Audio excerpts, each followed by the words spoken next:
tiny baby, giant bird. And when it came to Mike, Mike had seen the giant bird again.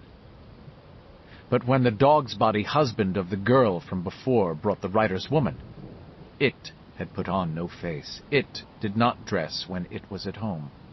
The dog's body husband had looked once and had dropped dead of shock, his face gray, his eyes filling with the blood that had squirted out of his brain in a dozen places. The writer's woman had put out one powerful, horrified thought, "Oh, dear Jesus, it is female!" And then all thoughts ceased. She swam in the dead lights. It came down from its place and took care of her physical remains, prepared them for later feeding. Now Audra Denbrough hung high up in the middle of things, crisscrossed in silk, her head lolling against the socket of her shoulder, her eyes wide and glazed, her toes pointing down. But there was still power in them, diminished, but still there. They had come here as children, and somehow, against all the odds, against all that was supposed to be, all that could be, they had hurt it badly, had almost killed it, had forced it to flee deep into the earth, where it huddled, hurt and hating, and trembling in a spreading pool of its own strange blood. So another new thing, if you please. For the first time in its never-ending history, it needed to make a plan. For the first time, it found itself afraid simply to take what it wanted from Derry, its private game preserve. It had always fed well on children. Many adults could be used without knowing they had been used, and it had even fed on a few of the older ones over the years. Adults had their own terrors, and their glands could be tapped, opened, so that all the chemicals of fear flooded the body and salted the meat. But their fears were mostly too complex. The fears of children were simpler and usually more powerful. The fears of children could often be summoned up in a single face. And if bait were needed, why, what child did not love a clown? It understood vaguely that these children had somehow turned its own tools against it, that, by coincidence, surely not on purpose, surely not guided by the hand of any other, by the bonding of 7 extraordinarily imaginative minds, it had been brought into a zone of great danger. Any of these 7 alone would have been its meat and drink, and if they had not happened to come together, it surely would have picked them off one by one, drawn by the quality of their minds, just as a lion might be drawn to one particular waterhole by the scent of a zebra. But together they had discovered an alarming secret that even it had not been aware of. That belief has a second edge. If there are 10,000 medieval peasants who create vampires by believing them real, there may be one, probably a child, who will imagine the stake necessary to kill it. But a stake is only stupid wood. The mind is the mallet which drives it home. Yet in the end it had escaped, had gone deep, and the exhausted, terrified children had elected not to follow it when it was at its most vulnerable. They had elected to believe it dead or dying, and had retreated.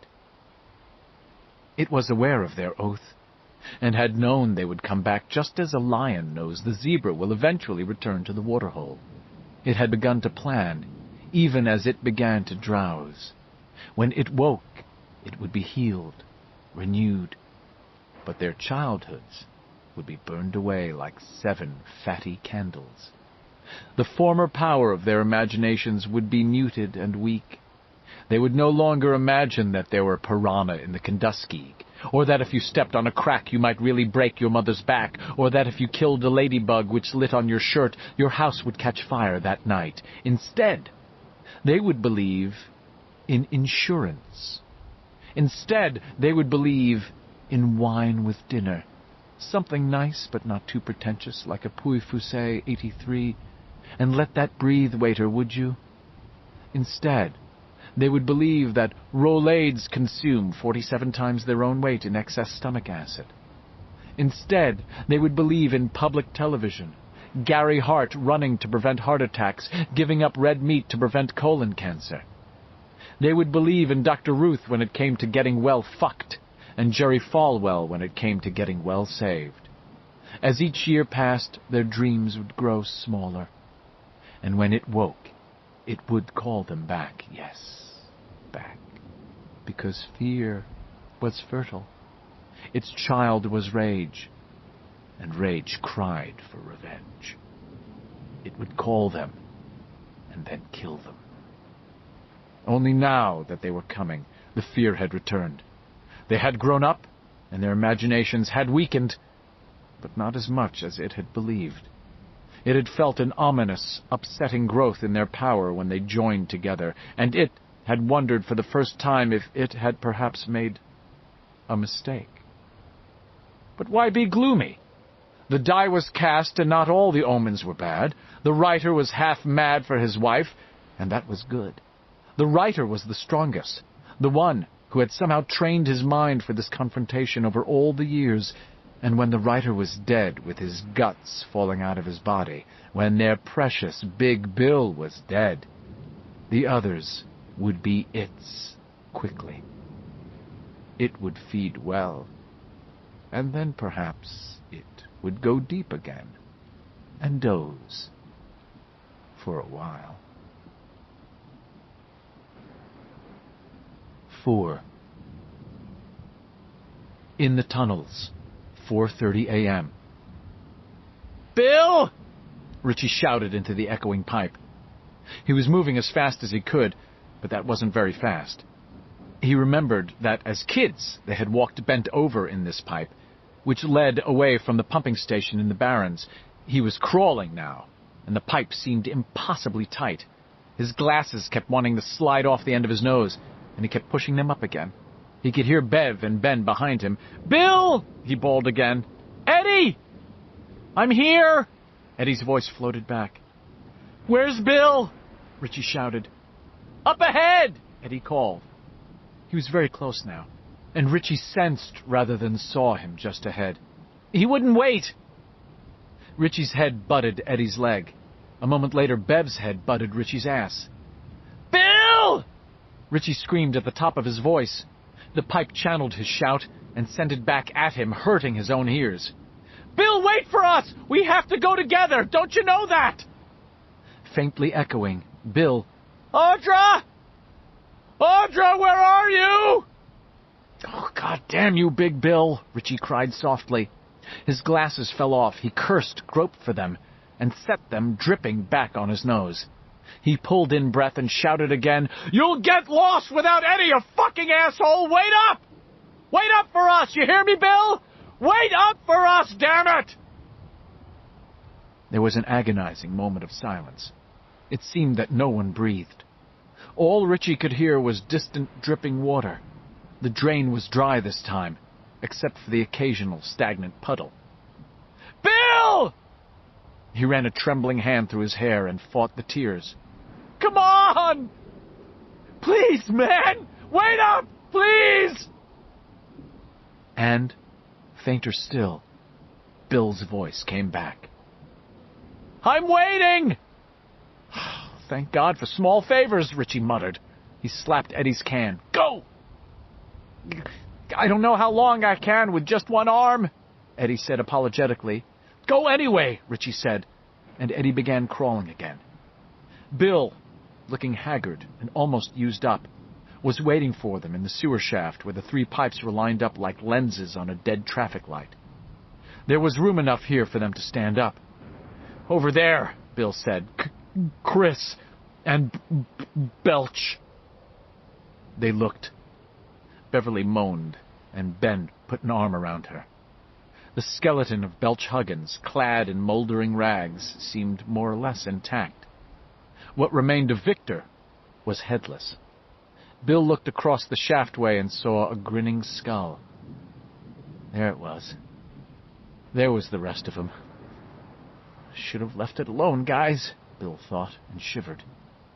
This section of the sewer system had fallen into disuse. Richie thought the reason why was pretty clear. The waste treatment plant had taken over. Sometime during the years when they were all busy learning to shave, to drive, to smoke, to fuck around a little, all that good shit, the Environmental Protection Agency had come into being, and the EPA had decided dumping raw sewage, and even gray water, into rivers and streams was a no-no. So this part of the sewer system had simply moldered, and the bodies of Victor Criss and Belch Huggins had moldered along with it. Like Peter Pan's wild boys, Victor and Belch had never grown up. Here were the skeletons of two boys and the shredded remains of T-shirts and jeans that had rotted away to rags.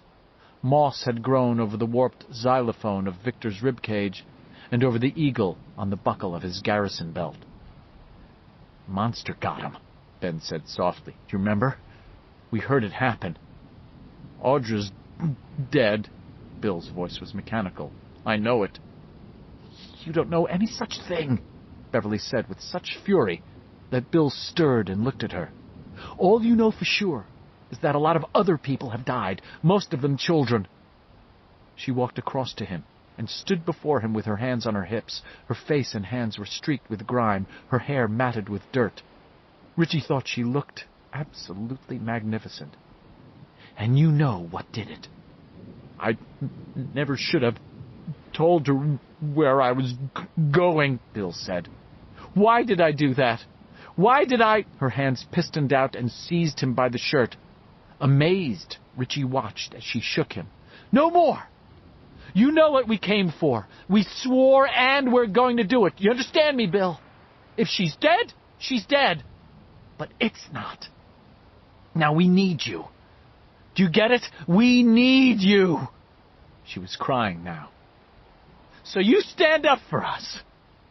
You stand up for us like before, or none of us are going to get out of here." He looked at her for a long time without speaking, and Richie found himself thinking, "Come on, Big Bill. Come on, come on." Bill looked around at the rest of them and nodded. "Eddie." "I'm here, Bill." Do you still remember which pipe?" Eddie pointed past Victor and said, "That's the one. Looks pretty small, doesn't it?" Bill nodded again. "Can you do it? With your arm broken?" "I can for you, Bill." Bill smiled, the weariest, most terrible smile Richie had ever seen. "Take us there, Eddie. Let's get it done." 5. In the tunnels, 4:55 a.m. As he crawled, Bill reminded himself of the drop-off at the end of this pipe, but it still surprised him. At one moment his hands were shuffling along the crusted surface of the old pipe, at the next they were skating on air. He pitched forward and rolled instinctively, landing on his shoulder with a painful crunch. "Be careful!" he heard himself shouting. "Here's the drop-off! Eddie! Here!" One of Eddie's waving hands brushed across Bill's forehead. "Can you help me out?" He got his arms around Eddie and lifted him out, trying to be careful of the bad arm. Ben came next, then Bev, then Richie. "You got any matches, Richie?" "I do," Beverly said. Bill felt a hand touch his in the darkness and press a folder of matches into it. "There's only 8 or 10, but Ben's got more from the room." Bill said, "Did you keep them in your armpit, Bev?" "Not this time," she said, and put her arms around him in the dark. He hugged her tight, eyes closed, trying to take the comfort she wanted so badly to give. He released her gently and struck a match. The power of memory was great. They all looked at once to their right. What remained of Patrick Hochstetter's body was still there, amid a few lumpy, overgrown things that might have been books. The only really recognizable thing was a jutting semicircle of teeth, 2 or 3 of them with fillings. And something nearby. A gleaming circle barely seen in the match's guttering light. Bill shook the match out and lit another. He picked it up.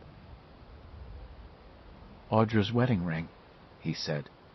His voice was hollow, expressionless. The match went out in his fingers.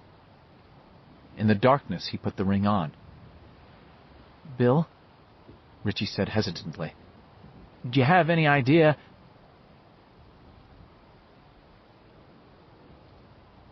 "6. In the tunnels. 2:20 p.m. How long they had been wandering through the tunnels under Derry since they had left the place where Patrick Hochstetter's body was. But Bill was sure he could never find his way back. He kept thinking about what his father had said. You could wander for weeks. If Eddie's sense of direction failed them now, they wouldn't need it to kill them. They would wander until they died, or, if they got into the wrong set of pipes, until they were drowned like rats in a rain barrel. But Eddie didn't seem a bit worried. Every now and then he would ask Bill to light one of their diminishing store of matches, look around thoughtfully, and then set off again. He made rights and lefts seemingly at random. Sometimes the pipes were so big Bill could not reach their tops even by stretching his hand up all the way. Sometimes they had to crawl, and once, for 5 horrible minutes, which felt more like 5 hours, they wormed their way along on their bellies, Eddie now leading, the others following with their noses to the heels of the person ahead. The only thing Bill was completely sure of was that they had somehow gotten into a disused section of the Derry sewer system. They had left all the active pipes either far behind or far above. The roar of running water had dimmed to a far-off thunder. These pipes were older, not kiln-fired ceramic, but a crumbly, clay-like stuff that sometimes oozed springs of unpleasant-smelling fluid. The smells of human waste, those ripe, gassy smells that had threatened to suffocate them all, had faded, but they had been replaced by another smell, yellow and ancient, that was worse. Ben thought it was the smell of the mummy. To Eddie it smelled like the leper. Richie thought it smelled like the world's oldest flannel jacket now moldering and rotting, a lumberman's jacket, a very big one, big enough for a character like Paul Bunyan, perhaps. To Beverly it smelled like her father's sock drawer. In Stan Uris it woke a dreadful memory from his earliest childhood, an oddly Jewish memory in a boy who had only the haziest understanding of his own Jewishness. It smelled like clay mixed with oil and made him think of an eyeless, mouthless demon called the Golem, a clay man that renegade Jews were supposed to have raised in the Middle Ages to save them from the Goyim, who robbed them and raped their women and then sent them packing. Mike thought of the dry smell of feathers in a dead nest. When they finally reached the end of the narrow pipe, they slithered like eels down the curved surface of another, which ran at an oblique angle to the one they had been in, and found they could stand up again. Bill felt the heads of the matches left in the book, 4. His mouth tightened, and he resolved not to tell the others how close they were to the end of their light, not unless he absolutely had to. "How you guys doing?" They murmured replies, and he nodded in the dark. No panic, and no tears since Stan's. That was good. He felt for their hands, and they stood together in the dark that way for a while, both taking and giving from the touch. Bill felt clear exultation in this, a sure sense that they were somehow producing more than the sum of their 7 selves. They had been re-added into a more potent whole. He lit one of the remaining matches, and they saw a narrow tunnel stretching ahead on a downward slant. The top of this pipe was festooned with sagging cobwebs, some water-broken and hanging in shrouds. Looking at them gave Bill an atavistic chill. The floor here was dry but thick with ancient mold and what might have been leaves, fungus, or some unimaginable droppings. Farther up he saw a pile of bones and a drift of green rags. They might once have been that stuff they called polished cotton, workman's clothes. Bill imagined some sewer department or water department worker who had gotten lost, wandered down here, and been discovered. The match guttered. He tipped its head downward, wanting the light to last a little longer. "Do you know where we are?" he asked Eddie. Eddie pointed down the slightly crooked bore of the tunnel. "Canal's that way," he said. "Less than half a mile unless this thing turns in a different direction. We're under Up Mile Hill right now, I think. But Bill—" The match burned Bill's fingers, and he let it drop. They were in darkness again. Someone, Bill thought it was Beverly, sighed. but before the match had gone out, he had seen the worry on Eddie's face. "What? What is it?" "When I say we're under Up Mile Hill, I mean we're really under it. We've been going down for a long time now. Nobody'd ever put sewer pipe in this deep. When you put a tunnel this deep, you call it a mine shaft." "How deep do you figure we are, Eddie?" Richie asked. "Quarter of a mile," Eddie said. "Maybe more." "Jesus, please us," Beverly said. "These aren't sewer pipes anyway," Stan said from behind them. "You can tell by that smell. It's bad, but it's not a sewery smell." "I think I'd rather smell the sewer," Ben said. "It smells like—" A scream floated down to them, issuing from the mouth of the pipe they had just left, lifting the hair on the nape of Bill's neck. The 7 of them drew together, clutching each other. "Gonna get you, sons of bitches! We're gonna get you!" "Henry," Eddie breathed. "Oh, my God, he's still coming." "I'm not surprised," Richie said. "Some people are too stupid to quit." They could hear faint panting, the scrape of shoes, the whisper of cloth. "You! Come on," Bill said. They started down the pipe, now walking double except for Mike, who was at the back of the line, Bill and Eddie, Richie and Bev, Ben and Stan. "How far back do you think Henry is?" "I couldn't tell, Big Bill," Eddie said. "The echoes are bad." He dropped his voice. "Did you see that pile of bones?" "Yes," Bill said, dropping his own voice. "There was a tool belt with the clothes. I think it was a water department guy." "I guess so." "How long you think—" "I don't know." Eddie closed his good hand over Bill's arm in the darkness. It was perhaps 15 minutes later when they heard something coming toward them in the dark. Richie stopped, frozen cold all the way through. Suddenly, he was 3 years old again. He listened to that squelching, shifting movement, closing in on them, closing, and to the whispering, branch-like sounds that accompanied it. And even before Bill struck a match, he knew what it would be. "The eye!" he screamed. "Christ, it's the crawling eye!" For a moment, the others were not sure what they were seeing. Beverly had an impression that her father had found her, even down here, and Eddie had a fleeting vision of Patrick Hochstetter come back to life. Somehow Patrick had flanked them and gotten in front of them. But Richie's cry, Richie's certainty, froze the shape for all of them. They saw what Richie saw. A gigantic eye filled the tunnel, the glassy black pupil 2 feet across, the iris a muddy russet color. The white was bulgy, membranous, laced with red veins that pulsed steadily. It was a lidless, lashless, gelatinous horror that moved on a bed of raw-looking tentacles. These fumbled over the tunnel's crumbly surface and sank in like fingers, so that the impression given in the glow of Bill's guttering match was of an eye that had somehow grown nightmare fingers which were pulling it along. It stared at them with blank, feverish avarice.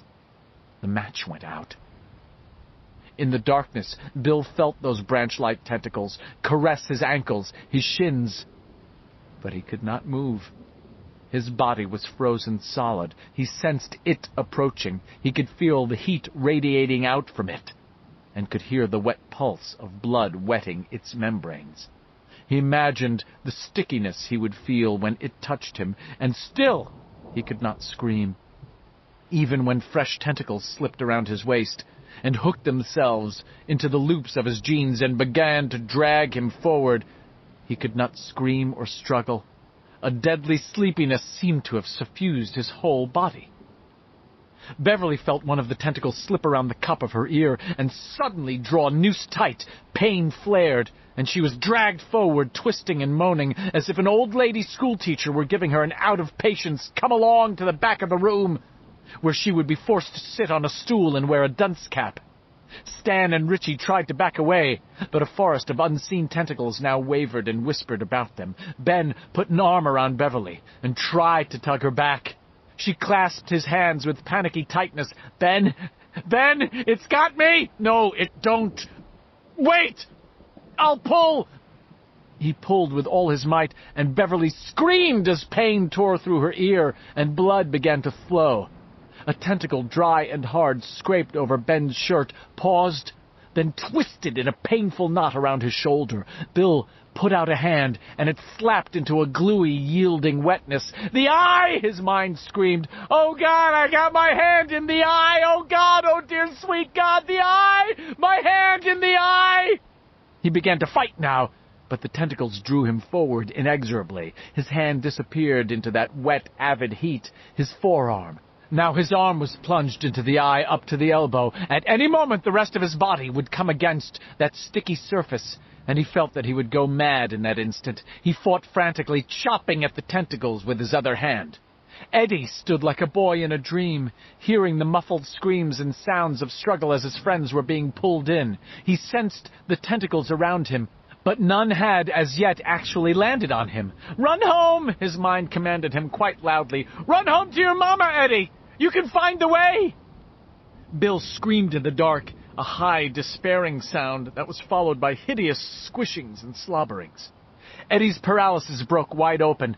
It was trying to take Big Bill. "No!" Eddie bellowed. It was a full-blown roar. One might never have guessed such a Norse warrior sound could issue from such a thin chest. Eddie Kasprak's chest. Eddie Kasprak's lungs, which were of course afflicted with the most terrible case of asthma in Derry.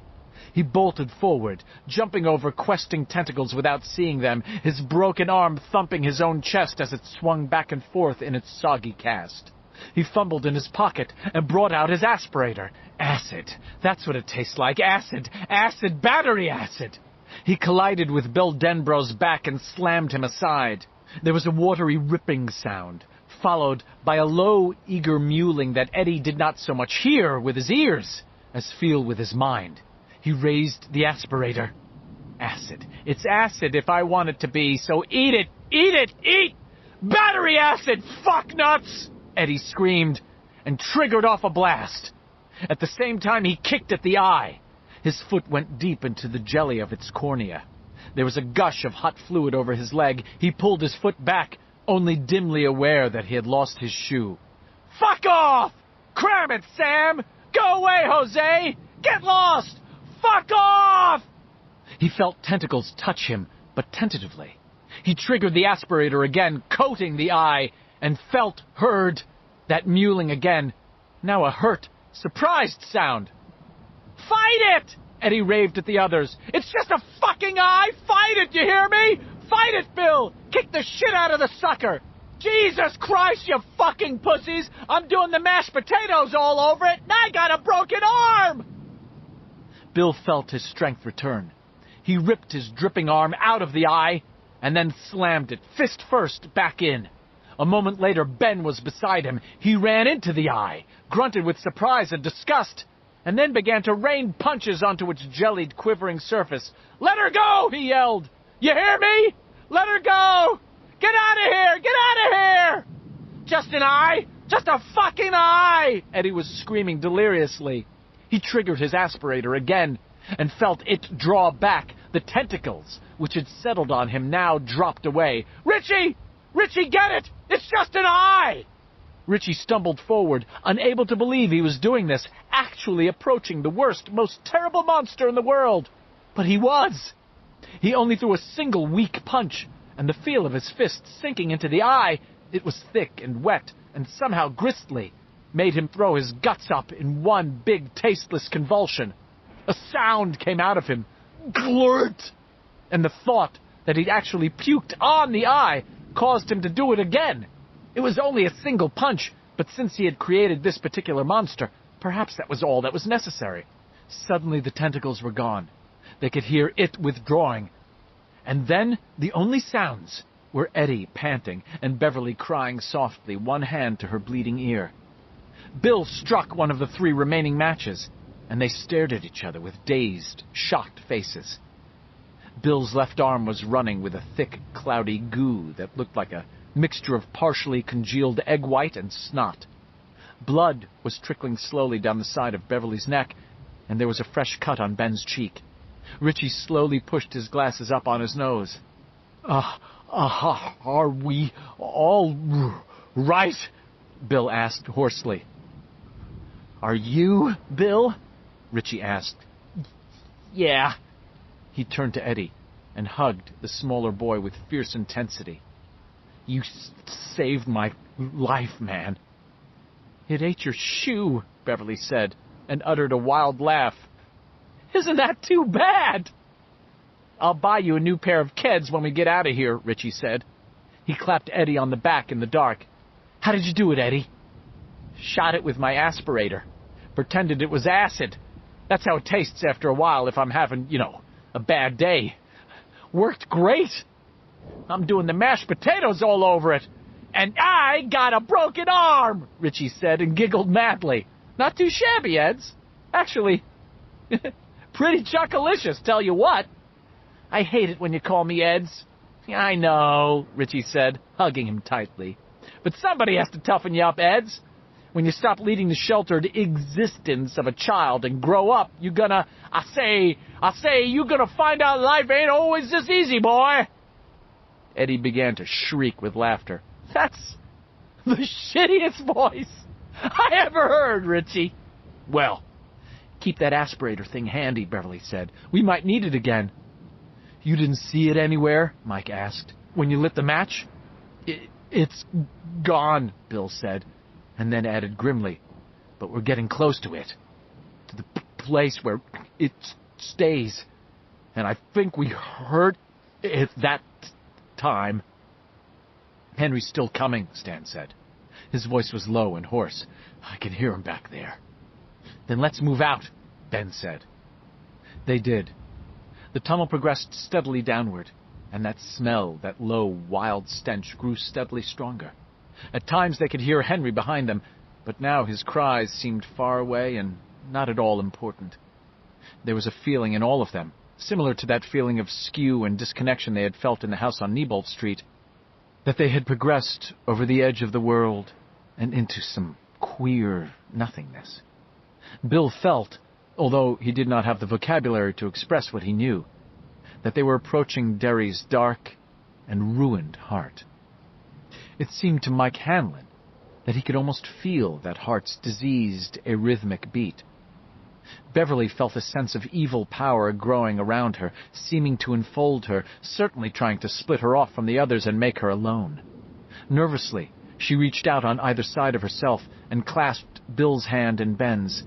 It seemed to her that she had to reach too far, and she called out nervously, "Hang on to hands! It's like we're moving away from each other." It was Stan who first realized he could see again. There was a low, strange radiance in the air. At first, he could only see hands, his, clasping Ben's on one side and Mike's on the other. Then he realized he could see the buttons on Richie's muddy shirt, and the Captain Midnight ring, just some junky cereal box prize, that Eddie liked to wear on his little finger. "Can you guys see?" Stan asked, coming to a stop. The others stopped too. Bill looked around, first aware that he could see, a little anyway, and then that the tunnel had widened out amazingly. They were now in a curved chamber easily as big as the summer tunnel in Boston. Bigger, he amended as he looked around with a growing sense of awe. They craned their necks back to see the ceiling, which was now 50 feet or more above them, and held up by outcurving buttresses of stone-like ribs. Nets of dirty cobweb hung between them. The floor was now stone-flagged, but overlaid with such a drift of ancient dirt that the quality of their footfalls had never changed. The upcurving walls were easily 50 feet away on either side. "Waterworks must have really gone crazy down here," Richie said, and laughed uneasily. "Looks like a cathedral," Beverly said softly. "Where's the light coming from?" Ben wanted to know. "Coming right out of the walls, looks like," Bill said. "I don't like it," Stan said. "Let's go. Henry'll be breathing down our necks." A loud, braying cry split the gloom, and then the ruffling, heavy thunder of wings. A shape came cruising out of the dark, one eye glaring. The other was a dark lamp. "The bird!" Stan screamed. "Look out! It's the bird!" It dived at them like an obscene fighter plane, its plated orange beak opening and closing to reveal the pink inner lining of its mouth, plush as a satin pillow in a coffin. It went straight for Eddie. Its beak raked his shoulder, and he felt pain sink into his flesh like acid. Blood flowed down his chest. He cried out as the backwash of its bleating wings blew noxious tunnel air in his face. It wheeled back, its eye glaring malevolently, rolling in its socket, blurring only as its nictitating eyelid jittered down momentarily to cover the eye with tissue-thin film. Its claws sought Eddie, who ducked, screaming. They razored through the back of his shirt, cutting it open, drawing shallow scarlet lines along his shoulder blades. Eddie yelled and tried to crawl away, but the bird wheeled back again. Mike broke forward, digging in his pocket. He came out with a one-blade buck knife. As the bird dived on Eddie again, he swept it in a quick, tight arc across one of the bird's talons. It cut deep, and blood poured out. The bird banked away, and then came back, folding its wings, diving in like a bullet. Mike fell to one side at the last moment, slashing upward with the buck knife. He missed, and the bird's claw hit his wrist with such force that his hand went numb and tingly. The bruise that later bloomed there went most of the way to his elbow. The buck flew into the dark. The bird came back, screeching triumphantly, and Mike rolled his body over Eddie's and waited for the worst. Stan walked forward toward the two boys huddled on the floor as the bird returned. He stood, small and somehow trim in spite of the dirt grimed into his hands and arms and pants and shirt, and suddenly held his hands out in a curious gesture, palms up, fingers down. The bird uttered another squawk and sheared off, bulleting by Stan, missing him by inches, lifting his hair and then drooping it in the buffeting wake of its passage. He turned in a tight circle to face its return. "I believe in scarlet tanagers, even though I never saw one," he said in a high, clear voice. The bird screamed and banked away as if he'd shot at it. "Same with vultures, and the New Guinea mudlark, and the flamingos of Brazil." The bird screamed, circled, and suddenly flew on up the tunnel, squawking. "I believe in the golden bald eagle," Stan screamed after it. "And I think there really might be a phoenix somewhere. But I don't believe in you, so get the fuck out of here! Get out! Hit the road, Jack!" He stopped then, and the silence seemed very large. Bill, Ben, and Beverly went to Mike and Eddie. They helped Eddie to his feet, and Bill looked at the cuts. "Not deep," he said, "but I bet they hurt like hell." "It tore my shirt to pieces, Big Bill." Eddie's cheeks glistened with tears, and he was wheezing again. The bellowing barbarian's voice was gone. It was hard to believe it had ever been there. "What am I going to tell my mom?" Bill smiled a little. "Why don't we worry about that when we get out of here? Give yourself a blast, Eddie." Eddie did, inhaling deeply, and then wheezing. "That was great, man," Richie told Stan. "That was just frockin' great!" Stan was shivering all over. "There's no bird like that, that's all. There never has been, and there never will be." "We're coming!" Henry screamed from behind them. His voice was utterly demented. He was laughing and howling now. He sounded like something that had crawled out of a crack in the roof of hell. "Me and Belch! We're coming! And we'll get you, little punks! You can't get away!" Bill shouted, "Get out! Henry! While there's still time!" Henry's response was a hollow, inarticulate scream. They heard a hustle of footsteps, and in a burst of comprehension, Bill understood Henry's whole purpose. He was real. He was mortal.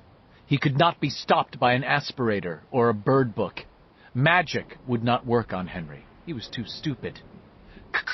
"Come on! We gotta stay ahead of him." They went on again, holding hands, Eddie's tattered shirt flapping behind him. The light grew brighter, the tunnel even huger. As it canted downward, The ceiling flew away above until they could barely see it.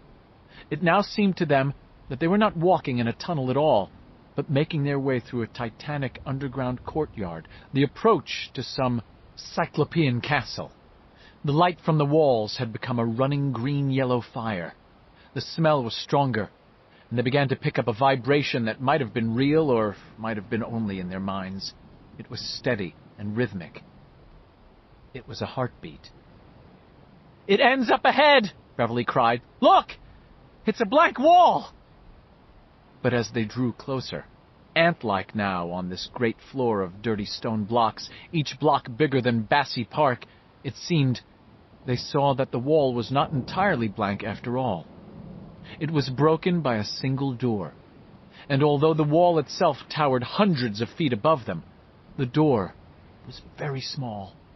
It was no more than 3 feet high, a door of the sort you might see in a fairy tale book, made of stout oaken boards bound with iron strips in an X pattern. It was, they all realized at once, a door made only for children. Ghostly, in his mind, Ben heard the librarian reading to the little ones, "Who is that trip-trapping upon my bridge?" The children leaned forward, all the old fascination glistening in their eyes. Will the monster be bested, or will it feed? There was a mark on the door, and heaped at its foot was a pile of bones. Small bones. The bones of God alone knew how many children. They had come to the place of it. The mark on the door, then. What was that? Bill marked it as a paper boat. Stan saw it as a bird rising toward the sky, a phoenix perhaps. Michael saw a hooded face. That of crazy Butch Bowers, perhaps, if it could only be seen. Richie saw 2 eyes behind a pair of spectacles. Beverly saw a hand doubled up into a fist. Eddie believed it to be the face of the leper, all sunken eyes and wrinkled, snarling mouth. All disease, all sickness was stamped into that face. Ben Hanscom saw a tattered pile of wrappings and seemed to smell old sour spices. Later, arriving at that same door with Belch's screams still echoing in his ears, alone at the end of it, Henry Bowers would see it as the moon, full, ripe, and black. "I'm scared, Bill," Ben said in a wavering voice. "Do we have to?" Bill toed the bones and suddenly scattered them in a powdery, rattling drift with one foot. He was scared too, but there was George to consider. It had ripped off George's arm. Were those small and fragile bones among these? Yes, of course they were. They were here for the owners of the bones, George and all the others, those who had been brought here, those who might be brought here, those who had been left in other places simply to rot.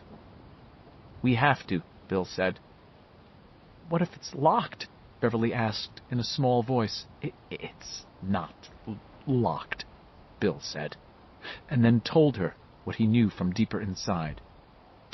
"Places like this are never locked."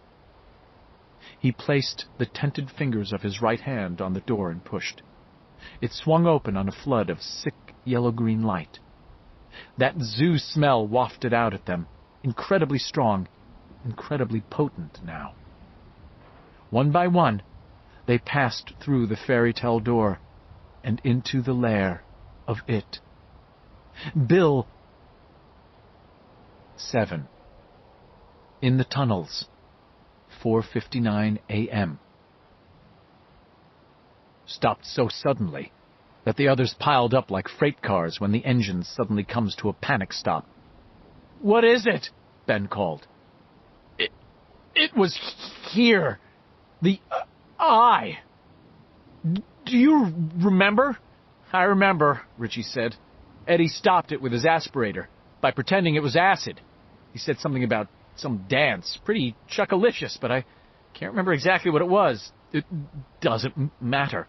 We won't see anything we saw before," Bill said. He struck a light and looked around at the others. Their faces were luminous in the glow of the match. luminous and mystic, and they seemed very young. "How you guys doing?" "We're okay, Big Bill," Eddie said, but his face was drawn with pain. Bill's makeshift splint was coming apart. "How about you?" "Oh, okay," Bill said, and shook out the match before his face could tell them any different story. "How did it happen?" Beverly asked him, touching his arm in the dark. "Bill, how could she—" "Because I mentioned the name of the town. She came after me, even when I was doing it. Something inside was telling me to shut up, but I didn't listen." He shook his head helplessly in the dark. "But even if she came to Derry, I don't understand how she could have gotten down here if Henry didn't bring her. Then who did?" "It," Ben said. "It doesn't have to look bad. We know that. It could have shown up and said you were in trouble, taken her here in order to fuck you up, I suppose. Kill our guts. Because that's what you always were, Big Bill. Our guts." "Tom," Beverly said in a low, almost musing voice. Who? Bill struck another match. She was looking at him with a kind of desperate honesty. "Tom, my husband, he knew too. At least, I think I mentioned the name of the town to him, the way you mentioned it to Audra. I don't know if it took or not. He was pretty angry with me at the time." "Jesus, what is this, some kind of soap opera where everybody turns up sooner or later?" Richie said. "Not a soap opera," Bill said, sounding sick. "A show. Like the circus. Bev here went and married Henry Bowers. When she left, why wouldn't he come here? After all, the real Henry did." "No," Beverly said. "I didn't marry Henry. I married my father." "If he beat on you, what's the difference?" Eddie asked. "Come around me," Bill said. "Move in." They did. Bill reached out to either side and found Eddie's good hand and one of Richie's hands. Soon they stood in a circle, as they had done once before when their number was greater. Eddie felt someone put an arm around his shoulders. The feeling was warm and comforting, and deeply familiar. Bill felt the sense of power that he remembered from before, but understood with some desperation that things really had changed. The power was nowhere near as strong. It struggled and flickered like a candle flame in foul air. The darkness seemed thicker and closer to them, more triumphant, and he could smell it. Down this passageway, he thought, and not so terribly far, is a door with a mark on it. What was behind that door? It's the one thing I still can't remember. I can remember making my fingers stiff because they wanted to tremble, and I can remember pushing the door open. I can even remember the flood of light that streamed out, and how it seemed almost alive, as if it wasn't just light, but fluorescent snakes. I remember the smell, like the monkey house in a big zoo, but even worse. And then... nothing. Do any of you remember what it really was? No, Eddie said. I think, Richie began, and then Bill could almost feel him shake his head in the dark. No, Beverly said. That was Ben. That's the one thing I still can't remember. What it was, or how we fought it. It should, Beverly said. That's how we fought it. But I don't remember what that means. Stand by me, Bill said. And I'll stand by you guys. Bill, Ben said. His voice was very calm. Something is coming. Bill listened. He heard dragging, shambling footsteps approaching them in the dark. And he was afraid.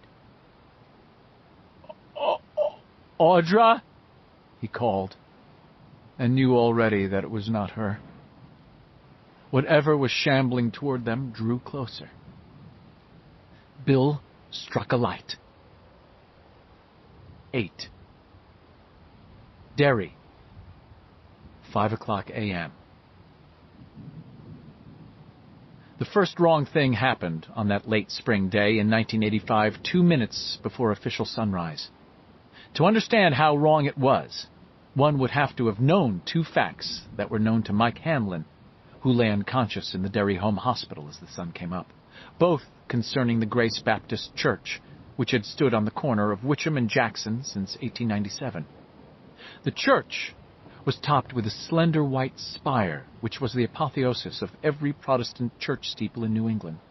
There were clock faces on all 4 sides of the steeple base, and the clock itself had been constructed and shipped from Switzerland in the year 1898.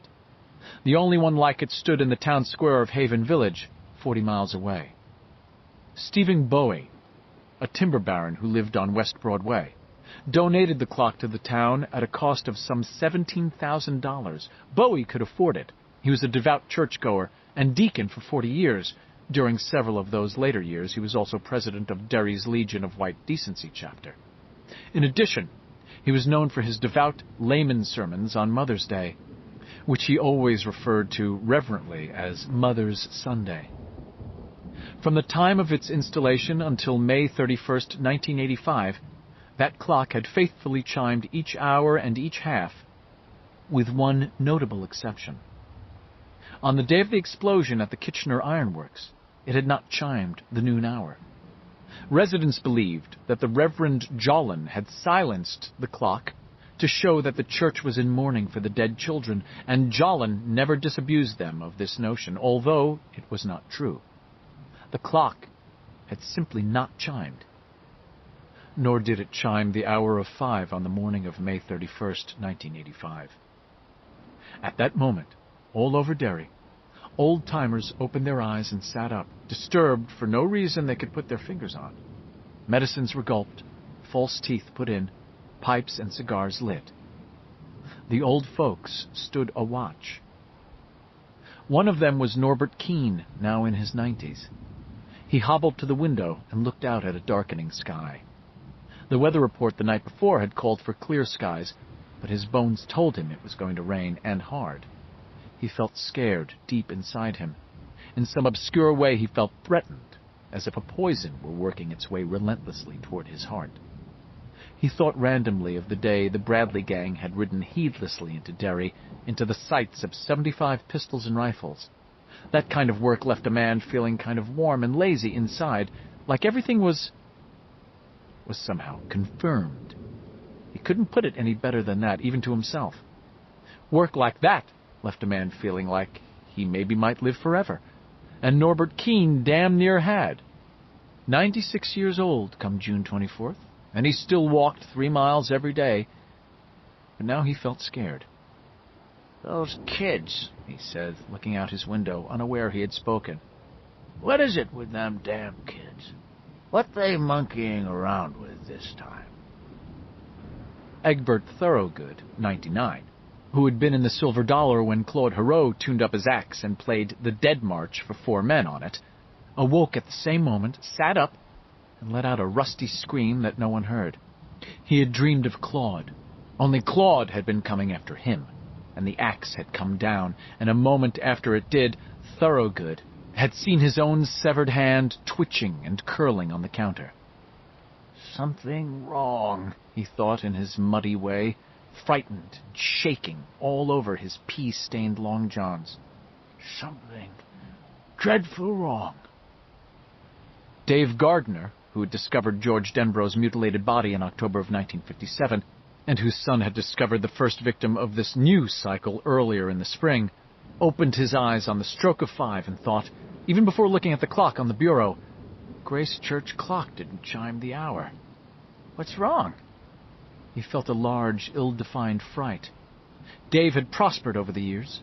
In 1965 he had purchased the shoe boat, and now there was a second shoe boat at the Derry Mall and a third up in Bangor. Suddenly, all of those things he had spent his life working for, seemed in jeopardy. "From what?" he cried to himself, looking at his sleeping wife. "From what? Why are you so goddamn antsy just because that clock didn't chime?" But there was no answer. He got up and went to the window, hitching at the waistband of his pajamas. The sky was restless with clouds racing in from the west, and Dave's disquiet grew. For the first time in a very long while, he found himself thinking of the screams that had brought him to his porch 27 years ago, to see that writhing figure in the yellow rain slicker. He looked at the approaching clouds and thought, "We're in danger. All of us. Derry." Chief Andrew Rademacher, who really believed he had tried his best to solve the new string of child murders that had plagued Derry, stood on the porch of his house, thumbs in his Sam Brown belt, looking up at the clouds, and felt the same disquiet. Something getting ready to happen. Looks like it's going to pour buckets for one thing, but that's not all. He shuddered. And as he stood there on his porch, the smell of the bacon his wife was cooking wafting out through the screen door, the first dime-sized drops of rain darkened the sidewalk in front of his pleasant Reynolds Street home, and, somewhere just over the horizon from Bassey Park, thunder rumbled. Rademacher shivered again. 9. George, 5:01 a.m. Bill held the match up and uttered a long, trembling, despairing screech. It was George, wavering up the tunnel toward him. George, still dressed in his blood-spattered yellow rain slicker. One sleeve dangled limp and useless. George's face was white as cheese, and his eyes were shiny silver. They fixed on Bill's own. "My boat!" Georgie's lost voice rose, wavering, in the tunnel. "I can't find it, Bill! I've looked everywhere, and I can't find it! Now I'm dead, and it's your fault! Your fault! Your fault! Georgie!" Bill shrieked. He felt his mind tottering, ripping free of its moorings. George stumble-staggered toward him, and now his one remaining arm rose toward Bill, the white hand at the end of it hooked into a claw. The nails were dirty and grasping. "Your fault," George whispered and grinned. His teeth were fangs. They opened and closed slowly, like the teeth in a bear trap. "You sent me out, and it's all your fault!" "No, Georgie!" Bill cried. "I didn't know." "Kill you!" George cried, and a mixture of dog-like sounds came out of that fanged mouth. Yips, yelps, howls, a kind of laughter. Bill could smell him now, could smell George rotting. It was a cellar smell, squirmy, the smell of some final monster standing slumped and yellow-eyed in the corner, waiting to unzip some small boy's guts. George's teeth gnashed together. The sound was like billiard balls clicking off one another. Yellow pus began to leak from his eyes and dribble down his face. And the match went out. Bill felt his friends disappear. They were running. Of course they were. They were leaving him alone. They were cutting him off as his parents had cut him off, because George was right. It was all his fault. Soon he would feel that single hand seize his throat. Soon he would feel those fangs pulling him open, and that would be right. That would be only just. He had sent George out to die, and he had spent his whole adult life writing about the horror of that betrayal. Oh, he had put many faces on it, almost as many faces as it had put on for their benefit. But the monster at the bottom of everything was only George, running out into the receding flood with his paraffin-coated paper boat. Now would come the atonement. "You deserve to die for killing me," George whispered. He was very close now. Bill closed his eyes. Then yellow light splashed the tunnel, and he opened them. Richie was holding up a match. "Fight it, Bill!" Richie shouted. "God's sake, fight it!" "What are you doing here?" He looked at them, bewildered. They hadn't run after all. How could that be? How could that be after they had seen how foully he had murdered his own brother? "Fight it!" Beverly was screaming. "Oh, Bill, fight it! Only you can do this one, please!" George was less than 5 feet away now. He suddenly stuck his tongue out at Bill. It was crawling with white fungoid growths. Bill screamed again. "Kill it, Bill!" Eddie shouted. "That's not your brother! Kill it while it's small! Kill it now!" George glanced at Eddie, cutting his shiny silver eyes that way for just a moment, and Eddie reeled back and struck the wall as if he had been pushed. Bill stood mesmerized, watching his brother come toward him. George again after all these years. It was George at the end, as it had been George at the beginning. Oh, yes. And he could hear the creak of George's yellow slicker as George closed the distance. He could hear the jingle of the buckles on his overshoes, and he could smell something like wet leaves, as if underneath the slicker George's body was made of them, as if the feet inside George's galoshes were leaf feet. Yes, a leaf man. That was it. That was George. He was a rotted balloon face and a body made of dead leaves, the kind that sometimes choke the sewers after a flood. Dimly, he heard Beverly shriek. He thrusts his fists. "Bill, please! Bill!" against the posts, and still insists. "We'll look for my boat together," George said. Thick yellow pus, mock tears rolled down his cheeks. He reached for Bill, and his head cocked sideward, his teeth peeling back from those fangs. He sees the ghosts. He sees the ghosts. He sees! "We'll find it," George said, and Bill could smell its breath, and it was a smell like exploded animals lying on the highway at midnight. As George's mouth yawned, he could see things squirming around inside there. "It's still down here. Everything floats down here. We'll float, Bill. We'll all float." George's fish-belly hand closed on Bill's neck. "He sees the ghosts. We see the ghosts. They, we, you see the ghosts." George's contorted face drifted towards Bill's neck. "Float." "He thrust his fists against the posts!" Bill cried. His voice was deeper, hardly his own at all, and in a searing flash of memory, Richie remembered that Bill only stuttered in his own voice when he pretended to be someone else. He never did. The George thing recoiled, hissing, its hand going to its face in a warding-off gesture. "That's it!" Richie screamed deliriously. "You got it, Bill! Get it! Get it! Get it!" "He thrusts his fists against the posts and still insists he sees the ghosts!" Bill thundered. He advanced on the George thing. "You're no ghost! George knows I didn't mean for him to die. My folks were wrong. They took it out on me, and that was wrong. Do you hear me?" The George thing abruptly turned, squealing like a rat. It began to run and ripple under the yellow slicker. The slicker itself seemed to be dripping, running in bright blots of yellow. It was losing its shape, becoming amorphous. "He thrusts his fists against the posts, you son of a bitch!" Bill Denbrough screamed. "And still insists he sees the ghosts!" He leaped at it, and his fingers snagged in the yellow rain slicker that was no longer a rain slicker. What he grabbed felt like some strange warm taffy that melted under his fingers as soon as he had closed his fist around it. He fell to his knees. Then Richie yelled as the guttering match burned his fingers, and they were plunged into darkness again.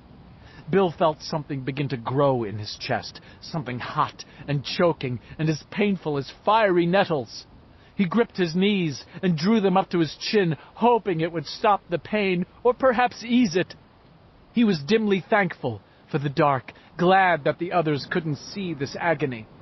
He heard a sound escape him, a wavering moan. There was a second, a third. "George!" he cried. "George! I'm sorry! I never meant for anything bad to happen." Perhaps there was something else to say, but he could not say it.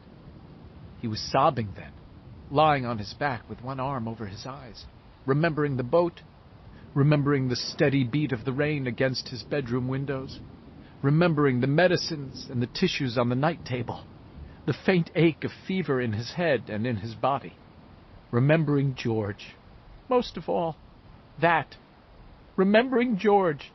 George in his yellow hooded slicker. George! I'm sorry! He cried through his tears. I'm sorry! I'm sorry! Please! I'm sorry! And then they were around him, his friends, and no one lit a match. And someone held him. He didn't know who. Beverly, maybe. Or maybe Ben. Or Richie. They were with him.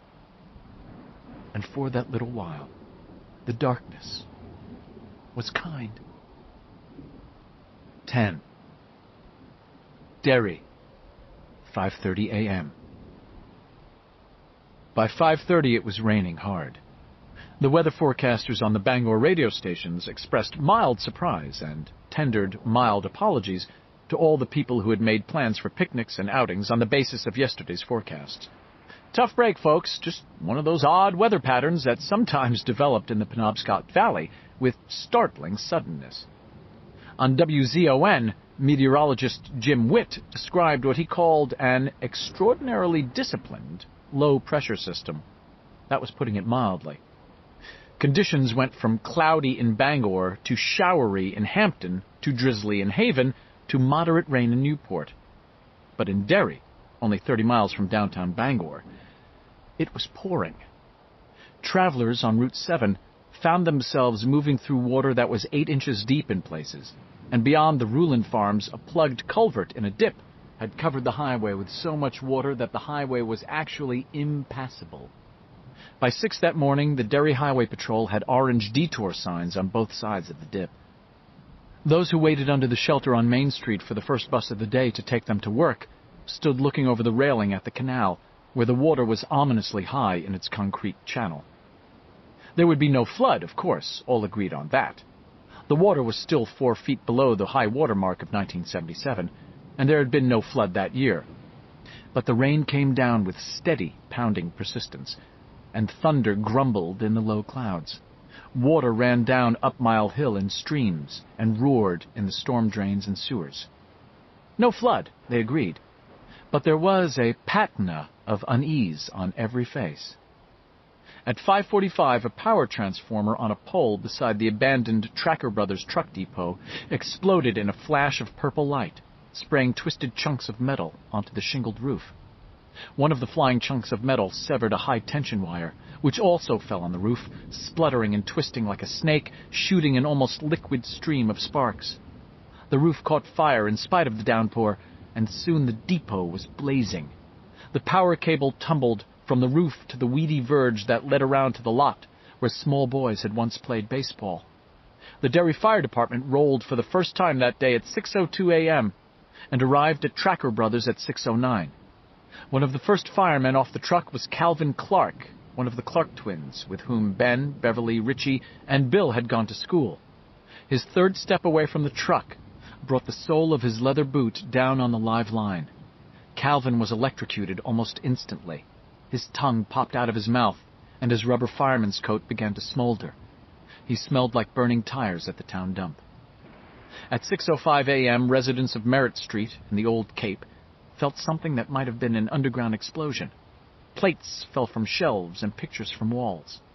At 6:06, every toilet on Merritt Street suddenly exploded in a geyser of shit and raw sewage as some unimaginable reversal took place in the pipes which fed the holding tanks of the new waste treatment plant in the Barrens. In some cases, these explosions were strong enough to tear holes in bathroom ceilings. A woman named Ann Stewart was killed when an ancient gear wheel catapulted from her toilet along with a gout of sewage. The gear wheel went through the frosted glass of the shower door and passed through her throat like a terrible bullet as she washed her hair. She was nearly decapitated. The gear wheel was a relic of the Kitchener Iron Works and had found its way into the sewers almost 3/4 of a century before. Another woman was killed when the sudden violent reversal of sewage, driven by expanding methane gases, caused her toilet to explode like a bomb. The unfortunate woman, who was sitting on the john at the time and reading the current Banana Republic catalog, was torn to pieces. At 6:19 a.m., a bolt of lightning struck the so-called Kissing Bridge, which spanned the canal between Bassey Park and Derry High School. The splintered pieces were thrown high into the air and then rained down into the swiftly moving canal to be carried away. The wind was rising. At 6:30 a.m., the gauge in the lobby of the courthouse building registered it at just over 15 miles an hour. By 6:45, it had risen to 24 miles an hour. At 6:46 a.m., Mike Hanlon awoke in his room at the Derry Home Hospital. His return to consciousness was a kind of slow dissolve. For a long time he thought he was dreaming. If so, it was an odd sort of dream. An anxiety dream, his old psych prof, Doc Abelson, might have called it. There seemed to be no overt reason for the anxiety, but it was there all the same. The plain white room seemed to shriek menace. He gradually realized that he was awake. The plain white room was a hospital room. Bottles hung over his head, one full of clear liquid, the other a deep, dark red one. Whole blood. He saw a blank TV set bolted to the wall and became aware of the steady sound of rain beating against the window. Mike tried to move his legs. One moved freely, but the other, his right leg, wouldn't move at all. The feeling in that leg was very faint, and he realized it was tightly bandaged. Little by little it came back. He had settled down to write in his notebook, and Henry Bowers had turned up. A real blast from the past. A golden gasser. There had been a fight, and... Henry! Where had Henry gone? After the others? Mike groped for the call bell. It was draped over the head of the bed, and he had it in his hands when the door opened. A nurse stood there. 2 buttons of his white tunic were unbuttoned, and his dark hair was mussed, giving him a rumpled Ben Casey look. He wore a St. Christopher medal around his neck. Even in his soupy, only 3/4 awake state, Mike placed him immediately. In 1958, a 16-year-old girl named Cheryl LaMonica had been killed in Derry, killed by it. The girl had had a 14-year-old brother named Mark, and this was him. "Mark," he said weakly, "I have to talk to you." "Shh," Mark said. His hand was in his pocket. No talk. He walked into the room, and as he stood at the foot of the bed, Mike saw, with a hopeless chill, how blank Mark LaMonica's eyes were. His head was slightly cocked, as if hearing distant music. He took his hand out of his pocket. There was a syringe in it. "This will put you to sleep," Mark said, and began to walk toward the bed. 11. Under the city, 6:49 a.m. "Shh!" Bill cried suddenly, although there had been no sound except their own faint footsteps. Richie struck a light. The walls of the tunnel had moved away, and the 5 of them seemed very small in this space under the city. They huddled together, and Beverly felt a dreamy sense of déjà vu as she observed the gigantic flagstones on the floor and the hanging nets of cobweb. They were close now. Close. "What do you hear?" she asked Bill, trying to look everywhere as the match in Richie's hand burned down, expecting to see some new surprise come lurching or flying out of the darkness. "Rodan, anyone? The alien from that gruesome movie with Sigourney Weaver? A great scuttering rat with orange eyes and silver teeth?" There was nothing. Only the dusty smell of the dark and, far away, the thunder of running water, as if the drains were filling up. "Something wrong," Bill said. "Mike!"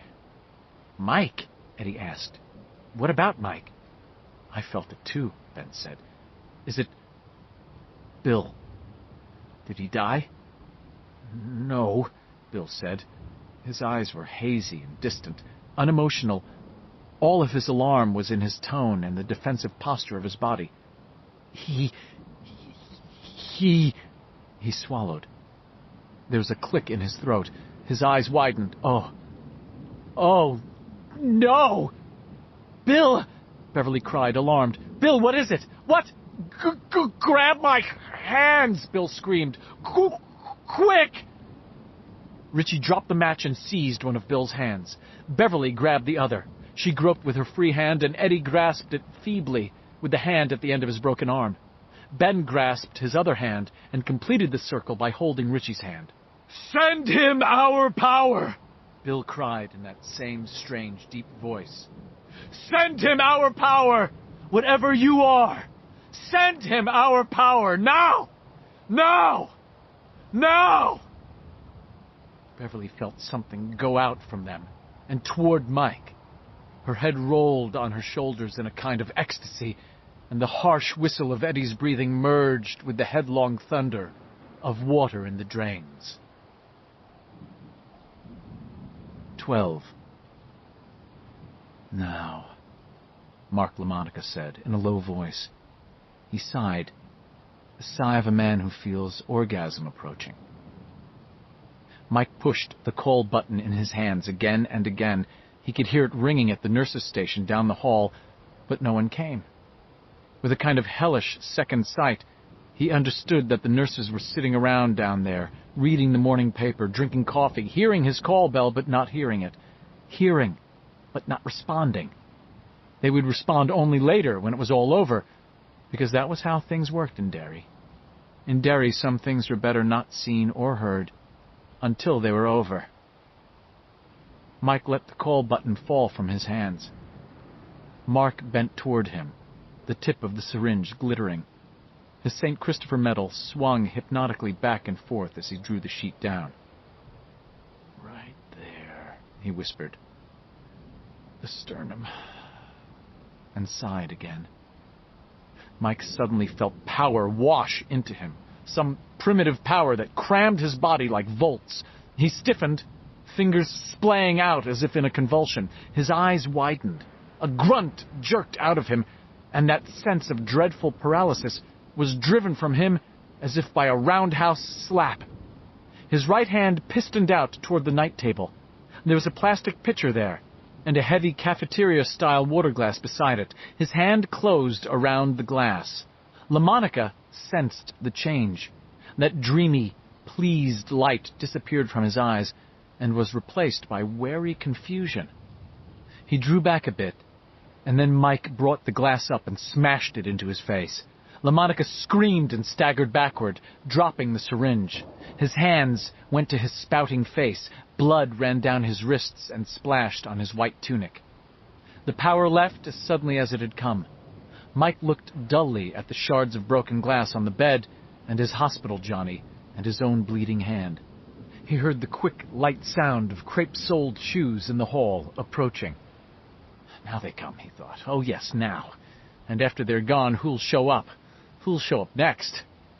As they burst into his room, the nurses who had sat calmly on station as his call bell rang frantically, Mike closed his eyes and prayed for it to be over. He prayed his friends were somewhere under the city. He prayed they were all right. He prayed they would end it. He didn't know exactly who he prayed to, but he prayed nonetheless. 13. Under the city, 6:54 a.m. "He's all right," Bill said presently. Ben didn't know how long they had stood in the darkness, holding hands. It seemed to him that he had felt something from them, from their circle, go out and then come back. But he did not know where that thing, if it existed at all, had gone or done. "Are you sure, Big Bill?" Richie asked. "Yes." Bill released Richie's hand and Beverly's. "But we have to finish this as quick as we can. Come on." They went on, Richie or Bill periodically lighting matches. "We don't have so much as a pea shooter among us," Ben thought. "But that's part of it too, isn't it? Should. What does that mean? What was it, exactly? What was its final face? And even if we didn't kill it, we hurt it. How did we do that?" The chamber they walked through, it could no longer be called a tunnel, grew larger and larger. Their footfalls echoed. Ben remembered the smell, that thick zoo smell. He became aware that the matches were no longer necessary. There was light now, light of a sort, a ghastly effulgence that was growing steadily stronger. In that marshy light, his friends all looked like walking corpses. "Wall up ahead, Bill," Eddie said. know. Ben felt his heart begin to pick up speed. There was a sour taste in his mouth, and his head had begun to ache. He felt slow and frightened. He felt fat. "The door," Beverly whispered. Yes, here it was. Once, 27 years before, they'd been able to pass through that door by doing no more than ducking their heads. Now, they would have to duck-walk their way through, or crawl on hands and knees. They had grown. Here was final proof, if final proof were needed. The pulse points in Ben's neck and wrists felt hot and bloody. His heart had picked up a light and rapid flutter that was close to arrhythmia. Pigeon pulse, he thought randomly, and licked his lips. Bright, greenish-yellow light flooded out from under the door. It shot through the ornate keyhole in a twisting shaft that looked almost thick enough to cut. The mark was on the door, and again they all saw something different in that strange device. Beverly saw Tom's face. Bill saw Audra's severed head with blank eyes that stared at him in dreadful accusation. Eddie saw a grinning skull poised over two crossed bones, the symbol for poison. Richie saw the bearded face of a degenerate Paul Bunyan, eyes narrowed to killer's slits. And Ben saw Henry Bowers. "Bill, are we strong enough?" he asked. "Can we do this?" "I don't know," Bill said. "What if it's locked?" Beverly asked in a small voice. Tom's face mocked her. It's not," Bill said. "Places like this are never locked." He placed the tented fingers of his right hand on the door. He had to bend over to do it, and pushed. It swung open on a flood of sick yellow-green light. That zoo smell wafted out at them, the smell of the past become the present, horribly alive, obscenely vital. Roll, wheel, Bill thought randomly, and looked around at them. Then he dropped to his hands and knees. Beverly followed, then Richie, then Eddie. Ben came last, his flesh crawling at the feel of the ancient grit on the floor. He passed through the portal, and as he straightened up in the weird glow of fire crawling up and down the dripping stone walls and snakes of light, the last memory socked home with the force of a psychic battering ram. He cried out, staggering back, one hand going to his head, and his first incoherent thought was, "No wonder Stan committed suicide. Oh, God, I wish I had." He saw the same expressions of stunned horror and dawning realization on the faces of the others as the last key turned in the last lock. Then Beverly was shrieking, clinging to Bill, as it raced down the gossamer curtain of its webbing, a nightmare spider from beyond time and space, a spider from beyond the fevered imaginings of whatever inmates may live in the deepest depths of hell. No, Bill thought coldly, not a spider either, not really. But this shape isn't one it picked out of our minds. It's just the closest our minds can come to the deadlights. Whatever it really is. It was perhaps 15 feet high and as black as a moonless night. Each of its legs was as thick as a muscle builder's thigh. Its eyes were bright, malevolent rubies bulging from sockets filled with some dripping, chromium-colored fluid. Its jagged mandibles opened and closed, dripping ribbons of foam. Frozen in an ecstasy of horror, tottering on the brink of utter lunacy, Ben observed with an eye of the storm calm that this foam was alive. It struck the stinking stone-flagged floor and then began to writhe away into the cracks like protozoa. But it's something else. There's some final shape. One that I can almost see the way you might see the shape of a man moving behind a movie screen while the show is on. Some other shape. But I don't want to see it. Please, God, don't let me see it. And it didn't matter, did it? They were seeing what they were seeing, and Ben understood somehow that it was imprisoned in this final shape, the shape of the spider, by their common unsought and unfathered vision. It was against this, it, that they would live or die. The creature was squealing and mewling, and Ben became quite sure he was hearing sounds it made twice, in his head and then a split second later in his ears. Telepathic, he thought. I'm reading its mind. Its shadow was a squat egg that raced along the ancient wall of this keep that was its lair. Its body was covered by coarse hair, and Ben saw that it was possessed of a stinger long enough to impale a man. A clear fluid dripped from its tip, and Ben saw that this was also alive.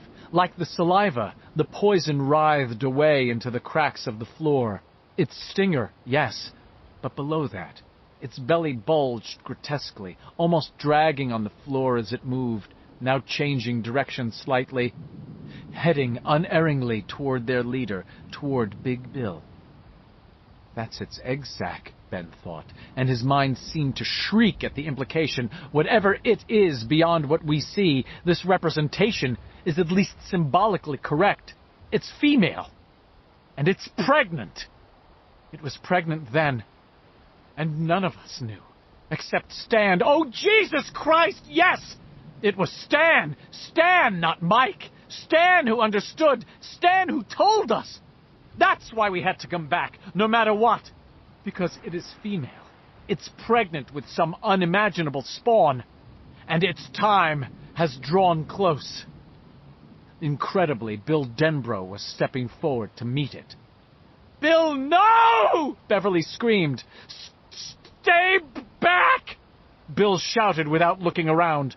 And then Richie was running toward him, shouting his name, and Ben found his own legs in motion. He seemed to feel a phantom stomach swaying in front of him, and he welcomed the sensation. Got to become a child again, he thought incoherently. That's the only way I can keep it from driving me crazy. Got to become a kid again. Got to accept it, somehow. Running, shouting Bill's name, vaguely aware that Eddie was running beside him, his broken arm flopping, the belt of the bathrobe Bill had cinched around it now trailing on the floor. Eddie had drawn his aspirator. He looked like a crazed, malnourished gunslinger with some weird pistol. Ben heard Bill bellow, "You killed my brother, you fucking bitch!" Then it was rearing up over Bill, burying Bill in its shadow, its legs pawing the air. Ben heard its eager mewling, looked into its timeless evil red eyes, and for an instant did see the shape behind the shape, saw lights, saw an endless crawling hairy thing which was made of light and nothing else, orange light, dead light that mocked life. The ritual began for the second time. Chapter 22. The Ritual of Chud. 1. In the Lair of It. 1958. It was Bill who held them together as that great black spider raced down its web, creating a noxious breeze that tousled their hair. Stan shrieked like a baby, his brown eyes bulging from their sockets, his fingers harrowing his cheeks. Ben backed slowly away until his ample ass struck the wall to the left of the door. He felt cold fire burn through his pants and stepped away again, but dreamily. Surely, none of this could be happening. It was simply the world's worst nightmare. He found he could not lift his hands. They seemed to have big weights tied to them. Richie found his eyes drawn to that web. Hanging here and there, partially wrapped in silken strands that seemed to move as if alive, were a number of rotted, half-eaten bodies. He thought he recognized Eddie Corcoran near the ceiling, although both of Eddie's legs and one of his arms were gone. Beverly and Mike clung to each other like Hansel and Gretel in the woods, watching, paralyzed, as the spider reached the floor and scrabbled toward them, its distorted shadow racing along beside it on the wall. Bill looked around at them, a tall, skinny boy in a mud and sewage-splattered T-shirt that had once been white, jeans with cuffs, mud-caked keds. His hair lay across his forehead, and his eyes were blazing. He surveyed them, seemed to dismiss them, and turned back toward the spider. And, incredibly, he began to cross the room toward it, not running, but walking fast, his elbows cocked, his forearms corded, his hands fisted. "You killed my brother!" "No, Bill!" Beverly shrieked, struggling free of Mike's embrace and running toward Bill, her red hair flying out behind her. "Leave him alone!" she screamed at the spider. "Don't you touch him!" "Shit! Beverly, Ben thought. And then he was running too, stomach swaying back and forth in front of him, legs pumping. He was vaguely aware that Eddie Kasprak was running on his left, holding his aspirator in his good hand like a pistol. And then it was rearing up over Bill, who was unarmed. It buried Bill in its shadow, its legs pawing at the air. Ben grabbed for Beverly's shoulder. His hand slapped it, then slipped off. She turned toward him, her eyes wild, her lips drawn back from her teeth. "Help him!" she screamed. "How?" Ben screamed back. He wheeled toward the spider, heard its eager mewling, looked into its timeless evil eyes, and saw something behind the shape, something much worse than a spider, something that was all insane light. His courage faltered, but it was Bev who had asked him. Bev, and he loved her. "God damn you, leave Bill alone!" he shrieked. A moment later, a hand swatted his back so hard he almost fell over. It was Richie, and although tears were running down his cheeks, Richie was grinning madly. The corners of his mouth seemed to reach almost to the lobes of his ears. Spit leaked out between his teeth. "Let's get her, Haystack!" Richie screamed. "Chud! Chud!" Her? Ben thought stupidly. Her? Did he say? Aloud. "Okay, but what is it? What's Chud?" "Frocked if I know!" Richie yelled, then ran toward Bill and ran into the shadow of it. It had somehow squatted on its rear legs. Its front legs pawed the air just over Bill's head.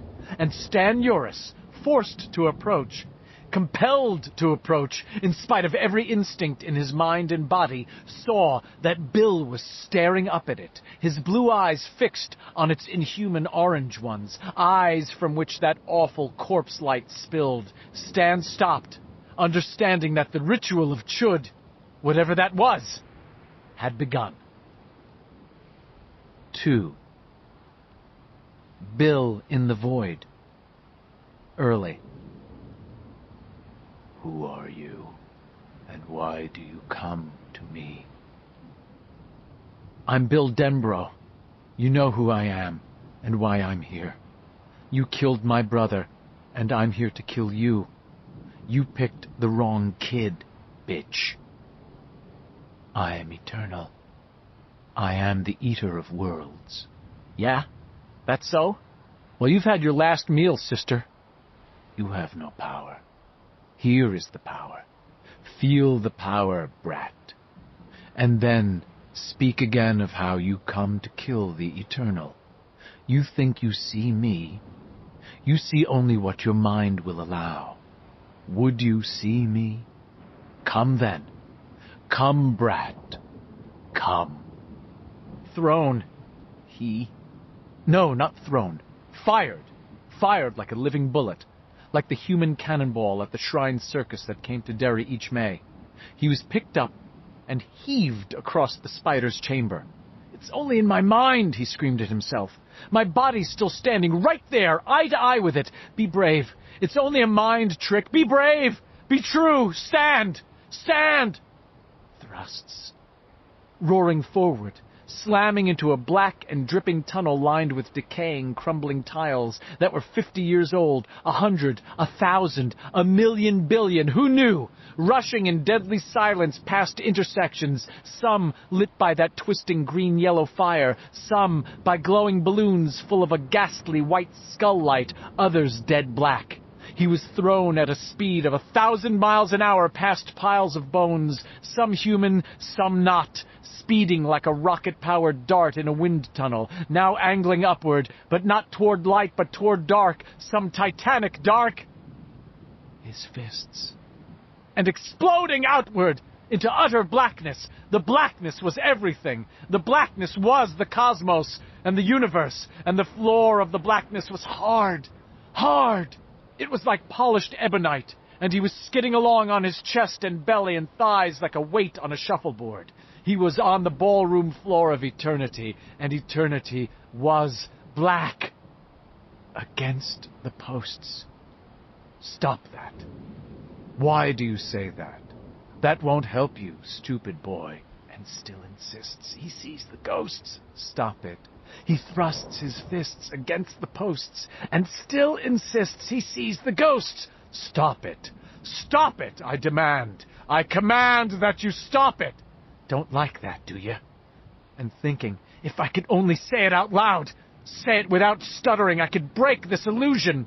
This is no illusion, you foolish little boy.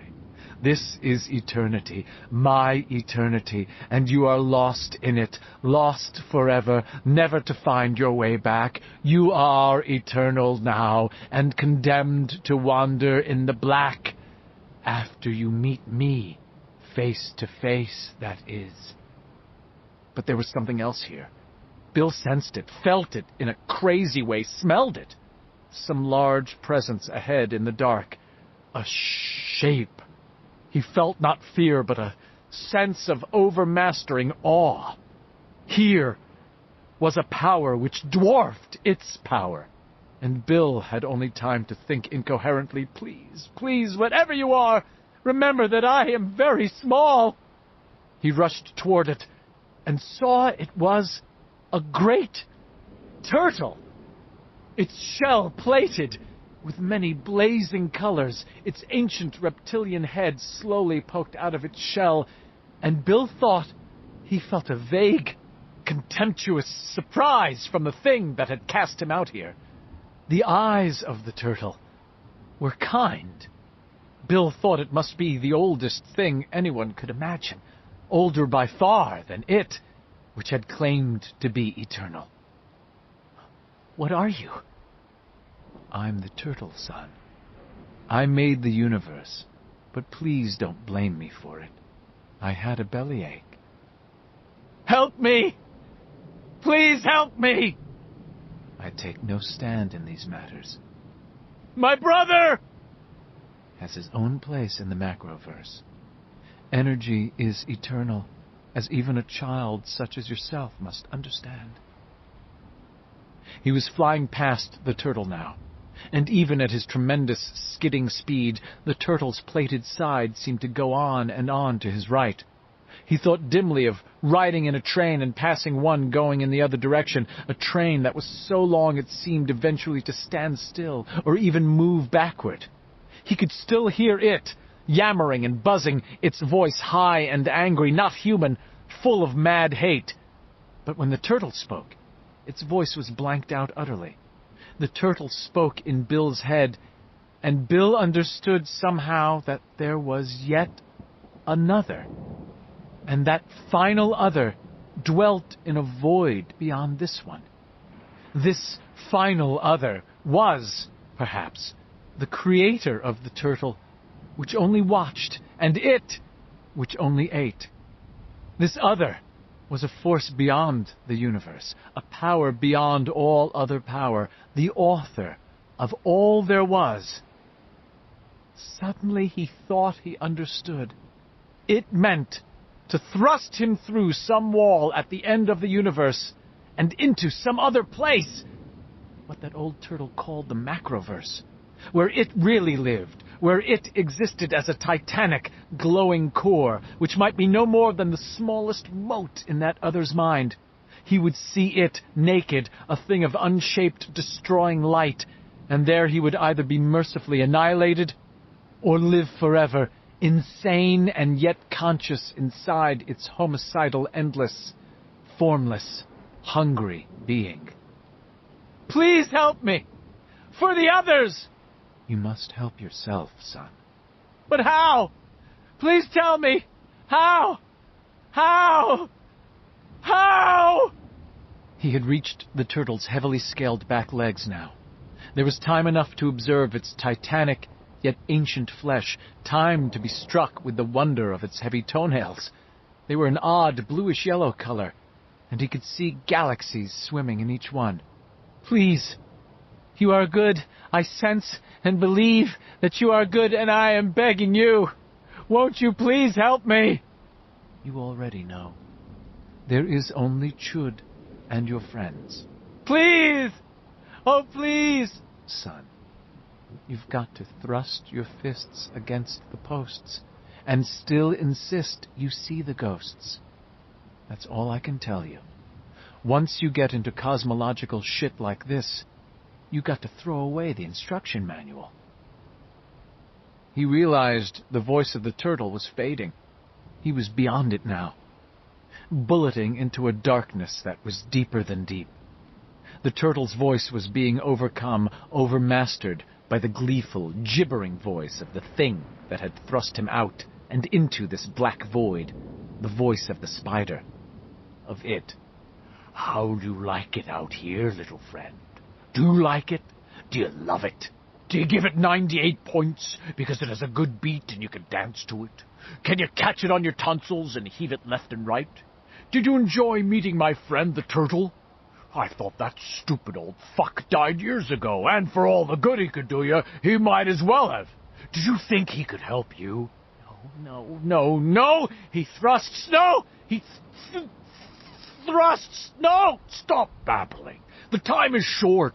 Let us talk while we still can. Tell me about yourself, little friend. Tell me, do you love all the cold dark out here?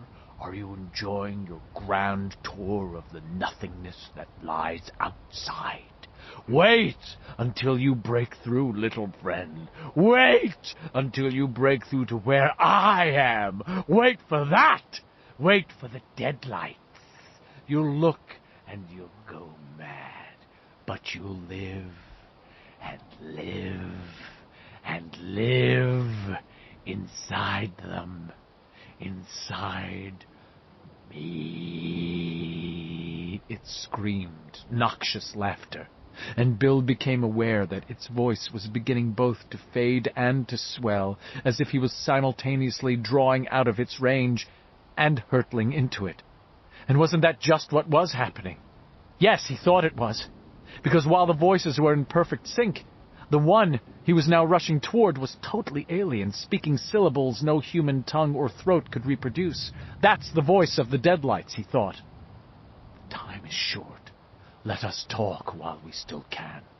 Its human voice fading the way the Bangor radio stations faded when you were in the car and traveling south. Bright, flaring terror filled him. He would shortly be beyond sane communication with it. And some part of him understood that. For all its laughter, for all its alien glee, that was what it wanted. Not just to send him out to whatever it really was, but to break their mental communication. If that ceased, he would be utterly destroyed. To pass beyond communication was to pass beyond salvation. He understood that much from the way his parents had behaved toward him after George had died. It was the only lesson their refrigerator coldness had had to teach him. Leaving it and approaching it, but the leaving was somehow more important. If it wanted to eat little kids out here, or suck them in, or whatever it did, why hadn't it sent them all out here? Why just him? Because it had to rid its spider self of him, that was why. Somehow the spider-it and the it which it called the Deadlights were linked. Whatever lived out here in the black might be invulnerable when it was here and nowhere else. But it was also on Earth, under Derry, in a form that was physical. However repulsive it might be, in Derry it was physical. And what was physical could be killed. Bill skidded through the dark, his speed still increasing. Why do I sense so much of its talk is nothing but a bluff, a big shuck and jive? Why should that be? How can that be? He understood how. Maybe, just maybe. There is only Chud, the turtle had said. And suppose this was it. Suppose they had bitten deep into each other's tongues, not physically, but mentally, spiritually. And suppose that if it could throw Bill far enough into the void, far enough toward its eternal discorporate self, the ritual would be over. It would have ripped him free, killed him, and won everything all at the same time. You're doing good, son. But very shortly it's going to be too late. It's scared! Scared of me! Scared of all of us! Skidding. He was skidding. And there was a wall up ahead. He sensed it in the dark. The wall at the edge of the continuum. And beyond it, the other shape. The Deadlights! Don't talk to me, son. And don't talk to yourself. It's tearing you loose. Bite in if you care, if you dare, if you can be brave, if you can stand. Bite in, son. Bill bit in. Not with his teeth, but with teeth in his mind. Dropping his voice a full register, making it not his own, making it, in fact, his father's voice. Although Bill would go to his grave not knowing this, some secrets are never known, and it's probably better so. Drawing in a great breath, he cried, "He thrusts his fists against the posts and still insists he sees the ghosts! Now let me go!" He felt it scream in his mind, a scream of frustrated, petulant rage. But it was also a scream of fear and pain. It was not used to not having its own way. Such a thing had never happened to it, and until the most recent moments of its existence, it had not suspected such a thing could. Bill felt it writhing at him, not pulling, but pushing, trying to get him away. "Thrusts his fists against the posts, I said! Stop it! Bring me back! You must! I command it! I demand it!" It screamed again, its pain more intense now, perhaps partly because, while it had spent its long existence inflicting pain, feeding on it, it had never experienced it as a part of itself. Still it tried to push him, to get rid of him, blindly and stubbornly insisting on winning, as it had always won before. It pushed! But Bill sensed that his outward speed had slowed, and a grotesque image came into his mind. Its tongue, covered with that living spittle, extended like a thick rubber band, cracking, bleeding. He saw himself clinging to the tip of that tongue by his teeth, ripping through it a little at a time, his face bathed in the convulsive ichor that was its blood, drowning in its dead stench, yet still holding on somehow, while it struggled in its blind pain and towering rage not to let its tongue snap back. This should. Stand, be brave, be true. Stand for your brother, your friends. Believe in all the things you have believed in. Believe that if you tell the policeman you're lost, he'll see that you get home safely.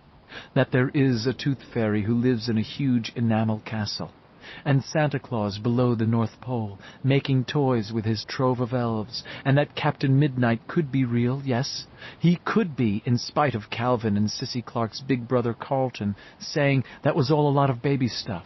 Believe that your mother and father will love you again, that courage is possible, and words will come smoothly every time. No more losers. No more cowering in a hole in the ground and calling it a clubhouse. No more crying in Georgie's room because you couldn't save him and didn't know. Believe in yourself. Believe in the heat of that desire. He suddenly began to laugh in the darkness, not in hysteria, but in utter, delighted amazement. "Oh, shit! I believe in all of those things!" he shouted. And it was true.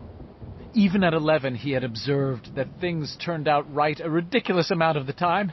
Light flared around him. He raised his arms out and above his head. He turned his face up, and suddenly he felt power rush through him.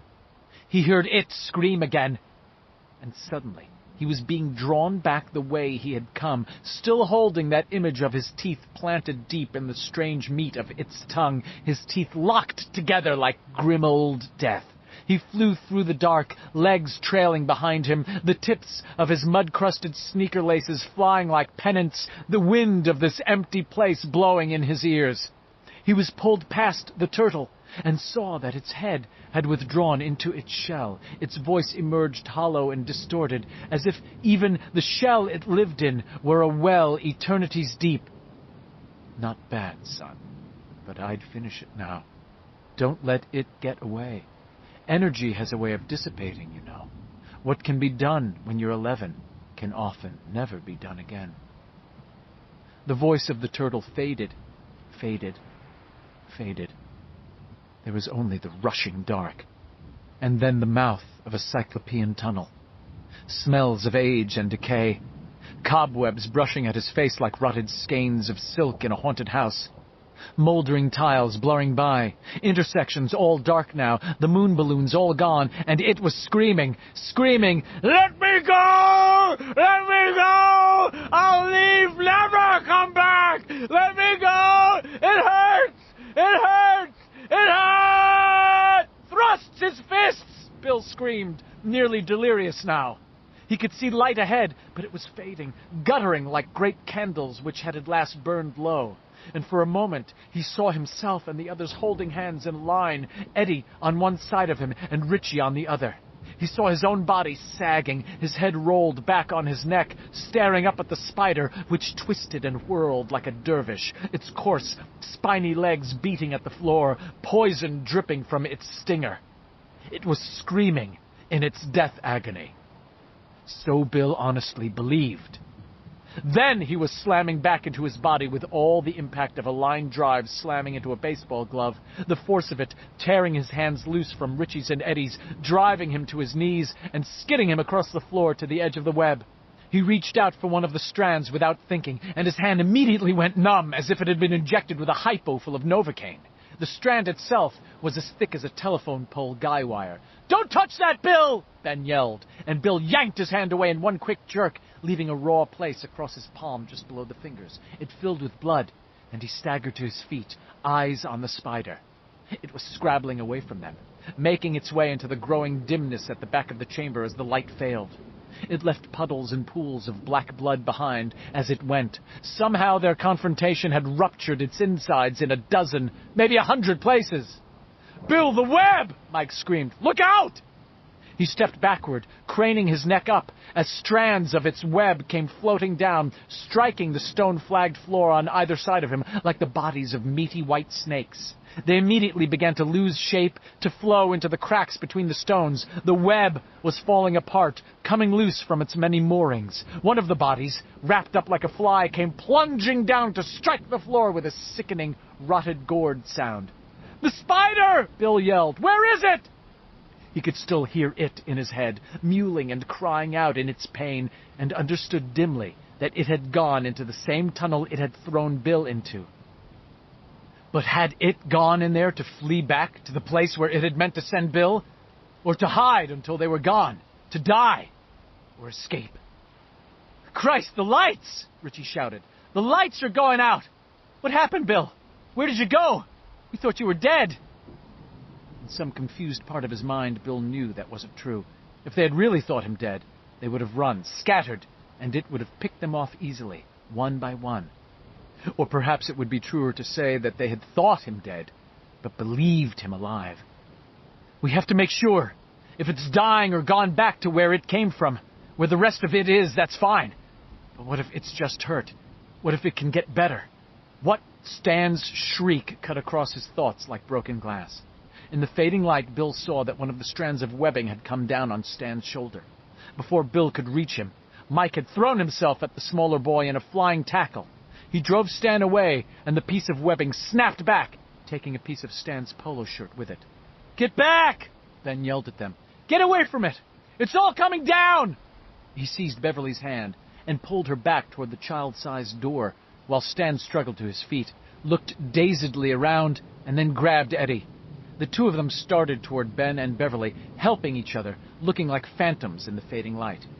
Overhead, the spiderweb was drooping, collapsing on itself, losing its fearful symmetry. Bodies twirled lazily in the air like nightmarish plumb bobs. Cross strands fell in like the rotted rungs of some strange complex of ladders. Severed strands hit the stone flagging, hissed like cats, lost their shape, began to run. Mike Hanlon wove his way through them, as he would later weave his way through the opposing lines of nearly a dozen high school football teams, head down, ducking and dodging. Richie joined him. Incredibly, Richie was laughing, although his hair was standing straight up on his head like the quills of a porcupine. The light grew dimmer, the phosphorescence that had coiled on the walls now dying away. "Bill!" Mike shouted. "Come on! Get the frock out of there!" "What if it's not dead?" Bill screamed back. "We got to go after it, Mike! We got to make sure!" A snarl of webbing sagged outward like a parachute, and then fell with a nasty ripping sound that was like skin being pulled apart. Mike grabbed Bill's arm and pulled him, stumbling out of the way. "It's dead!" Eddie cried, joining them. His eyes were febrile lamps, his breathing a chilly winter whistle in his throat. Fallen strands of webbing had sizzled complex scars into the plaster of Paris of his cast.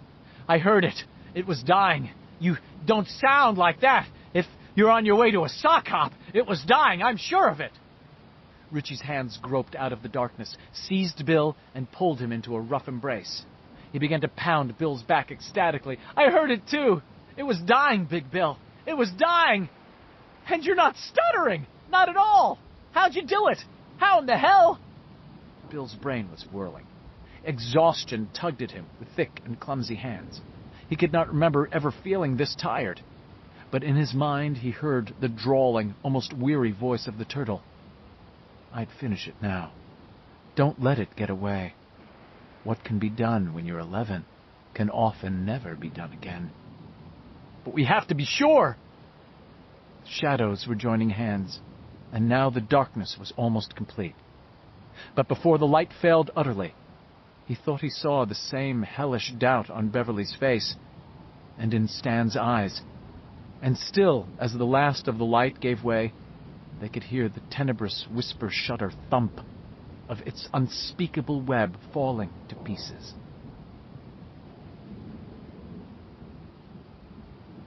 3. Bill in the Void. Late. Well, here you are again, little buddy. But what's happened to your hair? You're just as bald as a cue ball. Sad. What sad, short lives humans live. Each life a short pamphlet written by an idiot. Tut, tut, and all that. I'm still Bill Denbrough. You killed my brother and you killed Stan the Man. You tried to kill Mike. And I'm going to tell you something. This time, I'm not going to stop until the job's done. The turtle was stupid. Too stupid to lie. He told you the truth, little buddy. The time only comes around once. You hurt me. You surprised me. Never again. I am the one who called you back. You called all right, but you weren't the only one. Your friend the turtle, he died a few years ago. The old idiot puked inside his shell and choked to death on a galaxy or two. Very sad, don't you think? But also quite bizarre. Deserves a place in Ripley's Believe It or Not. That's what I think. Happened right around the same time you had that writer's block. You must have felt him go, little buddy. I don't believe that either. Oh, you'll believe. You'll see. This time, little buddy, I intend you to see everything, including the deadlights. He sensed its voice rising, buzzing and racketing. At last he sensed the full extent of its fury, and he was terrified. He reached for the tongue of its mind, concentrating, trying desperately to recapture the full extent of that childish belief, understanding at the same time that there was a deadly truth in what it had said. Last time it had been unprepared. This time, well, even if it had not been the only one to call them, it sure had been waiting. But still, he felt his own fury clean and singing as his eyes fixed on its eyes. He sensed its old scars, sensed that it had truly been hurt, and that it was still hurt. And as it threw him, as he felt his mind swatted out of his body, he concentrated all of his being on seizing its tongue and missed his grip. 4. Richie. The other four watched, paralyzed. It was an exact replay of what had happened before. At first, the spider, which seemed about to seize Bill and gobble him up, grew suddenly still. Bill's eyes locked with its ruby ones. There was a sense of contact, a contact just beyond their ability to divine. But they felt the struggle, the clash of wills. Then Richie glanced up into the new web and saw the first difference. There were bodies there, some half-eaten and half-rotted, and that was the same. But high up in one corner was another body, and Richie was sure this one was still fresh, possibly even still alive. Beverly had not looked up. Her eyes were fixed on Bill and the spider. But even in his terror, Richie saw the resemblance between Beverly and the woman in the web. Her hair was long and red. Her eyes were open but glassy and unmoving. A line of spittle had run from the left corner of her mouth down to her chin. She had been attached to one of the web's main cables by a gossamer harness that went around her waist and under both arms, so that she lolled forward in a half bow, arms and legs dangling limply. Her feet were bare. Richie saw another body crumpled at the foot of her web, a man he had never seen before, and yet his mind registered an almost subconscious resemblance to the late unlamented Henry Bowers. Blood had run from both of the stranger's eyes and caked in a foam around his mouth and on his chin. Then Beverly was screaming, "Something's wrong! Something's gone wrong! Do something, for Christ's sake! Won't somebody do something?" Richie's gaze snapped back to Bill and the spider, and he heard monstrous laughter. Bill's face was stretching in some subtle way. His skin had gone parchment sallow, as shiny as the skin of a very old person. His eyes were rolled up to the whites. "Oh, Bill, where are you?" As Richie watched, blood suddenly burst from Bill's nose in a foam. His mouth was writhing, trying to scream, and now the spider was advancing on him again. It was turning, presenting its stinger. It means to kill him. Kill his body, anyway. While his mind is somewhere else, it means to shut him out forever. It's winning. "Bill, where are you? For Christ's sake, where are you?" And somewhere, faintly from some unimaginable distance, he heard Bill scream, and the words, although meaningless, were crystal clear and full of sickening, "The turtle is dead. Oh God, the turtle really is dead." Despair. Bev shrieked again and put her hands to her ears as if to shut out that fading voice. The spider's stinger rose, and Richie bolted at it. A grin spreading up toward his ears, and he called out in his best Irish cop's voice, "Here, here, me fine girl, just what in the hell do you think you're doing? Belay that guff before I snatch your petty skirts and snap your smithy riddles!" The spider stopped laughing, and Richie felt a rising howl of anger and pain inside its head. "Hurt it!" he thought triumphantly. "Hurt it! How about that? Hurt it! And guess what? I've got its tongue! I think Bill missed it somehow, but while it was distracted, I got—" Then screaming at him, its cries a hive of furious bees in his head, Richie was whacked out of himself and into darkness, dimly aware that it was trying to shake him loose. It was doing a pretty good job, too. Terror washed through him, and then was replaced by a sense of cosmic absurdity. He remembered Beverly with his Duncan yo-yo, showing him how to make it sleep, walk the dog, go around the world. And now here he was, Richie the human yo-yo, and its tongue was the string. Here he was, and this wasn't called walking the dog, but maybe walking the spider. And if that wasn't funny, what was? Richie laughed. It wasn't polite to laugh with your mouth full, of course, but he doubted if anybody out here read Miss Manners. That got him laughing again, and he bit in harder. The spider screamed and shook him furiously, howling its anger at being surprised again. It had believed only the writer would challenge it, and now this man who was laughing like a crazy boy had seized it when it was least prepared. Richie felt himself slipping.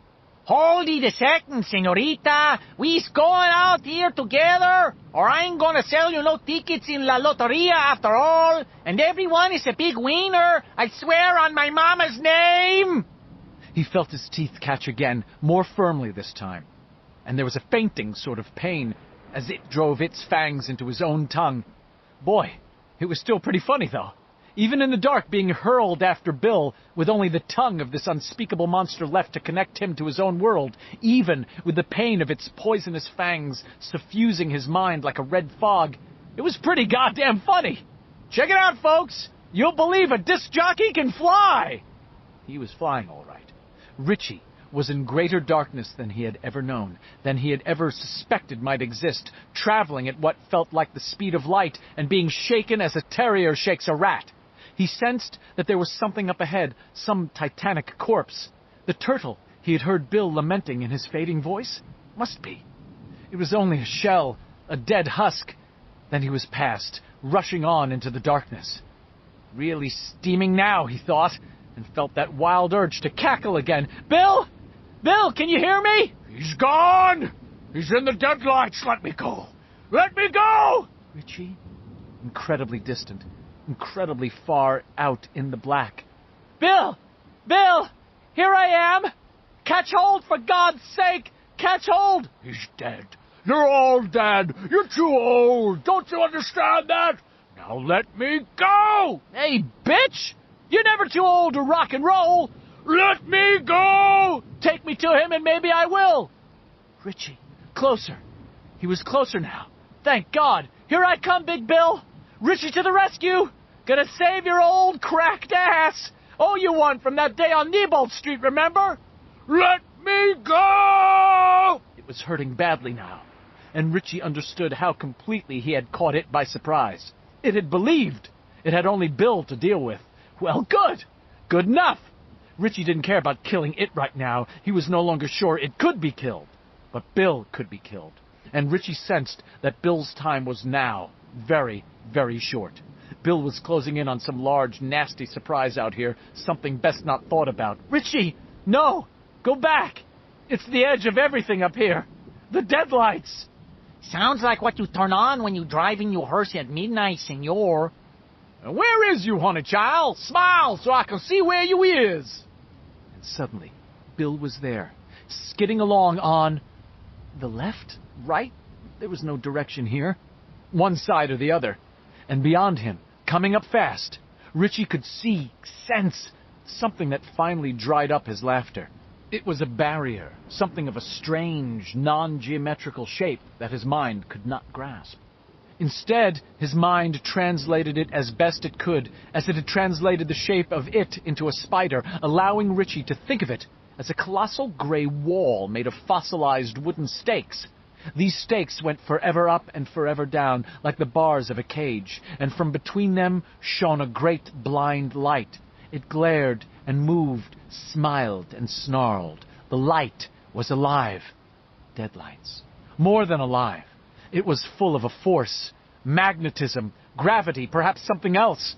Richie felt himself lifted and dropped, swirled and pulled, as if he were shooting a fast throat of rapids in an inner tube. He could feel the light moving eagerly over his face, and the light was thinking. This is it. This is it. The rest of it. Let me go!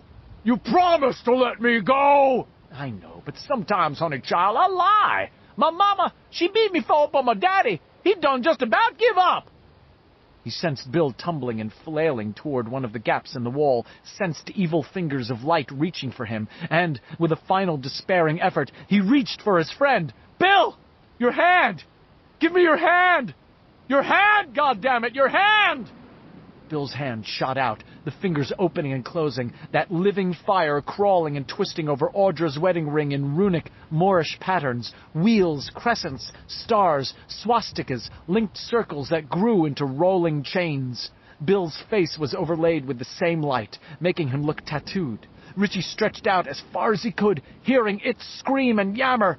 I missed him! Oh, dear God, I missed! He's gonna shoot through! Then Bill's fingers closed over Richie's, and Richie clenched his hand into a fist. Bill's legs flew through one of the gaps in the frozen wood, and for one mad moment Richie realized he could see all the bones and veins and capillaries inside them, as if Bill had shot halfway into the maw of the world's strongest X-ray machine. Richie felt the muscles in his arms stretch like taffy, felt the ball and socket joint in his shoulder creak and groan in protest as the foot-pounds of pressure built up. He summoned all of his force and shouted, "Pull us back! Pull us back or I'll kill you! I'll voice you to death!" The spider screeched again, and Richie suddenly felt a great snapping whiplash curl through his body. His arm was a white-hot bar of agony. His grip on Bill's hand began to slip. "Hold on, Big Bill! I got you! Richie, I got you! You better," Richie thought grimly, "because I think you could walk 10 billion miles out here and never find a fucking pay toilet." They whistled back, that crazy light fading, becoming a series of brilliant pinpoints that finally winked out. They drove through the darkness like torpedoes, Richie gripping its tongue with his teeth, and Bill's wrist with one aching hand. There was the turtle, there and gone in a single eye blink. Richie sensed them drawing closer to whatever passed for the real world, although he believed he would never think of it as exactly real again. He would see it as a clever canvas scene underlaid with a crisscrossing of support cables like the strands of a spider web. But we're going to be all right, he thought. We're going to get back. The buffeting began then. the whipping, slamming, side-to-side flailing, as it tried one final time to shake them off and leave them outside. And Richie felt his grip slipping. He heard its guttural roar of triumph and concentrated his being on holding. But he continued to slip. He bit down frantically, but its tongue seemed to be losing substance and reality. It seemed to be becoming gossamer. "Help!" Richie screamed. "I'm losing it! Help! Somebody help us!" 5. Eddie. Eddie was half aware of what was happening. He felt it somehow, saw it somehow, but as if through a gauzy curtain. Somewhere, Bill and Richie were struggling to come back. Their bodies were here, but the rest of them, the real of them, was far away. He had seen the spider turn to impale Bill with its stinger, and then Richie had run forward, yelling at it in that ridiculous Irish cop's voice he used to use. Only Richie must have improved his act a hell of a lot over the years, because this voice sounded eerily like Mr. Nell from the old days. The spider had turned toward Richie, and Eddie had seen its unspeakable red eyes bulge in their sockets. Richie yelled again, this time in his Pancho Vanilla voice, and Eddie had felt the spider scream in pain. Ben yelled hoarsely, as a split appeared in its hide along the line of one of its scars from the last time. A stream of ichor, black as crude oil, sprayed out. Richie had started to say something else, and his voice had begun to diminish, like the fade at the end of a pop song. His head had rolled back on his neck, his eyes fixed on its eyes. The spider grew quiet again. Time passed. Eddie had no idea just how much. Richie and the spider stared at each other. Eddie sensed the connection between them, felt a swirl of talk and emotions somewhere far away. He could make out nothing exactly, but sensed the tones of things in colors and hues. Bill lay slumped on the floor, nose and ears bleeding, fingers twitching slightly, his long face pale, his eyes closed. The spider was now bleeding in 4 or 5 places, badly hurt again, badly hurt but still dangerously vital. And Eddie thought, why are we just standing around here? We could hurt it while it's occupied with Richie. Why doesn't somebody move, for Christ's sake? He sensed a wild triumph, and that feeling was clearer, sharper, closer. They're coming back, he wanted to shout, but his mouth was too dry, his throat too tight. They're coming back! Then Richie's head began to turn slowly from side to side. His body seemed to ripple inside his clothes. His glasses hung on the end of his nose for a moment, then fell off and shattered on the stone floor. The spider stirred, its spiny legs making a dry clittering on the floor.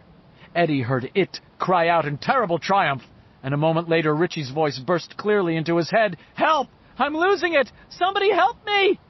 Eddie ran forward then, yanking his aspirator from his pocket with his good hand, his lips drawn back in a grimace, his breath whistling painfully in and out of a throat that now felt the size of a pinhole. Crazily! His mother's face danced before him, and she was crying, Don't go near that thing, Eddie! Don't go near it! Things like that give you cancer! Shut up, Ma! Eddie screamed in a high, shrieky voice, all the voice he had left. The spider's head turned toward the sound, its eyes momentarily leaving Richie's. Here! Eddie howled in his fading voice. Here! Have some of this! He leaped at it, triggering the aspirator at the same time, and for an instant, all his childhood belief in the medicine came back to him. The childhood medicine that could solve everything, that could make him feel better when the bigger boys roughed him up, or when he was knocked over in the rush to get through the doors when school let out, or when he had to sit on the edge of the Tracker Brothers' vacant lot, out of the game, because his mother wouldn't allow him to play baseball. It was good medicine, strong medicine, and as he leaped into the spider's face, smelling its foul yellow stench, feeling himself overwhelmed by its single-minded fury and determination to wipe them all out, he triggered the aspirator into one of its ruby eyes. He heard its scream. No rage this time, only pain, a horrid, screaming agony. He saw the mist of droplets settle on that blood-red bulge, saw the droplets turn white where they landed, saw them sink in as a splash of carbolic acid would sink in. He saw its huge eye begin to flatten out like a bloody egg yolk and run in a ghastly stream of living blood and ichor and maggoty pus. Come home now, Bill! He screamed with the last of his voice. And then he struck it. He felt its noisome heat baking into him. He felt a terrible wet warmth and realized that his good arm had slipped into the spider's mouth. He triggered the aspirator again, shooting the stuff right down its throat this time, right down its rotten, evil, stinking gullet. And there was sudden, flashing pain, as clean as the drop of a heavy knife, as its jaws closed and ripped his arm off at the shoulder. Eddie fell to the floor, the ragged stump of his arm spraying blood, faintly aware that Bill was getting shakily to his feet, that Richie was weaving and stumbling toward him like a drunk at the end of a long, hard night. Ed's! Far away. Unimportant. He could feel everything running out of him along with his life's blood, all the rage, all the pain, all the fear, all the confusion and hurt. He supposed he was dying, but he felt... God. He felt so lucid, so clear, like a window pane which has been washed clean, and now lets in all the gloriously frightening light of some unsuspected dawning. The light, oh God, that perfect, rational light that clears the horizon somewhere in the world every second. Ed's, oh my God, Bill, Ben, someone, he's lost his arm, He looked up at Beverly and saw she was crying, the tears coursing down her dirty cheeks as she got an arm under him. He became aware that she had taken off her blouse and was trying to staunch the flow of blood, and that she was screaming for help.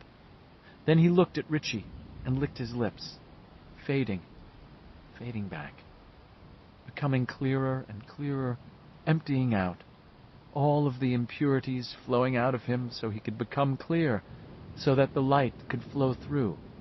And if he had had time enough, he could have preached on this. He could have sermonized. Not bad, he would begin.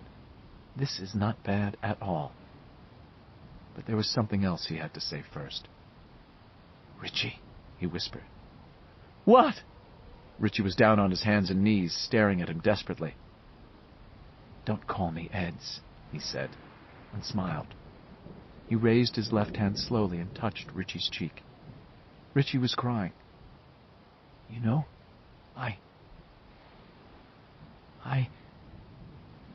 Eddie closed his eyes, thinking how to finish, and while he was still thinking it over, he died. 6. Derry, 7 o'clock to 9 o'clock a.m. By 7 a.m., the wind speed in Derry had picked up to about 37 miles an hour, with gusts up to 45. Harry Brooks, a National Weather Service forecaster based at Bangor International Airport, made an alarmed call to NWS headquarters in Augusta. The winds, he said, were coming out of the west and blowing in a queer, semicircular pattern he had never seen before. But it looked to him more and more like some weird species of pocket hurricane, one that was limited almost exclusively to Derry Township. At 7:10, the major Bangor radio stations broadcast the first severe weather warnings. The explosion of the power transformer at Tracker Brothers had killed the power all over Derry on the Kansas Street side of the Barrens.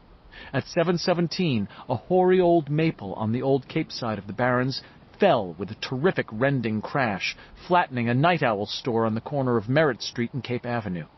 An elderly patron named Raymond Fogarty was killed by a toppling beer cooler. This was the same Raymond Fogarty who, as the minister of the First Methodist Church of Derry, had presided over the burial rites of George Denbrough in October of 1957. The maple also pulled down enough power lines to knock out the power in both the Old Cape and the somewhat more fashionable Sherburne Woods development beyond it. The clock in the steeple of the Grace Baptist Church had chimed neither 6 nor 7. At 7:20, 3 minutes after the maple fell in the Old Cape, and about an hour and 15 minutes after every toilet and domestic drain over there had suddenly reversed itself, the clock in the tower chimed 13 times.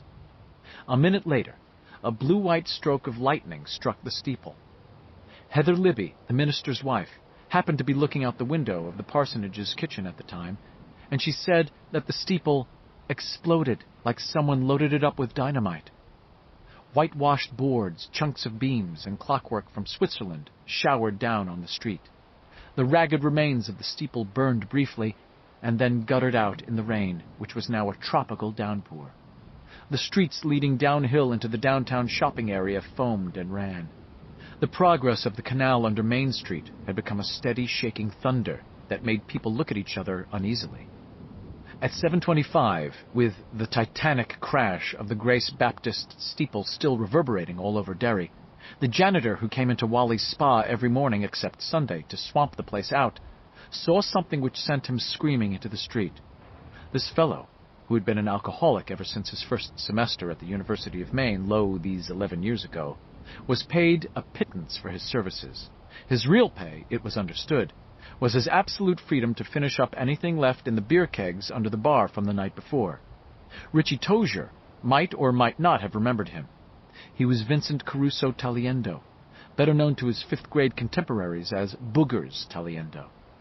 As he was mopping up on that apocalyptic morning in Derry, working his way gradually closer and closer to the serving area, he saw all 7 of the beer taps, 3 Bud, 2 Narragansett, 1 Schlitz, known more familiarly to the bleary patrons of Wally's as Slits, and 1 Miller Lite, nod forward as if pulled by 7 invisible hands.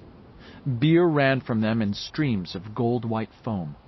Vince started forward, thinking not of ghosts or phantoms, but of his morning's dividend going down the drain.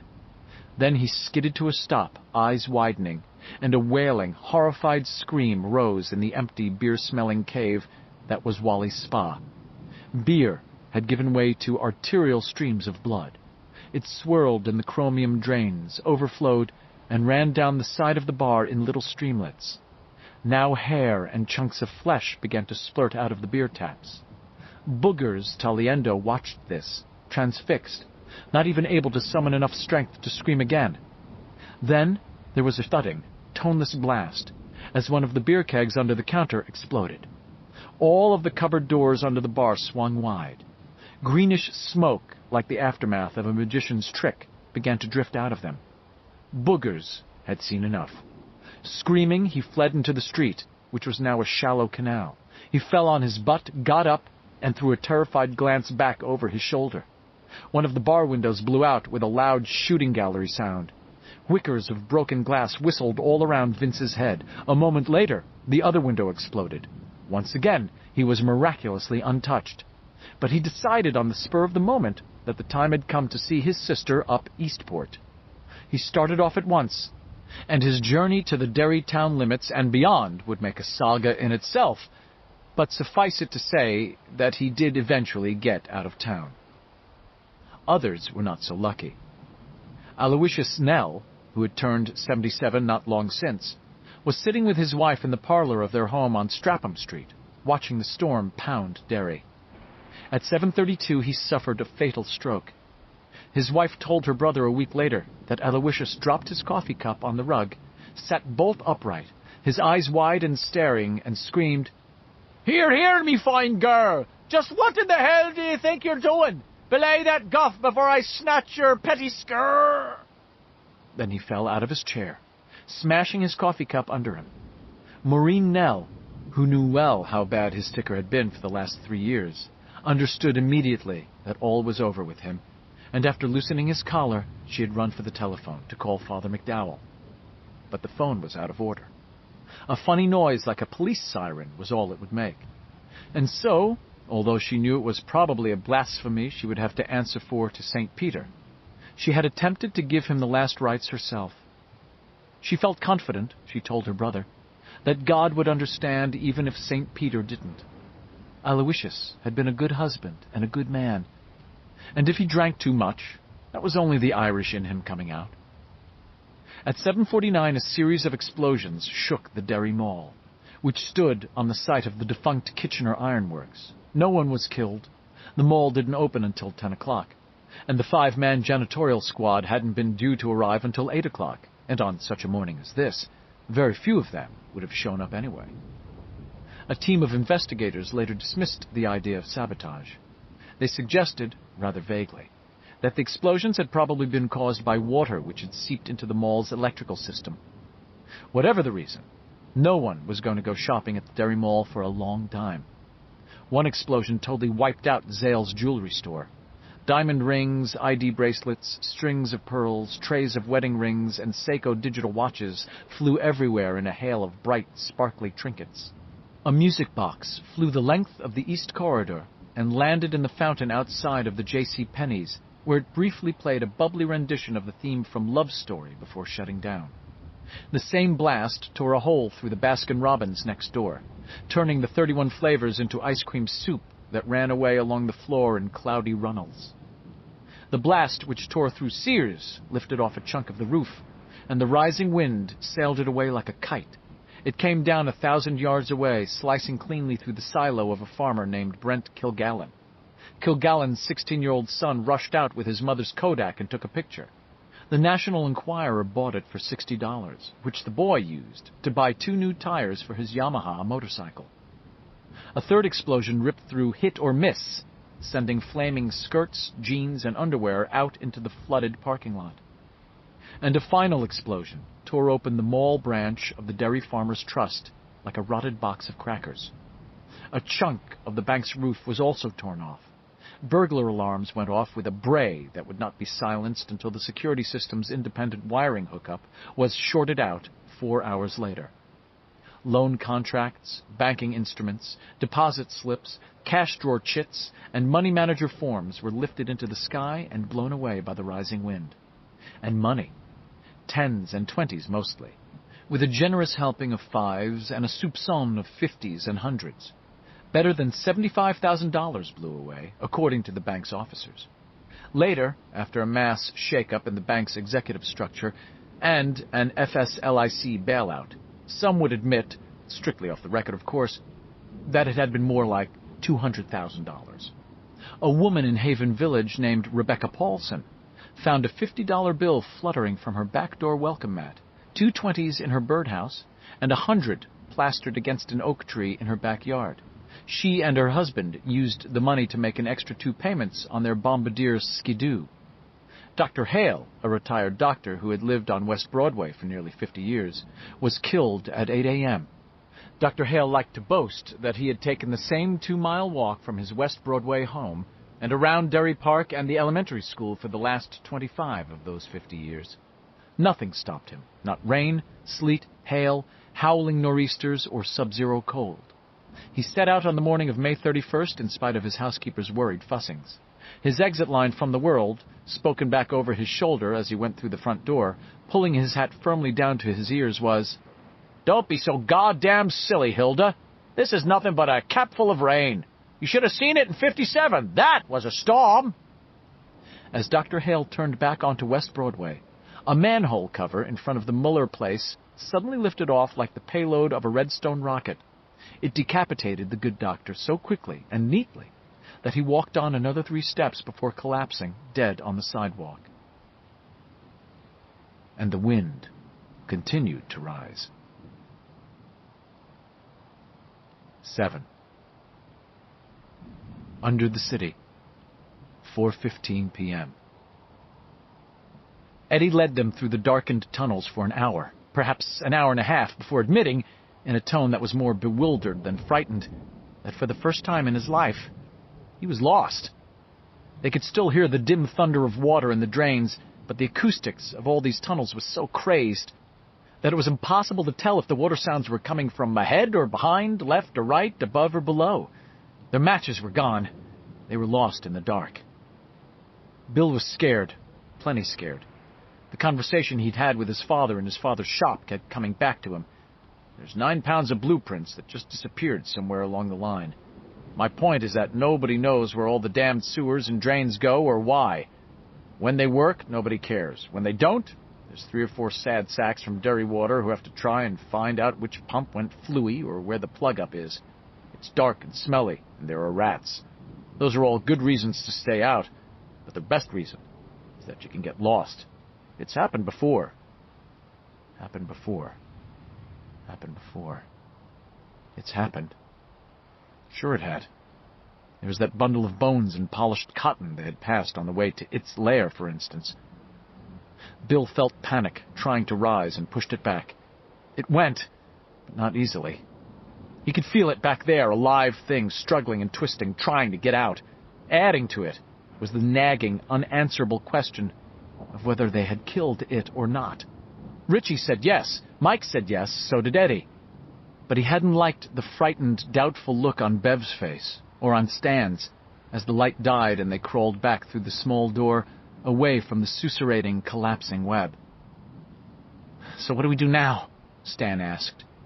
Bill heard the frightened little boy tremble in Stan's voice, and knew the question was aimed directly at him. "Yeah," Ben said. "What? Damn, I wish we had a flashlight or even a candle." Bill thought he heard a stifled sob in the second ellipsis. It frightened him more than anything else. Ben would have been astounded to know it, but Bill thought the fat boy tough and resourceful, steadier than Richie, and less apt to cave in suddenly than Stan.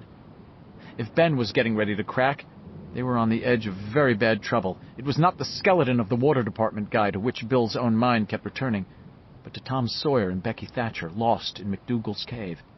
He would push the thought away, and then it would come stealing back. Something else was troubling him. The concept was too large and too vague for his tired boy's mind to grasp. Perhaps it was the very simplicity of the idea that made it elusive. They were falling away from each other. The bond that had held them all this long summer was dissolving. It had been faced and vanquished. It might be dead, as Richie and Eddie thought, or it might be wounded so badly it would sleep for 100 years, or 1,000, or 10,000. They had faced it, seen it with its final mask laid aside, and it had been horrible enough, oh, for sure. But once seen, its physical form was not so bad, and its most potent weapon was taken away from it.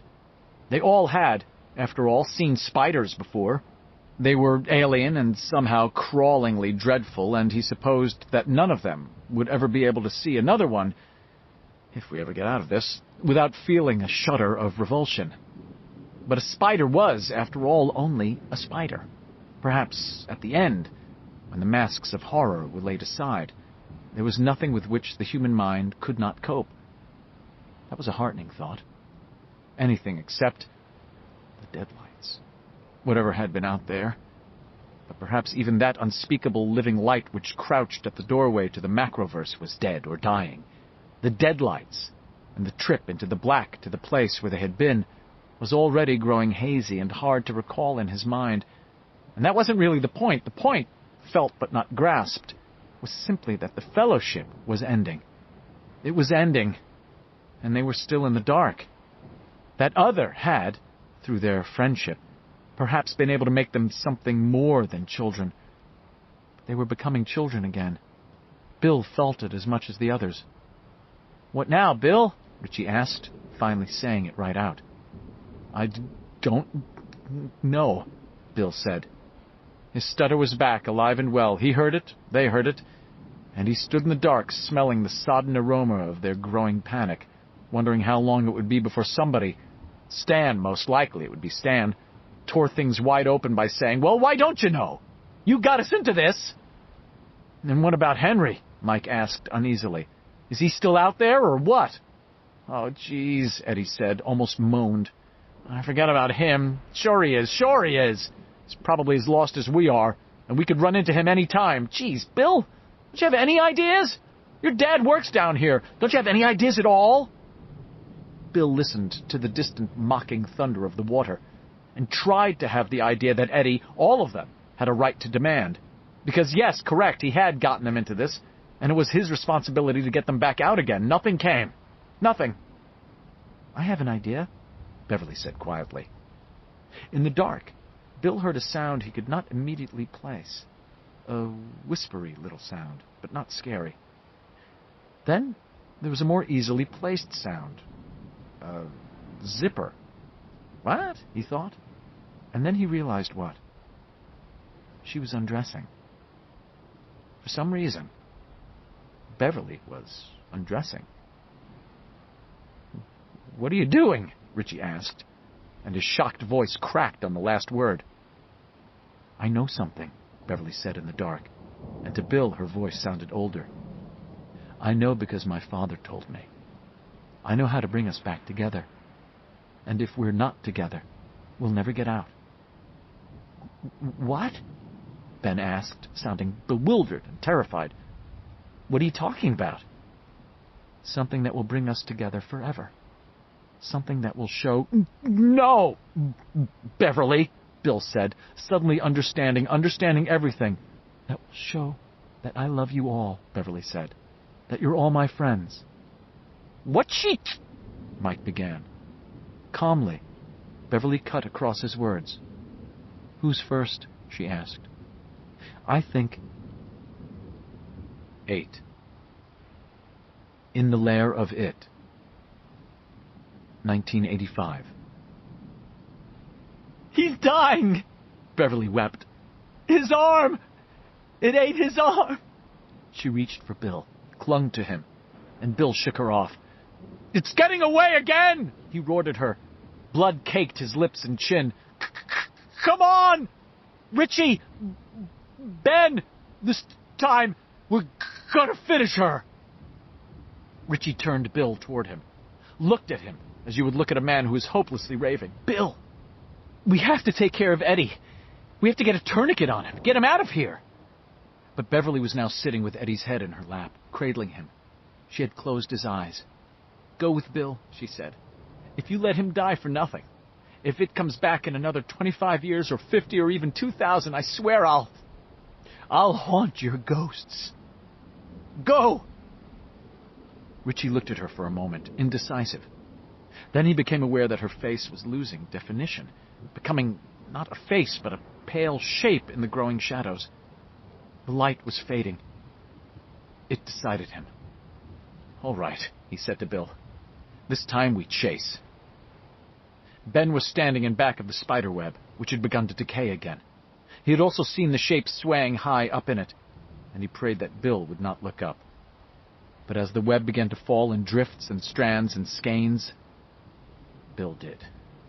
He saw Audra, sagging as if in a very old and creaky elevator. She dropped 10 feet, stopped, swaying from side to side, and then abruptly dropped another 15. Her face never changed.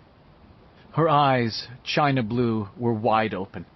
Her bare feet swung back and forth like pendulums. Her hair hung lankly over her shoulders. Her mouth was ajar. Audra! He screamed. Bill, come on! Ben shouted. The web was falling all around them now, thudding to the floor and beginning to run.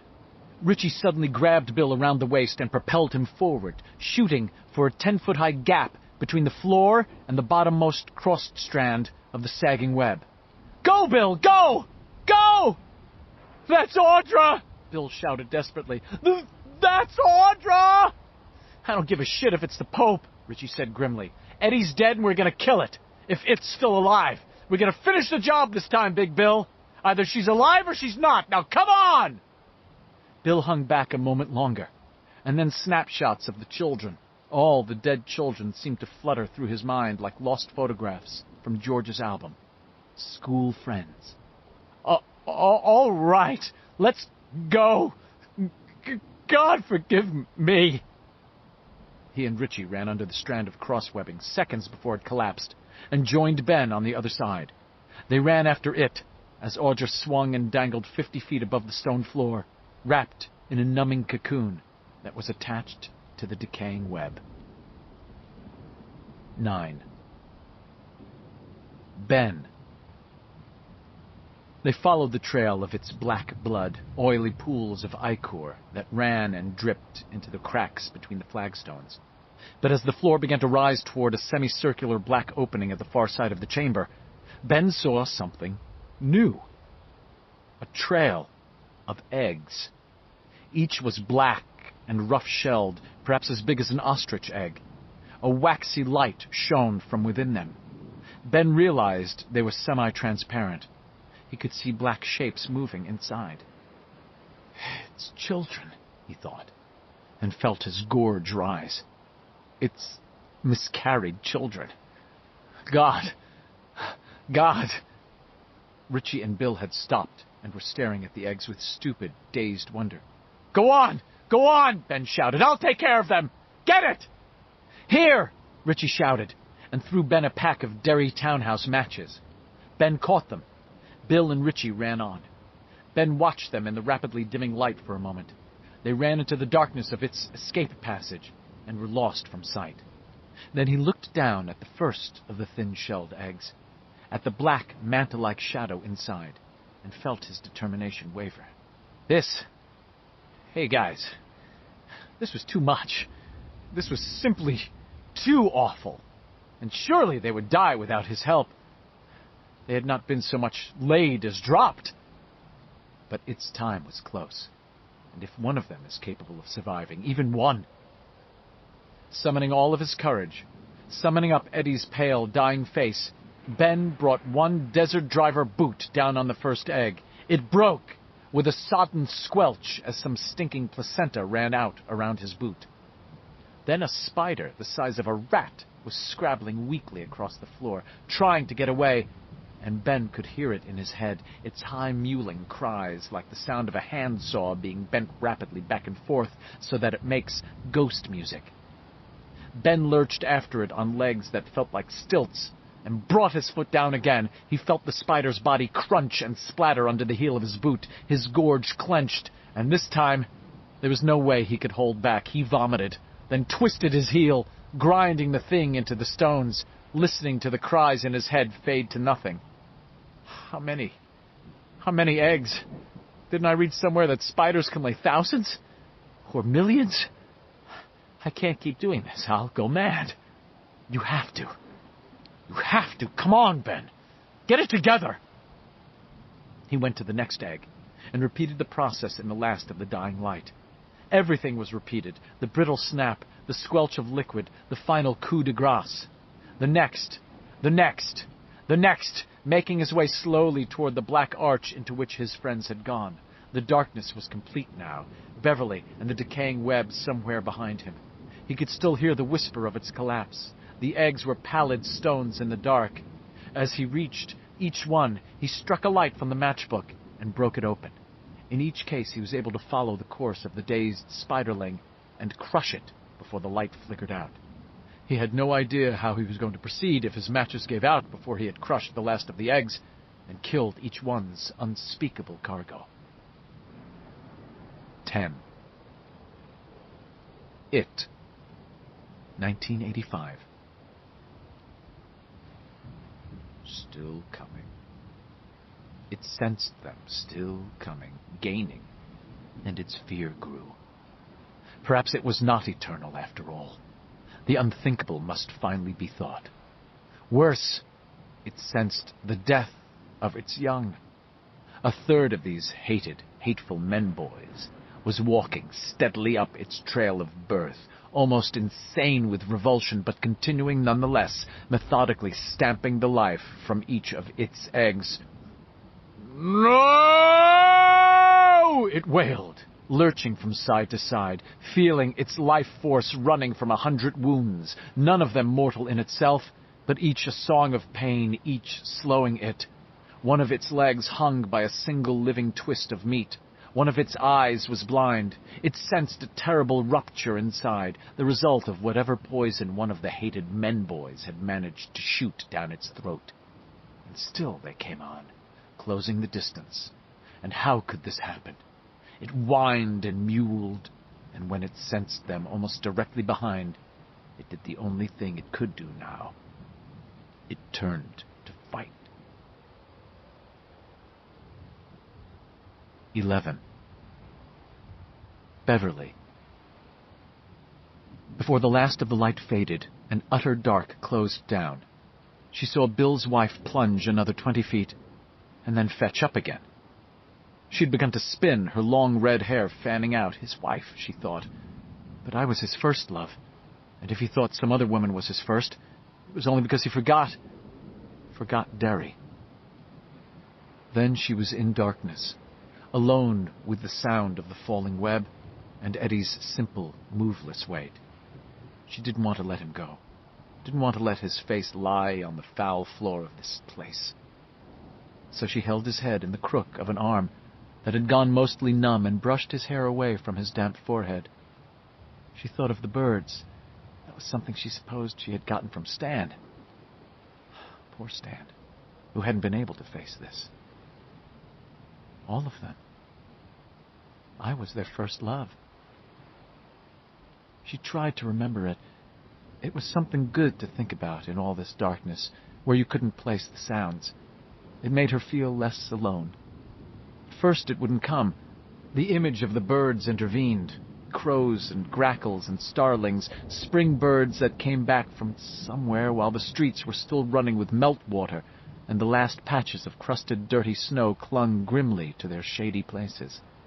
It seemed to her that it was always on a cloudy day that you first heard and saw those spring birds, and wondered where they came from. Suddenly, they were just back in Derry, filling the white air with their raucous chatter. They lined the telephone wires and roof peaks of the Victorian houses on West Broadway. They jostled for places on the aluminum branches of the elaborate TV antenna on top of Wally's Spa. They loaded the wet black branches of the elms on Lower Main Street.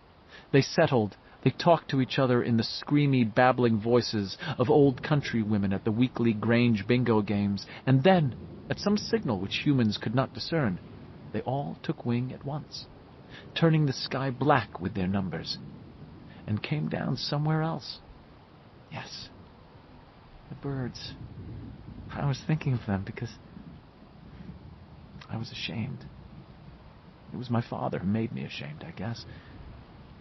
And maybe that was its doing, too. Maybe. The memory came, the memory behind the birds, but it was vague and disconnected. Perhaps this one always would be. She had... Her thoughts broke off as she realized that Eddie... 12. Love and Desire. August 10th, 1958. Comes to her first, because he is the most frightened. He comes to her not as her friend of that summer, or as her brief lover now, but the way he would have come to his mother only 3 or 4 years ago, to be comforted. He doesn't draw back from her smooth nakedness, and at first she doubts if he even feels it. He is trembling, and although she holds him, the darkness is so perfect that even this close she cannot see him. Except for the rough cast, he might as well be a phantom. "What do you want?" he asks her. "You have to put your thing in me," she says. He tries to pull back, but she holds him, and he subsides against her. She has heard someone, Ben, she thinks, draw in his breath. "Beffy, I can't do that. I don't know how." "I think it's easy, but you'll have to get undressed." She thinks about the intricacies of managing cast and shirt, first somehow separating, and then rejoining them, and amends. Your pants, anyway. "No, I can't." But she thinks part of him can, and wants to, because his trembling has stopped, and she feels something small and hard which presses against the right side of her belly. "You can," she says, and pulls him down. The surface beneath her bare back and legs is firm, clayey, dry. The distant thunder of the water is drowsy, soothing. She reaches for him. There's a moment, and her father's face intervenes, harsh and forbidding. "I want to see if you're intact." And then she closes her arms around Eddie's neck, her smooth cheek against his smooth cheek. And as he tentatively touches her small breasts, she sighs, and thinks for the first time, this is Eddie.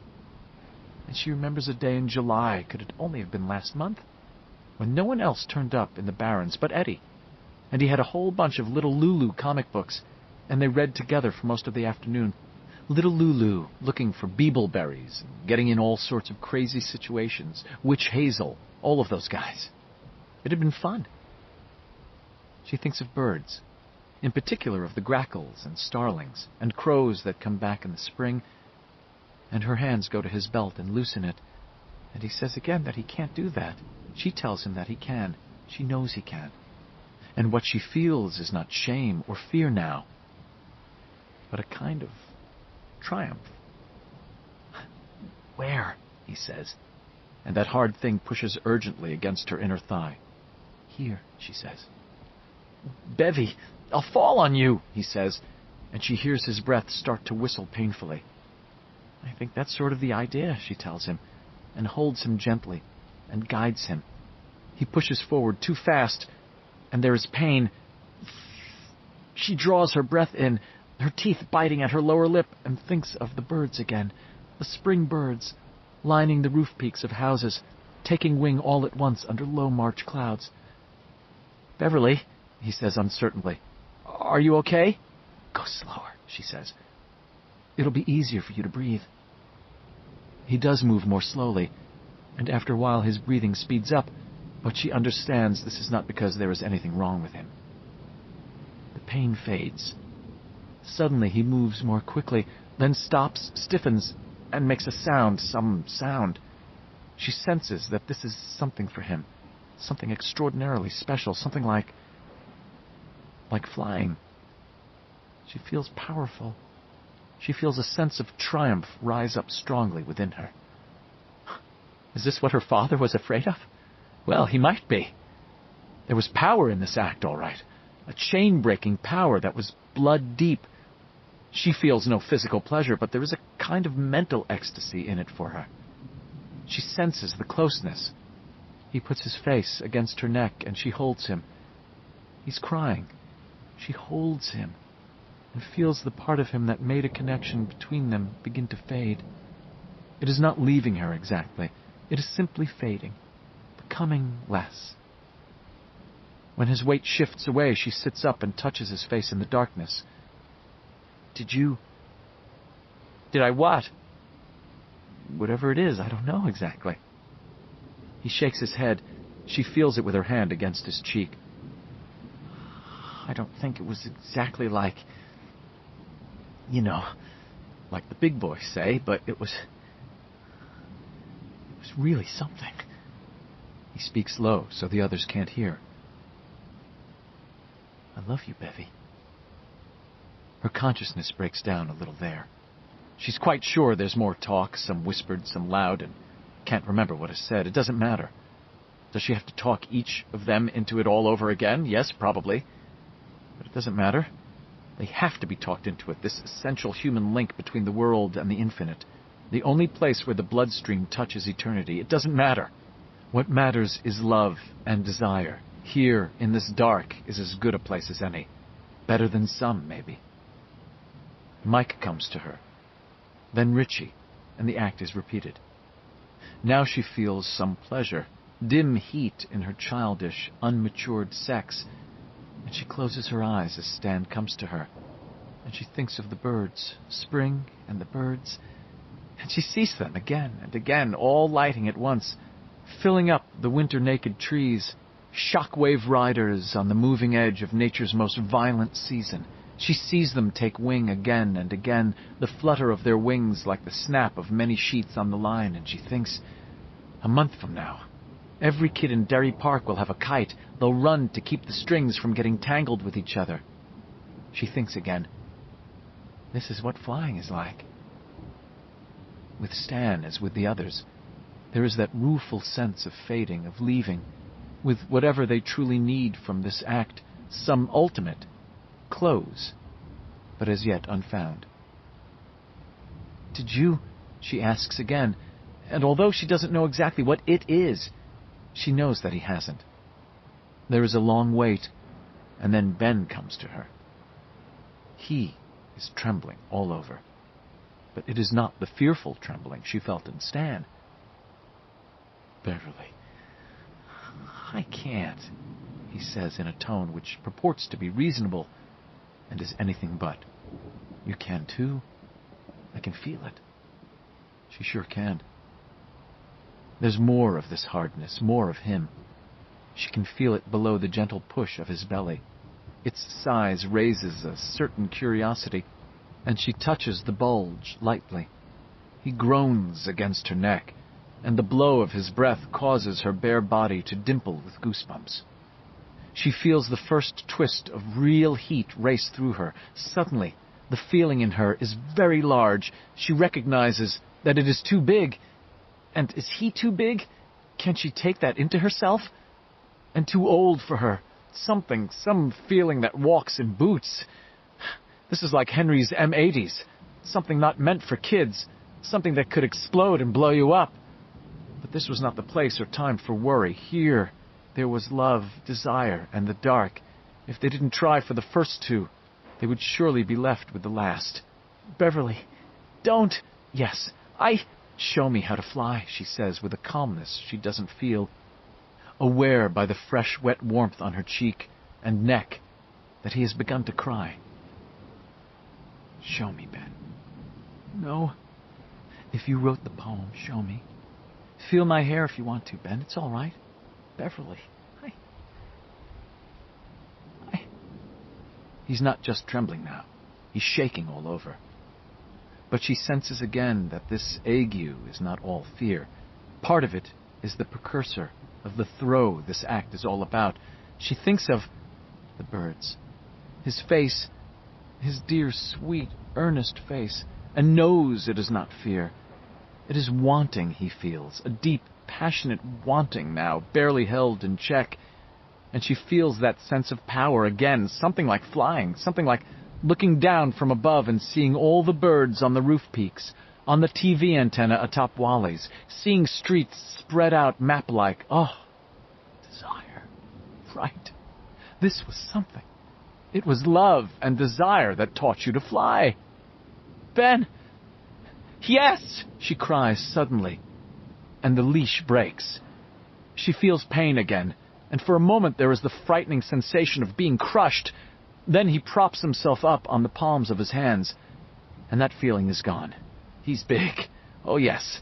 The pain is back, and it's much deeper than when Eddie first entered her. She has to bite her lip again and think of the birds until the burning is gone. But it does go, and she is able to reach up and touch his lips with one finger, and he moans.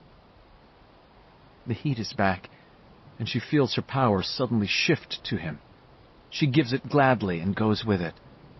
There's a sensation first of being rocked, of a delicious spiraling sweetness which makes her begin to turn her head helplessly from side to side, and a tuneless humming comes from between her closed lips. This is flying. This, oh, love. Oh, desire. Oh, this is something impossible to deny. Binding. Giving. Making a strong circle. Binding. Giving. Flying. Oh, Ben. Oh, my dear. Yes, she whispers, feeling the sweat stand out on her face, feeling their connection, something firmly in place, something like eternity.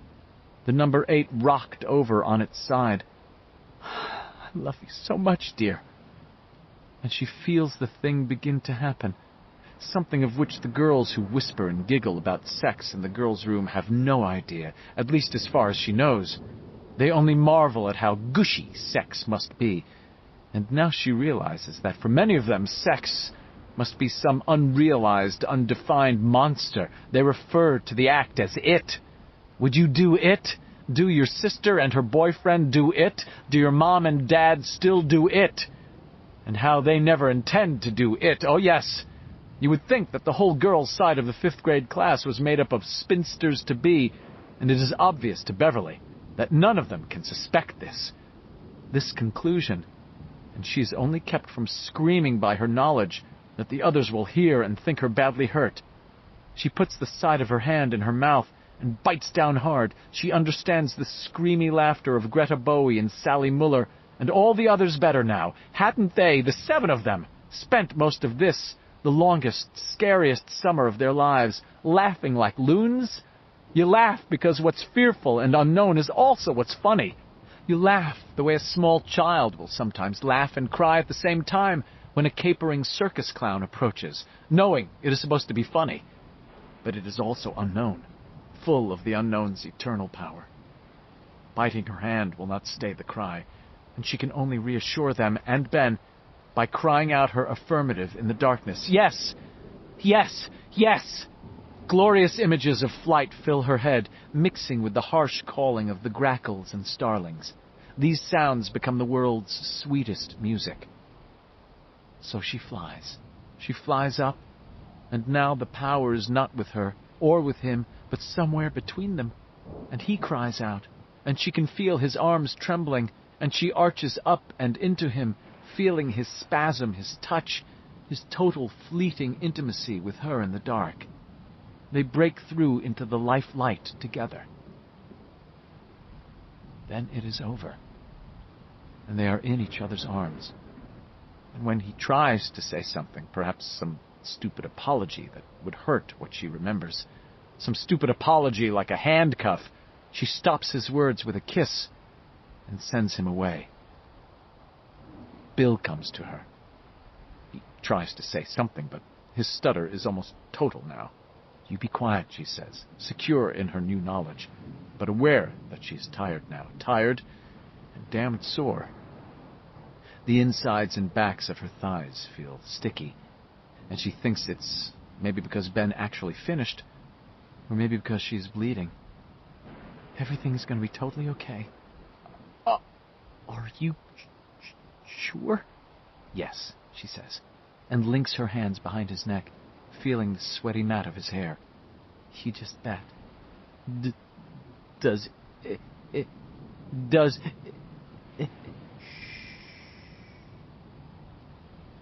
It is not as it was with Ben. There is passion, but not the same kind. Being with Bill now is the best conclusion to this that there could be. He is kind, tender, just short of calm. She senses his eagerness, but it is tempered and held back by his anxiety for her, perhaps because only Bill and she herself realize what an enormous act this is, and how it must never be spoken of, not to anyone else, not even to each other. At the end, she's surprised by that sudden upsurge, and she has time to think, "Oh, it's going to happen again. I don't know if I can stand it." But her thoughts are swept away by the utter sweetness of it, and she barely hears him whispering, "I love you, Bev. I love you. I'll always love you," saying it over and over, and not stuttering at all.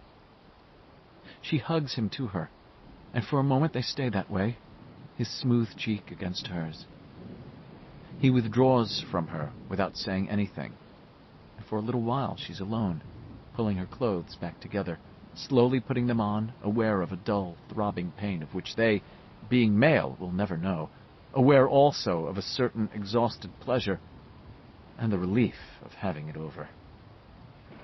There's an emptiness down there now, and although she is glad that her sex is her own again, the emptiness imparts a strange melancholy, which she could never express, except to think of bare trees under a white winter sky, empty trees, trees waiting for blackbirds to come like ministers at the end of March to preside over the death of snow. She finds them by groping for their hands. For a moment, no one speaks, and when someone does, it does not surprise her much that it's Eddie. "I think when we went right 2 turns back, we should have gone left." "Geez, I knew that, but I was so sweaty and frigged up." "Been frigged up your whole life, Eds," Richie says. His voice is pleasant. The raw edge of panic is completely gone. "We went wrong some other places, too," Eddie says, ignoring him. "But that's the worst one. If we can find our way back there, we just might be okay." They form up in a clumsy line, Eddie first, Beverly second now, her hand on Eddie's shoulder as Mike's is on hers. They begin to move again, faster this time. Eddie displays none of his former nervous care. "We're going home," she thinks, and shivers with relief and joy. Home, yes. And that will be good. We've done our job, what we came for. Now we can go back to just being kids again. And that will be good, too. As they move through the dark, she realizes the sound of running water is closer. Chapter 23. Out. 1. Derry, 9 o'clock to 10 o'clock a.m. By 9:10, Derry wind speeds were being clocked at an average of 55 miles an hour, with gusts up to 70. The anemometer in the courthouse registered one gust of 81, and then the needle dropped all the way back to 0. The wind had ripped the whirling cup-like device on the courthouse roof off its moorings, and it flew away into the rain-swept dimness of the day. Like George Dembro's boat, it was never seen again. By 9:30, the thing the Derry Water Department had sworn was now impossible seemed not only possible, but imminent. That downtown Derry might be flooded for the first time since August of 1958, when many of the old drains had clogged up or caved in during a freak rainstorm. By 10:15, men with grim faces were arriving in cars and pickup trucks along both sides of the canal, their foul weather gear rippling crazily in the freight train wind. For the first time since October of 1957, sandbags began to go up along the canal's cement sides. The arch where the canal went under the three-way intersection at the heart of Derry's downtown area was full almost to the top. Main Street, Canal Street, and the foot of Up Mile Hill were impassable except by foot, and those who splashed and hurried their way toward the sandbagging operation felt the very streets beneath their feet trembling with the frenzied flow of the water, the way a turnpike overpass will tremble when big trucks pass each other. But this was a steady vibration, and the men were glad to be on the north side of downtown, away from that steady rumbling that was felt rather than heard. Harold Gardner shouted at Alfred Zittner, who ran Zittner's Realty on the west side of town, asked him if the streets were going to collapse. Zittner said hell would freeze over before something like that happened. Harold had a brief image of Adolf Hitler and Judas Iscariot handing out ice skates and went on heaving sandbags. The water was now less than 3 inches below the top of the canal's cement walls. In the barrens, the Kenduskeag was already out of its banks, and by noon, the luxuriant undergrowth and scrub trees would be poking out of a vast, shallow, stinking lake. The men continued to work, pausing only when the supply of sandbags ran out. And then, at 10:10, they were frozen by a great rending, ripping sound. Harold Gardner later told his wife he thought maybe the end of the world had come. It wasn't downtown falling into the earth. Not then. It was the standpipe. Only Andrew Keene, Norbert Keene's grandson, actually saw it happen. And he had smoked so much Colombian Red that morning that at first he thought it had to be a hallucination. He had been wandering Derry's storm-swept streets since about 8 o'clock, roughly the same time that Dr. Hale was ascending to the great family medical practice in the sky. He was drenched to the skin, except for the 2-ounce baggie of pot tucked up into his armpit that was, but totally unaware of it.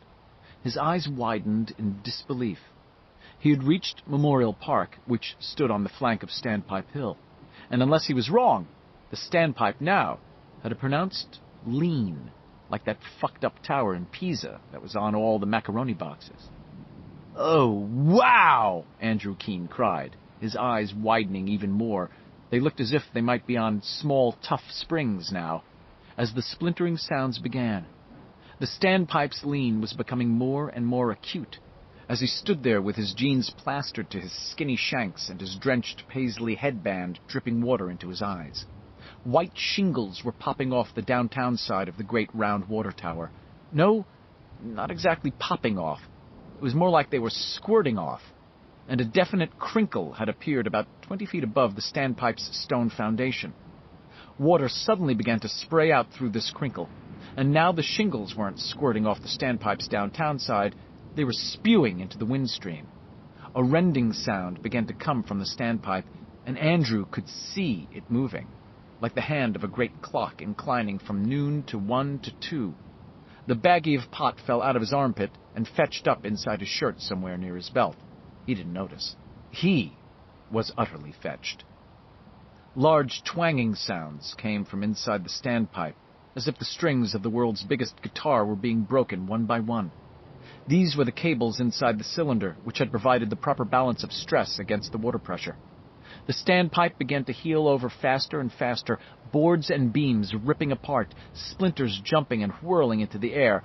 "Far fucking out!" Andrew Keene shrieked, but was lost in the standpipe's final crashing fall.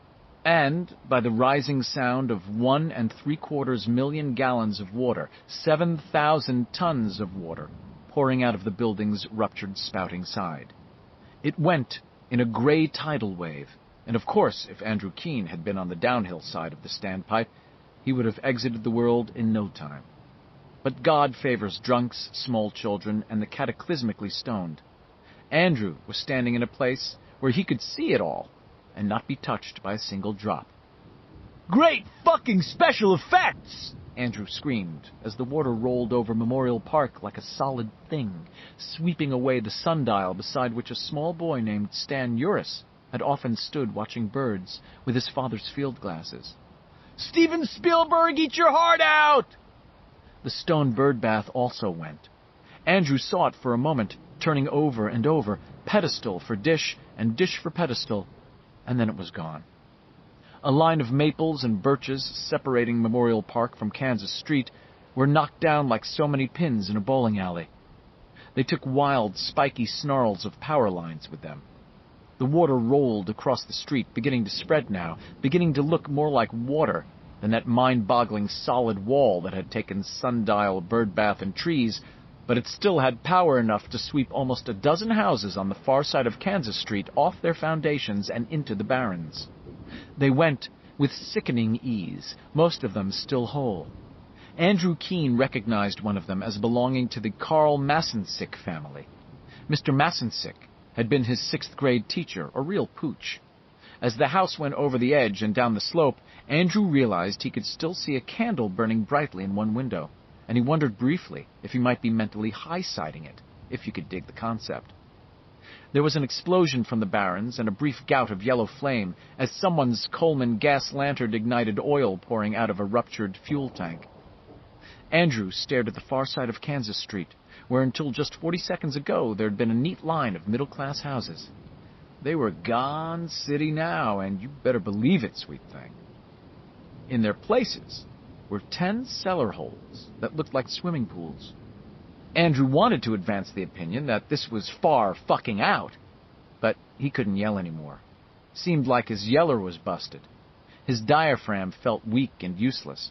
He heard a series of crunching thuds, the sound of a giant with his shoes full of Ritz crackers marching down a flight of stairs.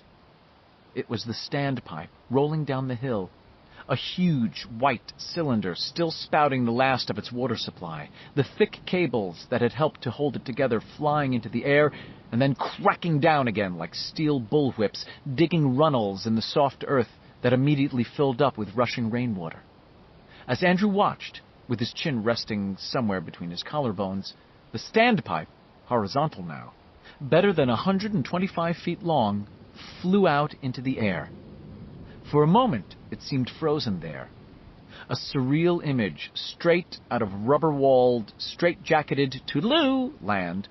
Rainwater sparkling on its shattered sides, its windows broken, casements hanging, the flashing light on top, meant as a warning for low-flying, light planes, still flashing, and then it fell into the street with a final rending crash. Kansas Street had channeled a lot of the water, and now it began to rush toward downtown by way of Up Mile Hill. There used to be houses over there, Andrew Keene thought, and suddenly all the strength ran out of his legs. He sat down heavily. Kersplash. He stared at the broken stone foundation on which the standpipe had stood for his whole life. He wondered if anyone would ever believe him. He wondered if he believed it himself. 2. The Kill. 10:02 a.m., May 31st, 1985. Bill and Richie saw it turn toward them, its mandibles opening and closing, its one good eye glaring down at them, and Bill realized it gave off its own source of illumination like some grisly lightning bug. But the light was flickering and uncertain. It was badly hurt. Its thoughts buzzed and racketed. Let me go! Let me go, and you can have everything you've ever wanted. Money, fame, fortune, power. I can give you these things. In his head. Bill moved forward empty-handed, his eyes fixed on its single red one. He felt the power growing inside him, investing him, knotting his arms into cords, filling each clenched fist with its own force. Richie walked beside him, his lips pulled back over his teeth. I can give you your wife back. I can do it, only she'll remember nothing as the 7 of you remembered nothing. They were close, very close now. Bill could smell its stinking aroma and realized with sudden horror that it was the smell of the barrens, the smell they had taken for the smell of sewers and polluted streams and the burning dump. But had they ever really believed those were all it had been? It was the smell of it, and perhaps it had been strongest in the barrens. But it had hung over all Derry like a cloud, and people just didn't smell it, the way zookeepers don't smell their charges after a while, or even wonder why the visitors wrinkle their noses when they come in. "Us two," he muttered to Richie, and Richie nodded without taking his eyes off the spider, which now shrank back from them, its abominable spiny legs clittering, brought to bay at last.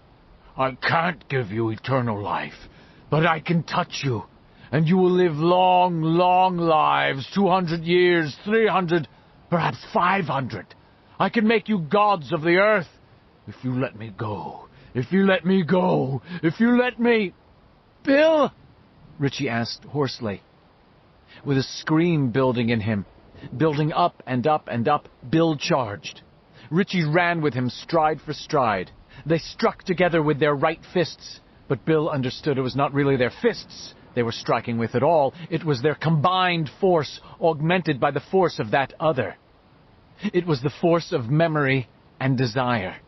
Above all else, it was the force of love and unforgotten childhood, like one big wheel. The spider's shriek filled Bill's head, seeming to splinter his brains. He felt his fist plunge deep into writhing wetness. His arm followed it in up to the shoulder. He pulled it back, dripping with the spider's black blood. Ichor poured from the hole he had made. He saw Richie standing almost beneath its bloated body, covered with its darkly sparkling blood, standing in the classic boxer's stance, his dripping fists pumping. The spider lashed at them with its legs. Bill felt one of them rip down his side, parting his shirt, parting skin. Its stinger pumped uselessly against the floor. Its screams were clarion bells in his head. It lunged clumsily forward, trying to bite him, and instead of retreating, Bill drove forward, using not just his fist now, but his whole body, making himself into a torpedo. He ran into its gut like a sprinting fullback who lowers his shoulders and simply drives straight ahead. For a moment he felt its stinking flesh simply give, as if it would rebound and send him flying. With an inarticulate scream he drove harder, pushing forward and upward with his legs, digging at it with his hands, and he broke through, was inundated with its hot fluids. They ran across his face, in his ears. He snuffled them up his nose in thin, squirming streams. He was in the black again, up to his shoulders inside its convulsing body, and in his clogged ears he could hear a sound like the steady whack-whack, whack-whack of a big bass drum, the one that leads the parade when the circus comes to town, with its complement of freaks and strutting, capering clowns. The sound of its heart. He heard Richie scream in sudden pain, a sound that rose into a quick, gasping moan, and was cut off. Bill suddenly thrust both fisted hands forward. He was choking, strangling in its pulsing bag of guts and waters. Whack, whack! Whack, whack!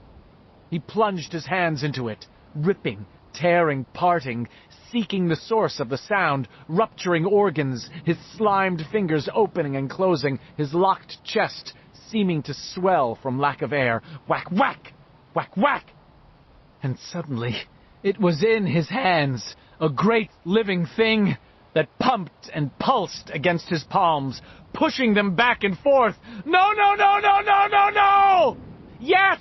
Bill cried, choking, drowning. "Yes! Try this, you bitch! Try this one out! Do you like it? Do you love it? Do you?" He laced his fingers together over the pulsing narthex of its heart, palms spread apart in an inverted V, and brought them together with all the force he could muster. There was one final shriek of pain and fear as its heart exploded between his hands, running out between his fingers in jittering strings. Whack, whack! Whack, whack! The scream fading, dwindling. Bill felt its body clench around him suddenly, like a fist in a slick glove. Then everything loosened. He became aware that its body was tilting, slipping slowly off to one side. At the same time he began pulling back, his consciousness leaving him. The spider collapsed on its side, a huge bundle of steaming alien meat, its legs still quivering and jerking, caressing the sides of the tunnel and scraping across the floor in random scrolls. Bill staggered away, breathing in whooping gasps, spitting in an effort to clear his mouth of its horrible taste. He tripped over his own feet and fell to his knees.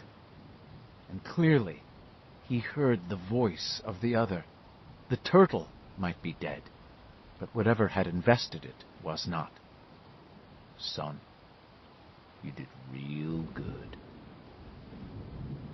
Then it was gone. The power went with it.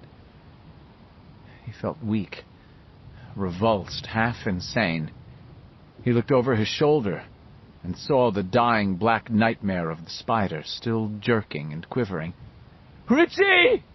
he cried out in a hoarse, breaking voice. "Richie! Where are you, man?" No answer. The light was gone now. It had died with the spider. He fumbled in the pocket of his matted shirt for the last book of matches. They were there. They wouldn't light. The heads were soaked with blood. "Richie!" he screamed again, beginning to weep now. He began to crawl forward, first one hand and then the other groping in the dark. At last one of them struck something which yielded limply to his touch. His hands flew over it and stopped as they touched Richie's face. "Richie! Richie!" Still no answer. Struggling in the dark, Bill got one arm under Richie's back and the other under his knees. He wobbled to his feet and began to stumble back the way they had come, with Richie in his arms. 3. Derry, 10 o'clock to 10:15 a.m. At 10 o'clock, the steady vibration which had been running through Derry's downtown streets increased to a rumbling roar. The Derry News would later write that the supports of the canal's underground portion, weakened by the savage assault of what amounted to a flash flood, simply collapsed. There were, however, people who disagreed with that view. "I was there. I know," Harold Gardner later told his wife. "It wasn't just that the canal's supports collapsed. It was an earthquake. That's what it was. It was a fucking earthquake." Either way, the results were the same.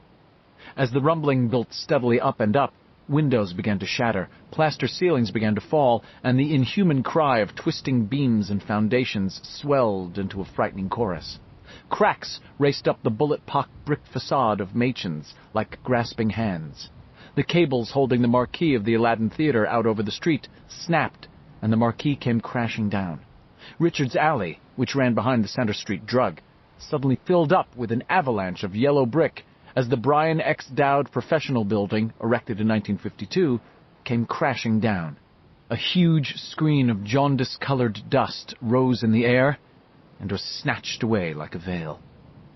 At the same time, the statue of Paul Bunyan in front of the city center exploded. It was as if that long-ago art teacher's threat to blow it up had finally proved to be dead serious after all. The bearded, grinning head rose straight up in the air. One leg kicked forward, the other back, as if Paul had attempted some sort of a split so enthusiastic it had resulted in dismemberment.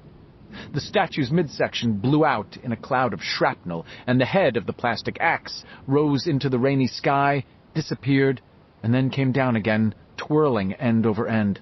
It sheared through the roof of the Kissing Bridge, and then its floor.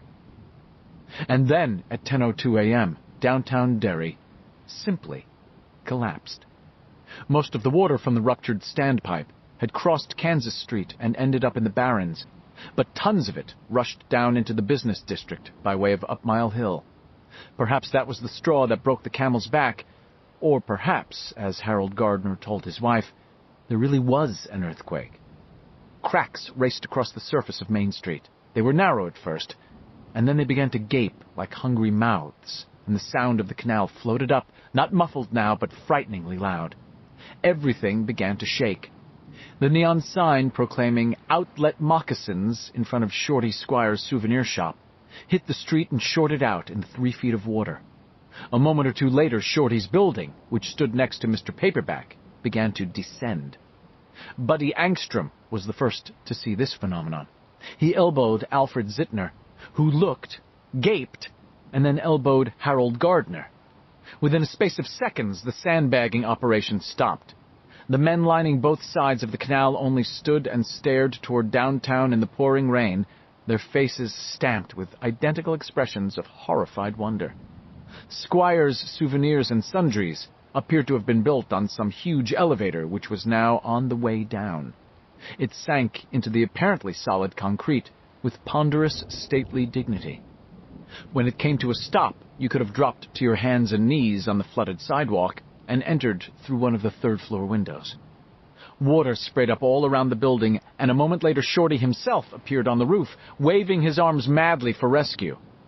Then he was obliterated as the office building next door, the one which housed Mr. Paperback at ground level, also sank into the ground. Unfortunately, this one did not go straight down, as Shorty's building had done. The Mr. Paperback building developed a marked lean. For a moment, in fact, it bore a strong resemblance to that fucked-up tower in Pisa, the one on the macaroni boxes. As it tilted, bricks began to shower from its top and sides. Shorty was struck by several. Harold Gardner saw him reel backward, hands to his head, and then the top 3 floors of the Mr. Paperback building slid off as neatly as pancakes from the top of a stack. Shorty disappeared. Someone on the sandbag line screamed, and then everything was lost in the grinding roar of destruction. Men were knocked off their feet or sent wobbling and staggering back from the canal. Harold Gardner saw the buildings which faced each other across Main Street lean forward, like ladies kibitzing over a card game, their heads almost touching. The street itself was sinking, cracking, breaking up. Water splashed and sprayed. And then, one after another, buildings on both sides of the street simply swayed past their centers of gravity and crashed into the street. The Northeast Bank, the Shoe Boat, Alvy's Smokes and Jokes, Bailey's Lunch, Bandler's Record and Music Barn. Except that by then, there was really no street for them to crash into. The street had fallen into the canal, stretching like taffy at first, and then breaking up into bobbing chunks of asphalt. Harold saw the traffic island at the 3-street intersection suddenly drop out of sight, and as water geysered up, he suddenly understood what was going to happen. "Gotta get out of here!" He screamed at Al Zittner. "It's gonna backwater! Al! It's gonna backwater!" Al Zittner gave no sign that he had heard. His was the face of a sleepwalker, or perhaps of a man who has been deeply hypnotized. He stood in his soaked red and blue checked sport coat, in his open-collared Lacoste shirt with the little alligator on the left boob, in his blue socks with the crossed white golf clubs knitted into their sides, in his brown L.L. Bean's boat shoes with the rubber soles. He was watching perhaps $1 million of his own personal investments sinking into the street, 3 or 4 millions of his friends' investments, the guys he played poker with, the guys he golfed with, the guys he skied with at his time-sharing condo in Rangeley. Suddenly, his hometown, Derry, Maine, for Christ's sake, looked bizarrely like that fucked-up city where the wogs pushed people around in those long, skinny canoes. Water roiled and boiled between the buildings that were still standing. Canal Street ended in a jagged black diving board over the edge of a churning lake. It was really no wonder Zittner hadn't heard Harold. Others, however, had come to the same conclusion Gardner had come to. You couldn't drop that much shit into a raging body of water without causing a lot of trouble. Some dropped the sandbags they had been holding and took to their heels. Harold Gardner was one of these, and so he lived.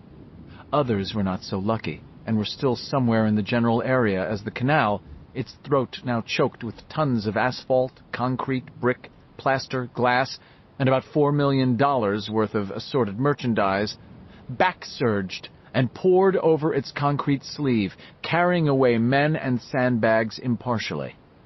Harold kept thinking it meant to have him. No matter how fast he ran, the water kept gaining. He finally escaped by clawing his way up a steep embankment covered with shrubbery.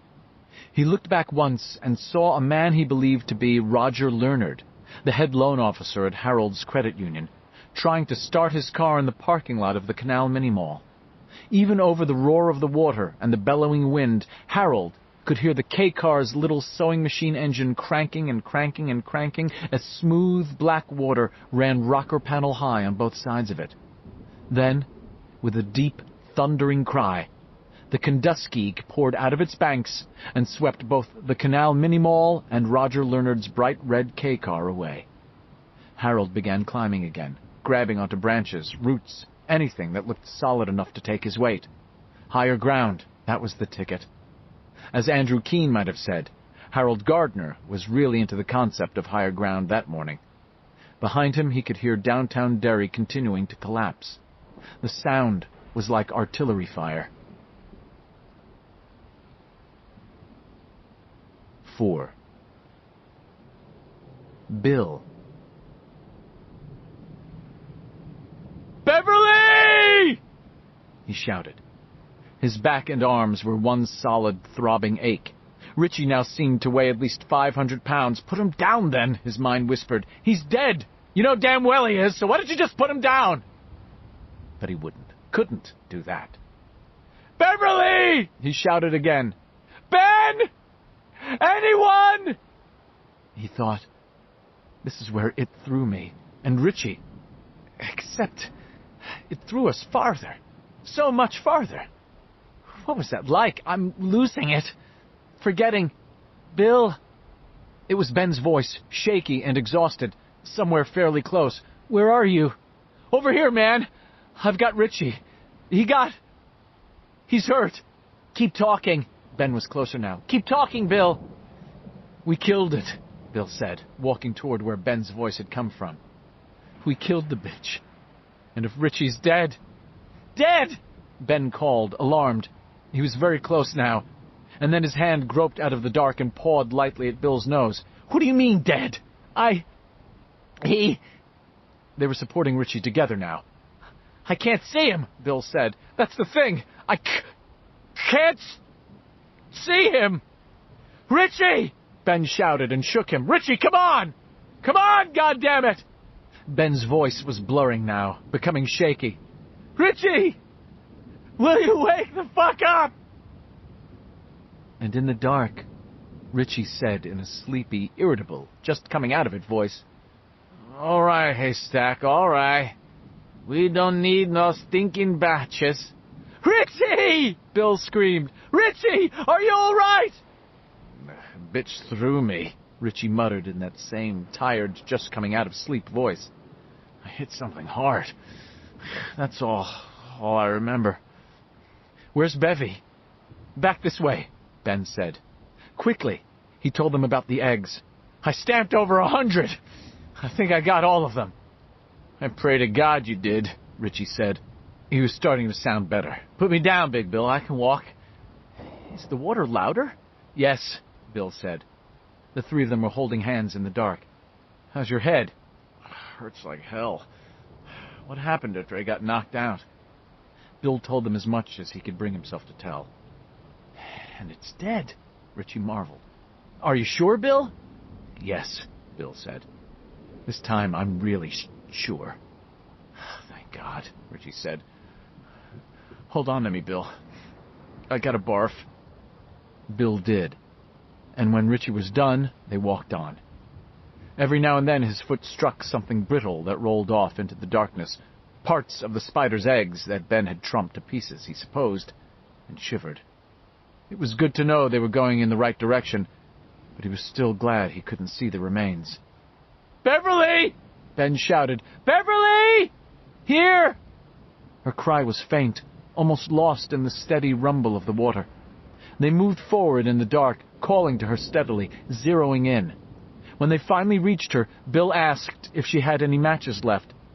She put half a pack in his hand. He lit one and saw their faces spring into ghostly being, Ben with his arm around Richie, who was standing slumped, blood running from his right temple, Beverly with Eddie's head in her lap. Then he turned the other way. Audra was lying crumpled on the flagstones, her legs asprawl, her head turned away. The webbing had mostly melted off her. The match burned his fingers and he let it drop. In the darkness he misjudged the distance, tripped over her, and nearly went sprawling. "Audra? Audra, can you hear me?" He got an arm under her back and sat her up. He slipped a hand under the sheaf of her hair and pressed his fingers against the side of her neck. Her pulse was there, a slow, steady beat.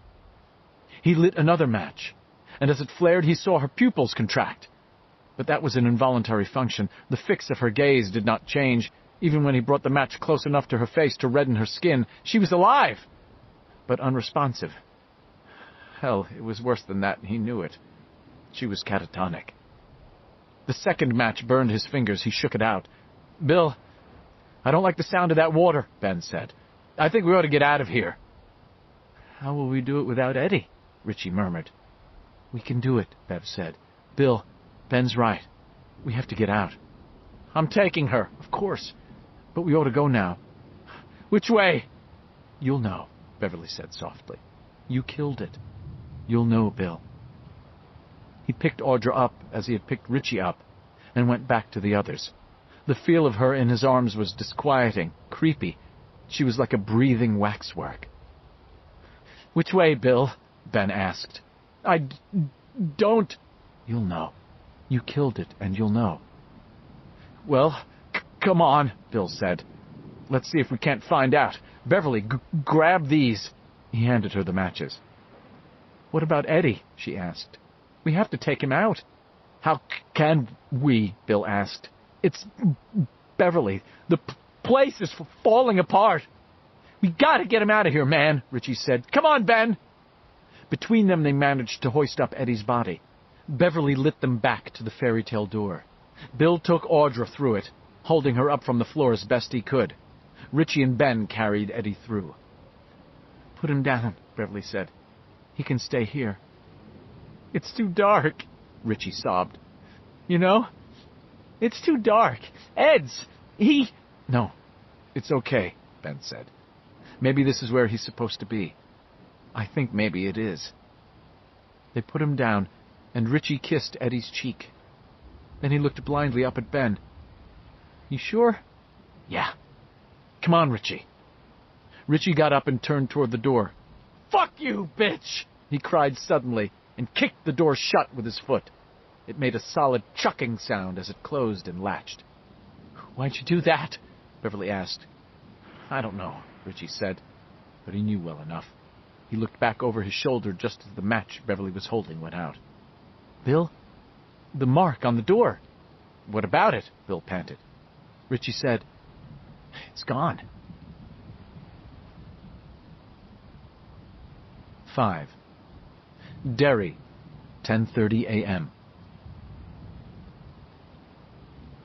The glass corridor connecting the adult library to the children's library suddenly exploded in a single brilliant flare of light. Glass flew out in an umbrella shape, whickering through the straining, whipping trees which dotted the library grounds. Someone could have been severely hurt or even killed by such a deadly fusillade. But there was no one there, either inside or out.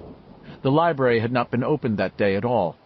The tunnel which had so fascinated Ben Hanscom as a boy would never be replaced. There had been so much costly destruction in Derry that it seemed simpler to leave the two libraries as separate, unconnected buildings. In time, no one on the Derry City Council could even remember what that glass umbilicus had been for. Perhaps only Ben himself could really have told them how it was to stand outside in the still cold of a January night, your nose running, the tips of your fingers numb inside your mittens, watching the people pass back and forth inside, walking through winter with their coats off and surrounded by light.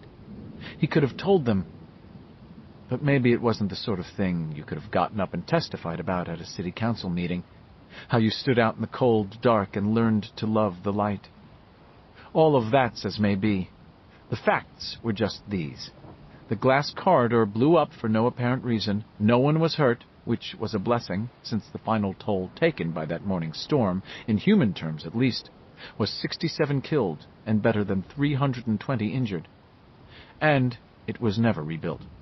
After May 31st of 1985, if you wanted to get from the children's library to the adult library, you had to walk outside to do it. And if it was cold, or raining, or snowing, you had to put on your coat. 6.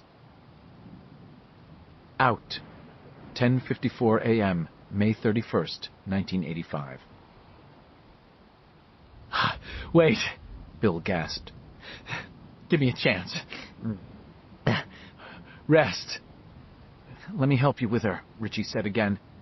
They had left Eddie back in the spider's lair, and that was something none of them wanted to talk about. But Eddie was dead, and Audra was still alive, at least technically. I'll do it, Bill said between choked gasps for air. Bullshit. You'll give yourself a fucking heart attack. Let me help you, Big Bill. How's your head? Hurts, Richie said. Don't change the subject. Reluctantly, Bill let Richie take her. It could have been worse. Audra was a tall girl whose normal weight was 140 pounds, but the part she'd been scheduled to play in Attic Room was that of a young woman being held hostage by a borderline psychotic who fancied himself a political terrorist. Because Freddie Firestone had wanted to shoot all of the Attic sequences first, Audra had gone on a strict poultry cottage cheese tuna fish diet and lost 20 pounds. Still, after Stumble staggering along with her in the dark for a quarter of a mile, or a half, or 3/4 of a mile, or who knew, that 120 felt more like 200. Thanks, man, he said. Don't mention it. Your turn next, Haystack. Beep beep, Richie, Ben said, and Bill grinned in spite of himself. It was a tired grin, and it didn't last long, but a little was better than none. Which way, Bill? Beverly asked. That water sounds louder than ever. I don't really fancy drowning down here. Straight ahead, then left, Bill said. Maybe we better try to go a little faster. They went on for half an hour, Bill calling the lefts and rights. The sound of the water continued to swell until it seemed to surround them, a scary Dolby stereo effect in the dark. Bill felt his way around a corner, one hand trailing over damp brick, and suddenly water was running over his shoes. The current was shallow and fast. "Give me Audra," he said to Ben, who was panting loudly. "Upstream now." Ben passed her carefully back to Bill, who managed to sling her over his shoulder in a fireman's carry. If she'd only protest, move, do something. "How's matches, Bev?" "Not many. Half a dozen, maybe." "Bill, do you know where you're going?" "I think I do," he said. "Come on." They followed him around the corner. The water foamed about Bill's ankles, then it was up to his shins, and then it was thigh-deep. The thunder of the water had deepened to a steady bass roar. The tunnel they were in was shaking steadily. For a while, Bill thought the current was going to become too strong to walk against, but then they passed a feeder pipe that was pouring a huge jet of water into their tunnel. He marveled at the whitewater force of it, and the current slacked off somewhat, although the water continued to deepen. I saw the water coming out of that feeder pipe. Saw it. "Hey!" he shouted. "Can you guys see anything?" "It's been getting lighter for the last 15 minutes or so," Beverly shouted back. "Where are we, Bill? Do you know?" "I thought I did," Bill almost said. "No! Come on!" He had believed they must be approaching the concrete-channeled section of the Kenduskeag that was called the Canal, the part that went under downtown and came out in Bassey Park. But there was light down here. Light. And surely there could be no light in the canal under the city. But it brightened steadily just the same. Bill was beginning to have serious problems with Audra. It wasn't the current. That had slackened. It was the depth. Pretty soon I'll be floating her, he thought. He could see Ben on his left and Beverly on his right. By turning his head slightly, he could see Richie behind Ben. The footing was getting decidedly odd. The bottom of the tunnel was now heaped and mounded with detritus, bricks, it felt like. And up ahead, something was sticking out of the water, like the prow of a ship that is in the process of sinking. Ben floundered toward it, shivering in the cold water. A soggy cigar box floated into his face.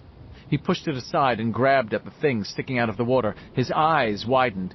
It appeared to be a large sign. He was able to read the letters, Al, and below that, Fut. And suddenly, he knew. "Bill! Richie! Bev!" He was laughing with astonishment. "What is it, Ben?" Beverly shouted. Grabbing it with both hands, Ben rocked it back.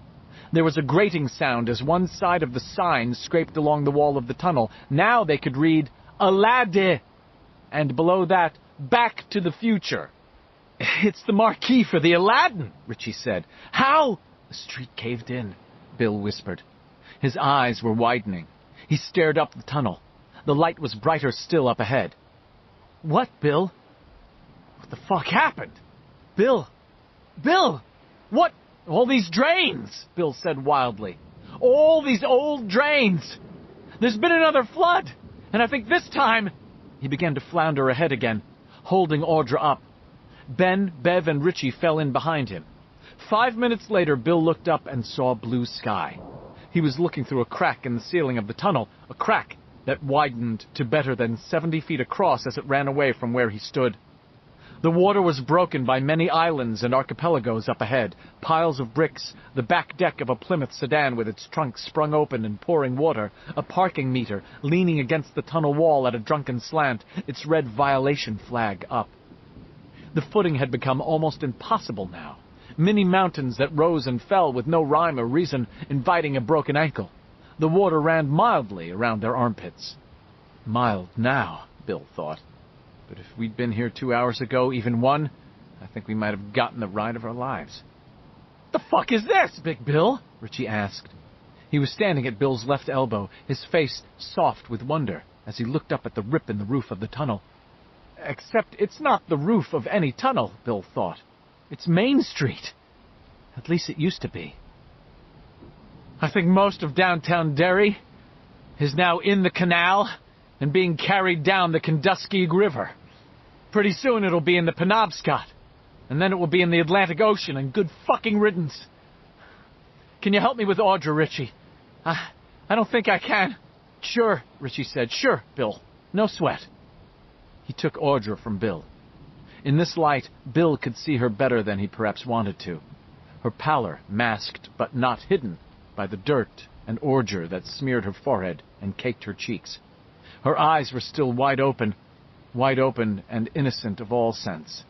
Her hair hung lank and wet. She might as well have been one of those inflatable dollies they sold at the Pleasure Chest in New York or along the Reeperbahn in Hamburg. The only difference was her slow, steady respiration, and that might have been a clockwork trick, no more than that. "How are we going to get up from here?" he asked Richie. "Get Ben to give you 10 fingers," Richie said. "You can yank Bev up, and the two of you can get your wife. Ben can boost me, and we'll get Ben. And after that, I'll show you how to set up a volleyball tournament for 1,000 sorority girls. Beep, beep, Richie. Beep, beep your ass, Big Bill." The tiredness was going through him in steady waves. He caught Beverly's level gaze and held it for a moment. She nodded to him slightly, and he made a smile for her. "Give me 10 fingers, Ben?" Ben, who also looked unutterably weary, nodded. A deep scratch ran down one cheek. "I think I can handle that." He stooped slightly and laced his hands together. Bill hiked one foot, stepped into Ben's hand, and jumped up. It wasn't quite enough. Ben lifted the step he had made with his hands, and Bill grabbed the edge of the broken-in tunnel roof. He yanked himself up. The first thing he saw was a white and orange crash barrier. The second thing was a crowd of milling men and women beyond the barrier. The third was Freeze's department store, only it had an oddly bulged-out, foreshortened look. It took him a moment to realize that almost half of Freeze's had sunk into the street and the canal beneath. The top half had slewed out over the street and seemed in danger of toppling over like a pile of badly stacked books. "Look! Look, there's someone in the street!" A woman was pointing toward the place where Bill's head had poked out of the crevasse in the shattered pavement. "Praise God, there's someone else!" She started forward, an elderly woman with a kerchief tied over her head, peasant style. A cop held her back. "Not safe out there, Mrs. Nelson, you know it. Rest of the street might go any time." Mrs. Nelson, Bill thought. "I remember you. Your sister used to sit George and me sometimes." He raised his hand to show her he was all right, and when she raised her own hand in return, he felt a sudden surge of good feelings and hope. He turned around and lay flat on the sagging pavement, trying to distribute his weight as evenly as possible, the way you were supposed to do on thin ice. He reached down for Bev. She grasped his wrists and, with what seemed to be the last of his strength, he pulled her up. The sun, which had disappeared again, now ran out from behind a brace of mackerel-scale clouds, and gave them their shadows back. Beverly looked up, startled, caught Bill's eyes, and smiled. "I love you, Bill," she said, "and I pray she'll be all right." "Thank you, Bevy," he said, and his kind smile made her start to cry a little. He hugged her, and the small crowd gathered behind the crash barrier applauded. A photographer from the Derry News snapped a picture. It appeared in the June 1st edition of the paper, which was printed in Bangor because of water damage to the News's presses. The caption was simple enough and true enough for Bill to cut the picture out and keep it tucked away in his wallet for years to come. "Survivors," the caption read. That was all, but that was enough. It was 6 minutes of 11 in Derry, Maine. 7. Derry, later the same day. The glass corridor between the children's library and the adult library had exploded at 10:30 a.m. At 10:33, the rain stopped. It didn't taper off. It stopped all at once, as if someone up there had flicked a toggle switch. The wind had already begun to fall, and it fell so rapidly that people stared at each other with uneasy, superstitious faces. The sound was like the wind-down of a 747's engines after it has been safely parked at the gate. The sun peeked out for the first time at 10:47. By mid-afternoon the clouds had burned away entirely, and the day had come off fair and hot. By 3:30 p.m. the mercury in the Orange Crush thermometer outside the door of Second-Hand Rose, second-hand clothes, read 83, the highest reading of the young season. People walked through the streets like zombies, not talking much. Their expressions were remarkably similar, a kind of stupid wonder that would have been funny if it was not also so frankly pitiable. By evening, reporters from ABC, CBS, NBC, and CNN had arrived in Derry, and the network news reporters would bring some version of the truth home to most people.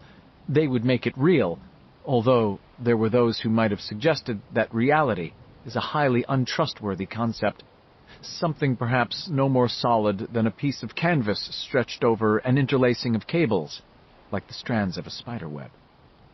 The following morning, Bryant Gumbel and Willard Scott of the Today Show would be in Derry.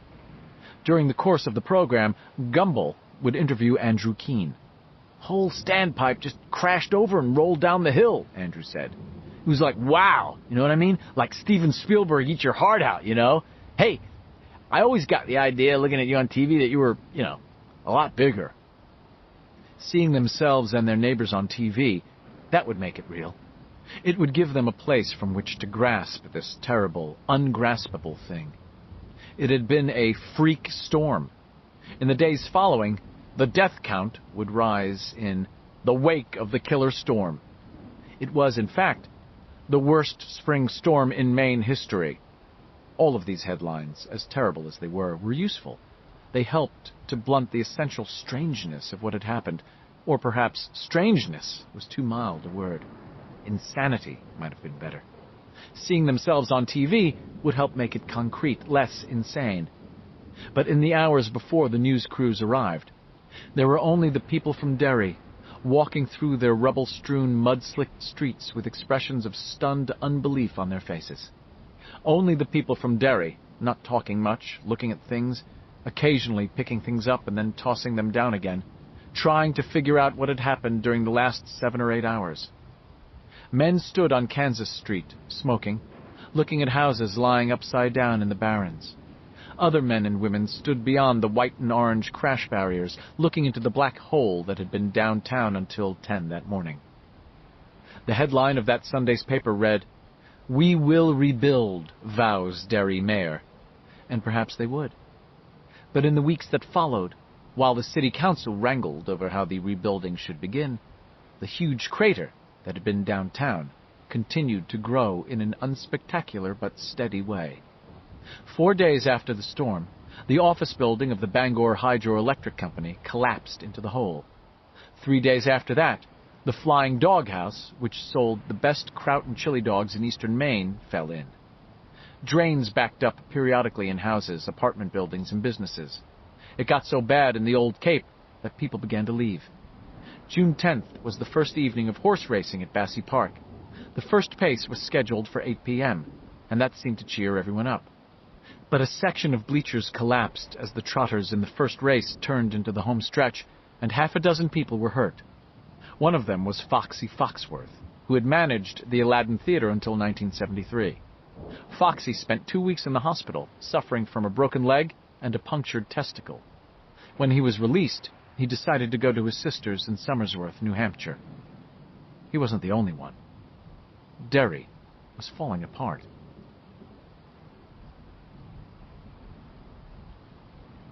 8. They watched the orderly slam the back doors of the ambulance and go around to the passenger seat. The ambulance started up the hill toward the Derry Home Hospital. Richie had flagged it down at severe risk of life and limb, and had argued the irate driver to a draw when the driver insisted he just didn't have any more room. He had ended up stretching Audra out on the floor. Now what? Ben asked. There were huge brown circles under his eyes and a grimy ring of dirt around his neck. I'm going back to the townhouse, Bill said. Gonna sleep for about 16 hours. I second that, Richie said. He looked hopefully at Bev. Got any cigarettes, pretty lady? No, Beverly said. I think I'm going to quit again. Sensible enough idea. They began to walk slowly up the hill, the four of them, side by side. It's over, Bill said. Ben nodded. We did it. You did it, Big Bill. We all did it, Beverly said. I wish we could have brought Eddie up. I wish that more than anything. They reached the corner of Upper Main and Point Street. A kid in a red rain slicker and green rubber boots was sailing a paper boat along the brisk run of water in the gutter. He looked up, saw them looking at him, and waved tentatively. Bill thought it was the boy with the skateboard, the one whose friend had seen Jaws in the canal. He smiled and stepped toward the boy. It's all right now, he said. The boy studied him gravely and then grinned. The smile was sunny and hopeful. Yeah, he said. I think it is. Bet your ass. The kid laughed. You gonna be careful on that skateboard? Not really, the kid said. And this time Bill laughed. He restrained an urge to ruffle the kid's hair. That probably would have been resented, and returned to the others. Who is that? Richie asked. A friend, Bill said. He stuffed his hands in his pockets. Do you remember it? When we came out before? Beverly nodded. Eddie got us back to the Barrens. Only we ended up on the other side of the Kenduskeag somehow, the old Cape side. You and Haystack pushed the lid off one of those pumping stations, Richie said to Bill, because you had the most weight. Yeah, Ben said, we did. The sun was out, but it was almost down. Yeah, Bill said. And we were all there. But nothing lasts forever, Richie said. He looked back down the hill they had just climbed and sighed. Look at this, for instance. He held his hands out. The tiny scars in the palms were gone. Beverly put her hands out. Ben did the same. Bill added his. All were dirty, but unmarked. Nothing lasts forever, Richie repeated. He looked up at Bill, and Bill saw tears cut slowly through the dirt on Richie's cheeks. Except maybe for love, Ben said. And desire, Beverly said. How about friends? Bill asked, and smiled. What do you think, Trashmouth? Well, Richie said, smiling and rubbing his eyes. I got to think about it, boy. I got to think about it. Bill put his hands out, and they joined theirs with his, and stood there for a moment, 7, who had been reduced to 4, but who could still make a circle. They looked at each other. Ben was crying now, too, the tears spilling from his eyes, but he was smiling. I love you guys so much, he said. He squeezed Bev's and Richie's hands tight, tight, tight for a moment, and then dropped them. Now, could we see if they've got such a thing as breakfast in this place? And we ought to call Mike. Tell him we're okay. Good thinking, senor, Richie said. Every now and then, I think you might turn out okay. What you think, Big Bill? I think you ought to go fuck yourself, Bill said. They walked into the townhouse on a wave of laughter, and as Bill pushed through the glass door, Beverly caught sight of something which she never spoke of, but never forgot. For just a moment she saw their reflections in the glass, only there were 6, not 4, because Eddie was behind Richie, and Stan was behind Bill, that little half-smile on his face. 9. Out. Dusk, August 10th, 1958. The sun sits neatly on the horizon, a slightly oblate red ball that throws a flat, feverish light over the barrens. The iron cover on top of one of the pumping stations rises a little, settles, rises again, and begins to slide. Push it, Ben! It's breaking my shoulder! The cover slides farther, tilts, and falls into the shrubbery that has grown up around the concrete cylinder. 7 children come out one by one and look around, blinking owlishly in silent wonder. They are like children who have never seen daylight before. "It's so quiet," Beverly says softly. The only sounds are the loud rush of water and the somnolent hum of insects. The storm is over, but the Kenduskeag is still very high. Closer to town, not far from the place where the river is corseted in concrete and called a canal, it has overflowed its banks. Although the flooding is by no means serious, a few wet cellars is the worst of it. This time. Stan moves away from them, his face blank and thoughtful. Bill looks around, and at first he thinks Stan has seen a small fire on the riverbank. Fire is his first impression, a red glow almost too bright to look at. But when Stan picks the fire up in his right hand, the angle of the light changes, and Bill sees it's nothing but a Coke bottle, one of the new clear ones which someone has dropped by the river. He watches as Stan reverses it, holds it by the neck, and brings it down on a shelf of rock jutting out of the bank. The bottle breaks, and Bill is aware they are all watching Stan now as he pokes through the shattered remains of the bottle, his face sober and studious and absorbed. At last he picks up a narrow wedge of glass. The westering sun throws red glints from it, and Bill thinks again, like a fire. Stan looks up at him, and Bill suddenly understands. It is perfectly clear to him, and perfectly right. He steps forward toward Stan with his hands held out, palms up. Stan backs away into the water. Small black bugs stitch along just above the surface, and Bill can see an iridescent dragonfly go buzzing off into the reeds along the far bank like a small flying rainbow. A frog begins a steady bass thud, and as Stan takes his left hand and draws the edge of glass down his palm, peeling skin and bringing thin blood, Bill thinks in a kind of ecstasy, "There's so much life down here." "Bill?" "Sure. Both." Stan cuts his other hand. There is pain, but not much. A whippoorwill has begun to call somewhere, a cool sound, peaceful. Bill thinks, that whippoorwill is raising the moon. He looks at his hands, both of them bleeding now, and then around him. The others are there, Eddie with his aspirator clutched tightly in one hand, Ben with his big belly pushing palely out through the tattered remains of his shirt, Richie, his face oddly naked without his glasses, Mike, silent and solemn, his normally full lips compressed to a thin line, and Beverly, her head up, her eyes wide and clear, her hair still somehow lovely in spite of the dirt that mats it. All of us are here. And he sees them, really sees them for the last time, because in some way he understands that they will never all be together again, the 7 of them, not this way. No one talks. Beverly holds out her hands, and after a moment Richie and Ben hold out theirs. Mike and Eddie do the same. Stan cuts them one by one as the sun begins to slip behind the horizon, cooling that red furnace glow to a dusky rose pink. The whippoorwill cries again. Bill can see the first faint swirls of mist on the water, and he feels as if he has become a part of everything. This is a brief ecstasy, which he will no more talk about than Beverly will later talk about the brief reflection she sees of 2 dead men who were, as boys, her friends.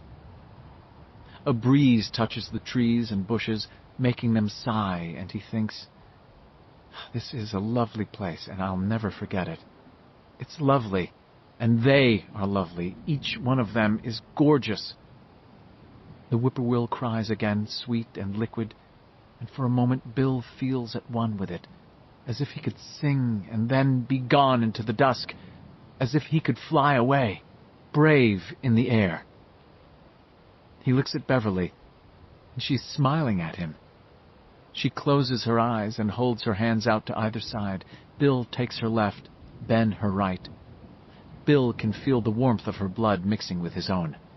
The others join in, and they stand in a circle, all of their hands now sealed in that peculiarly intimate way.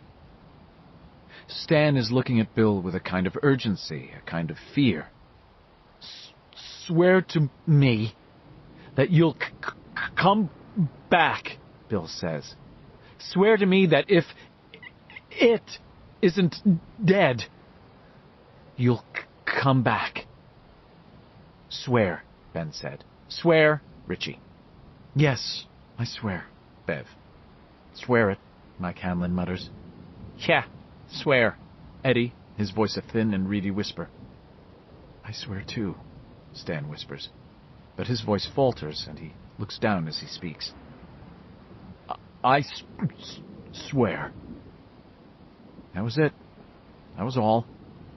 But they stand there for a while longer, feeling the power that is in their circle, the closed body that they make. The light paints their faces in pale, fading colors.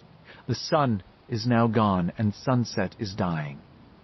They stand together in a circle as the darkness creeps down into the barrens, filling up the paths they have walked this summer, the clearings where they have played tag and guns, the secret places along the riverbanks where they have sat and discussed childhood's long questions, or smoked Beverly's cigarettes, or where they have merely been silent, watching the passage of the clouds reflected in the water.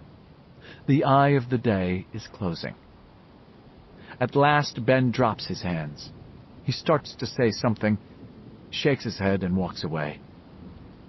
Richie follows him, then Beverly and Mike walking together. No one talks. They climb the embankment to Kansas Street and simply take leave of one another. And when Bill thinks it over 27 years later, he realizes that they really never did all get together again. 4 of them, quite often, sometimes 5, and maybe 6 once or twice, but never all 7. He's the last to go.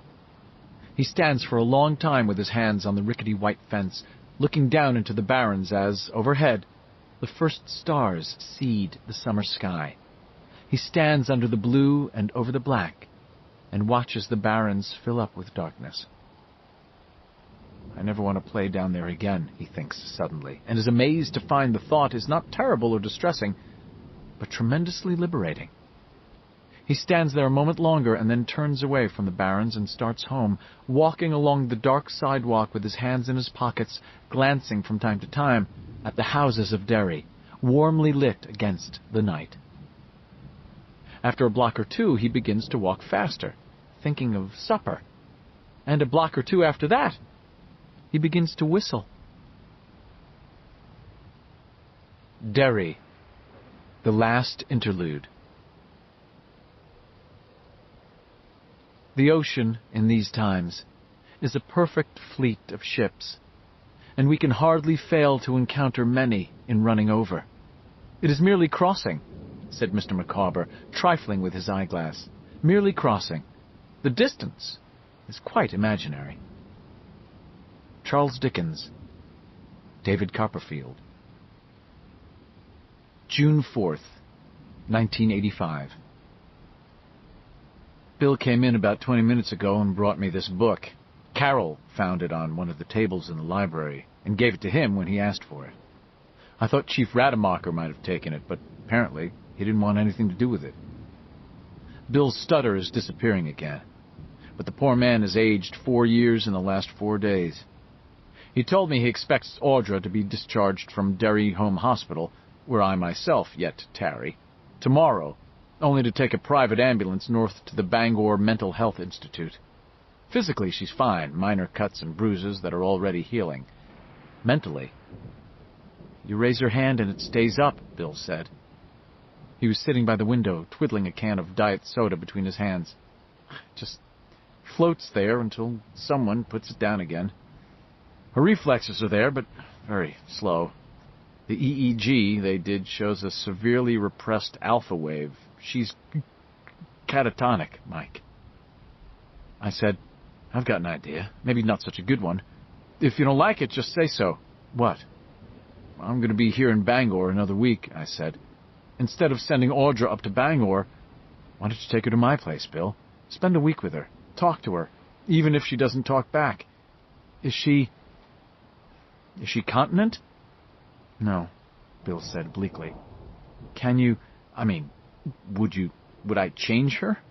He smiled, and it was such a painful smile that I had to look away for a moment. It was the way my father smiled the time he told me about Butch Bowers and the chickens. Yes, I think I could do that much. I won't tell you to take it easy on yourself when you're obviously not prepared to do that, I said. But please remember that you yourself agreed that much or all of what's happened was almost certainly ordained. That may include Audra's part in this. I should have kept my mouth shut about where I was going. Sometimes it's better to say nothing, so that's what I did. All right, he said at last. If you really mean it, I mean it. They've got my house keys down at the patient services desk. There's a couple of Delmonico steaks in the freezer. Maybe that was ordained, too. She's eating mostly soft foods and liquids. Well, I said, holding on to my smile, maybe there'll be cause for a celebration. There's a pretty good bottle of wine on the top shelf in the pantry, too. Mondavi. Domestic, but good. He came over and gripped my hand. Thank you, Mike. Any time, Big Bill. He let go of my hand. Richie flew back to California this morning. I nodded. Think you'll stay in touch? Maybe, he said. For a while, anyway, but he looked at me levelly. It's going to happen again, I think. The forgetting? Yes. In fact, I think it's already started. Just little things so far, details, but I think it's going to spread. Maybe that's best. Maybe. He looked out the window, still twiddling his can of diet soda, almost surely thinking about his wife, so wide-eyed and silent and beautiful and plastic. Catatonic. The sound of a door slamming shut and locked. He sighed. Maybe it is. Ben? Beverly? He looked back at me and smiled a little. Ben's invited her to come back to Nebraska with him, and she's agreed to go, at least for a while. You know about her friend in Chicago? I nodded. Beverly told Ben, and Ben told me yesterday. If I may understate the case, grotesquely understate the case, Beverly's later description of her wonderful, fantastic husband, Tom, was much truer than her original one. Wonderful, fantastic Tom kept Bev in emotional, spiritual, and sometimes physical bondage for the last 4 years or so. Wonderful, fantastic Tom got here by beating the information out of Bev's only close woman friend. She told me she's going to fly back to Chicago the week after next and file a missing persons report on him. Tom, I mean. Smart enough, I said. No one's ever going to find him down there. Or Eddie either, I thought, but did not say. No, I suppose not, Bill said. And when she goes back, I'm betting Ben will go with her. And you know something else? Something really crazy? What? I don't think she really remembers what happened to Tom. I just stared at him. She's forgotten or forgetting, Bill said. And I can't remember what the doorway looked like anymore. The doorway into its place. I try to think of it, and the craziest thing happens. I get this image of goats walking over a bridge. From that story, The Three Billy Goats Gruff. Crazy, huh? They'll trace Tom Rogan to Derry eventually, I said. He'll have left a paper trail a mile wide, rent a car, plane tickets. I'm not so sure of that, Bill said, lighting a cigarette. I think he might have paid cash for his plane ticket and given a phony name. Maybe bought a cheap car here or stole one. Why? Oh, come on, Bill said. Do you think he came all this way to give her a spanking? Our eyes met for a long moment, and then he stood up. Listen, Mike, too hip, gotta split, I said. I can dig it. He laughed at that, laughed hard. And when he had sobered, he said, Thanks for the use of your place, Mikey. I'm not going to swear to you it'll make any difference. It has no therapeutic qualities that I'm aware of. Well, I'll see you." He did an odd thing then, odd but rather lovely. He kissed my cheek. "God bless, Mike. I'll be around." "Things may be okay, Bill," I said. "Don't give up hope. They may be okay."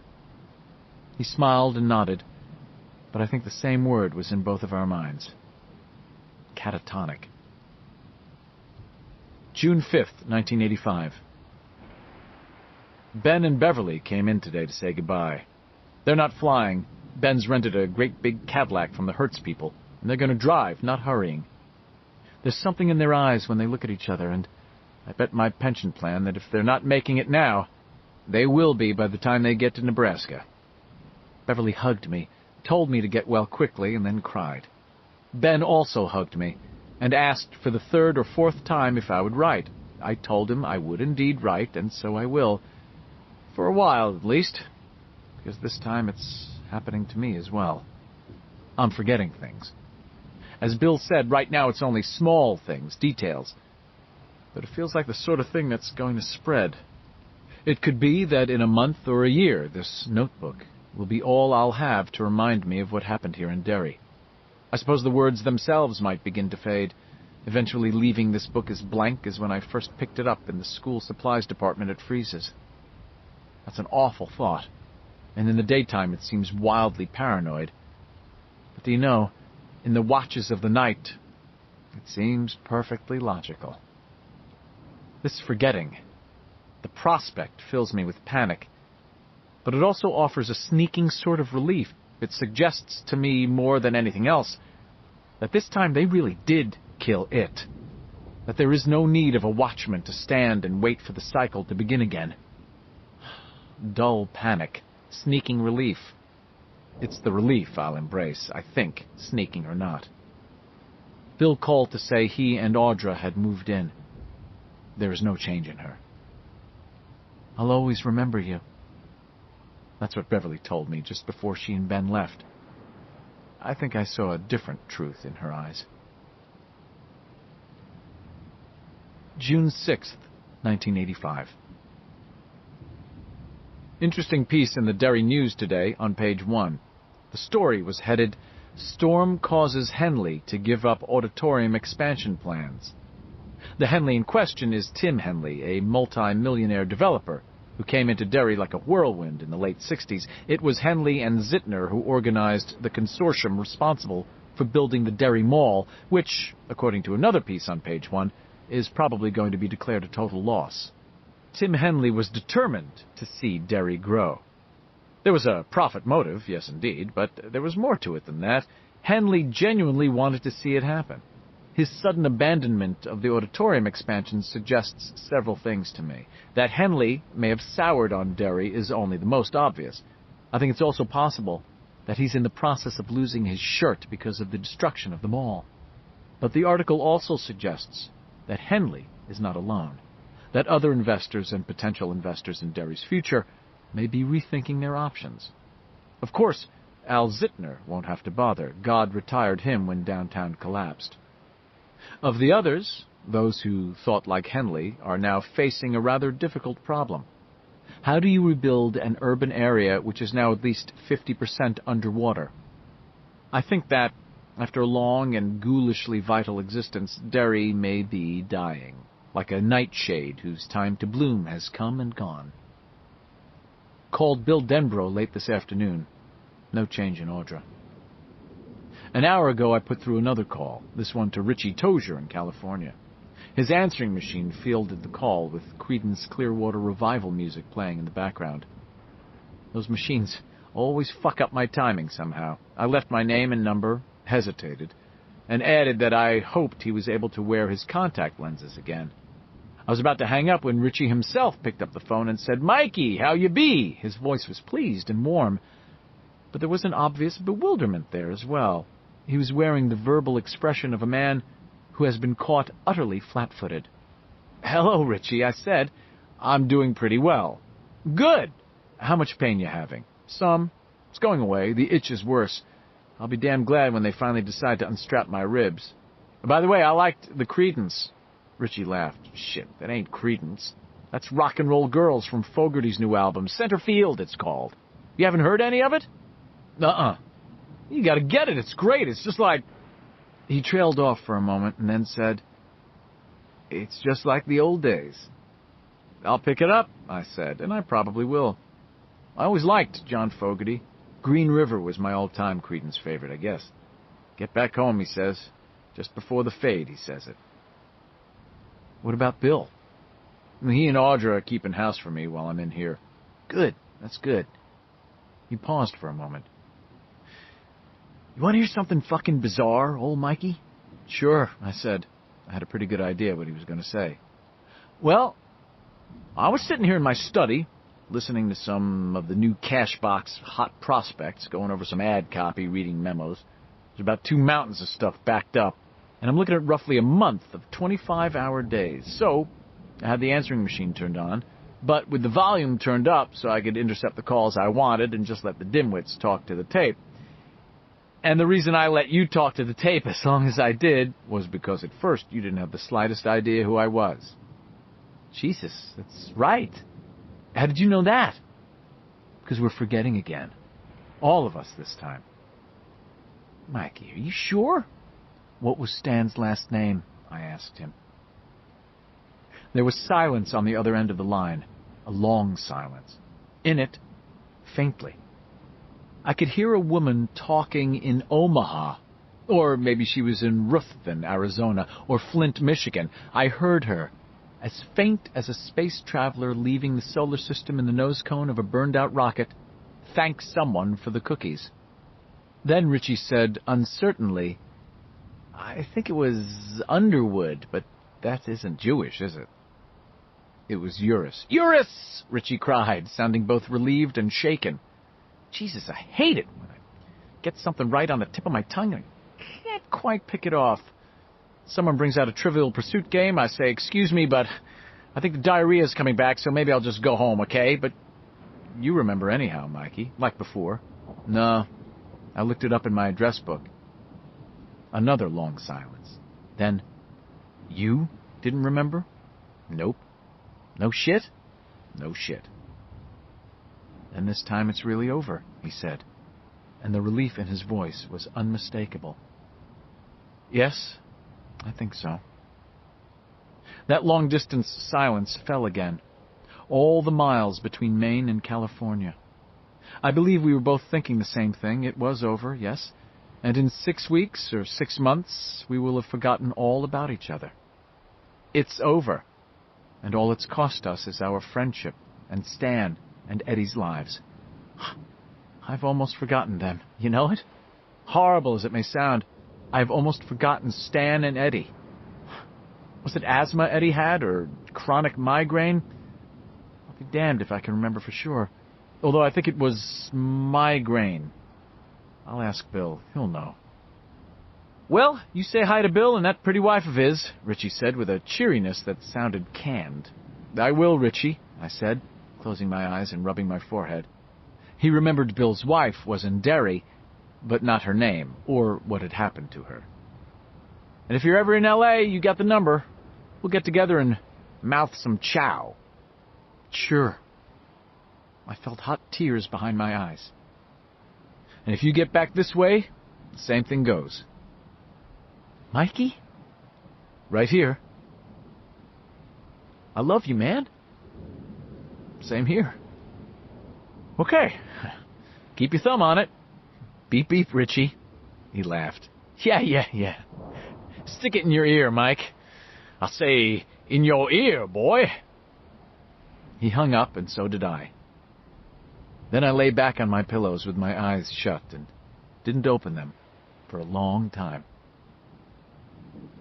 June 7th, 1985. Police Chief Andrew Rademacher, who took over from Chief Borton in the late 60s, is dead. It was a bizarre accident, one I can't help associating with what has been happening in Derry, what has just ended in Derry. The combination police station courthouse stands on the edge of the area that fell into the canal, and while it didn't go, the upheaval, or the flood, must have caused structural damage of which no one was aware. Rademacher was working late in his office last night, the story in the paper says, as he has every night since the storm and the flood. The police chief's office has moved from the 3rd to the 5th floor since the old days, to just below an attic where all sorts of records and useless city artifacts are stored. One of those artifacts was the tramp chair I have described earlier in these pages. It was made of iron and weighed better than 400 pounds. The building shipped a quantity of water during the downpour of May 31st, and that must have weakened the attic floor, or so the paper says. Whatever the reason, the tramp chair fell from the attic directly onto Chief Rademacher as he sat at his desk reading accident reports. He was killed instantly. Officer Bruce Andine rushed in and found him lying on the ruins of his shattered desk, his pen still in one hand. Talked to Bill on the phone again. Audra is taking some solid food, he says, but otherwise there is no change. I asked him if Eddie's big problem had been asthma or migraine. Asthma, he said promptly. Don't you remember his aspirator? Sure, I said, and did, but only when Bill mentioned it. Mike? Yeah. What was his last name? I looked at my address book lying on the night table, but didn't pick it up. I don't quite remember. It was like Kerkorian? Bill said, sounding distressed. But that wasn't quite it. You've got everything written down, though, right? Right, I said. Thank God for that. Have you had any ideas about Audra? One, he said, but it's so crazy I don't want to talk about it. You sure? Yeah. All right. Mike, it's scary, isn't it? Forgetting like this. Yes, I said. And it is. June 8th, 1985. Raytheon, which had been scheduled to break ground on its dairy plant in July, has decided at the last minute to build in Waterville instead. The editorial on page 1 of the News expresses dismay, and if I read correctly between the lines, a little fright. I think I know what Bill's idea is. He'll have to act quickly before the last of the magic departs this place, if it hasn't already. I guess what I thought before wasn't so paranoid after all. The names and addresses of the others in my little book are fading. The color and quality of the ink combine to make those entries look as if they were written 50 or 75 years before the others I've jotted in there. This has happened in the last 4 or 5 days. I'm convinced that by September, their names will be utterly gone. I suppose I could preserve them, I could just keep copying them, but I'm also convinced that each would fade in its turn, and that very soon it would become an exercise in futility, like writing "I will not throw spitballs in class" 500 times. I would be writing names that meant nothing for a reason I didn't remember. Let it go, let it go.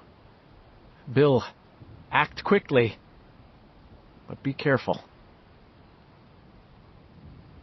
June 9th, 1985. Woke up in the middle of the night from a terrible nightmare. I couldn't remember, got panicky, couldn't breathe. Reached for the call button, and then couldn't use it. Had a terrible vision of Mark LaMonica answering the bell with a hypo, or Henry Bowers with his switchblade. I grabbed my address book and called Ben Hanscom in Nebraska. The address and number have faded still more, but they are still legible. No-Go Joe got a recorded phone company voice telling me service to that number has been canceled.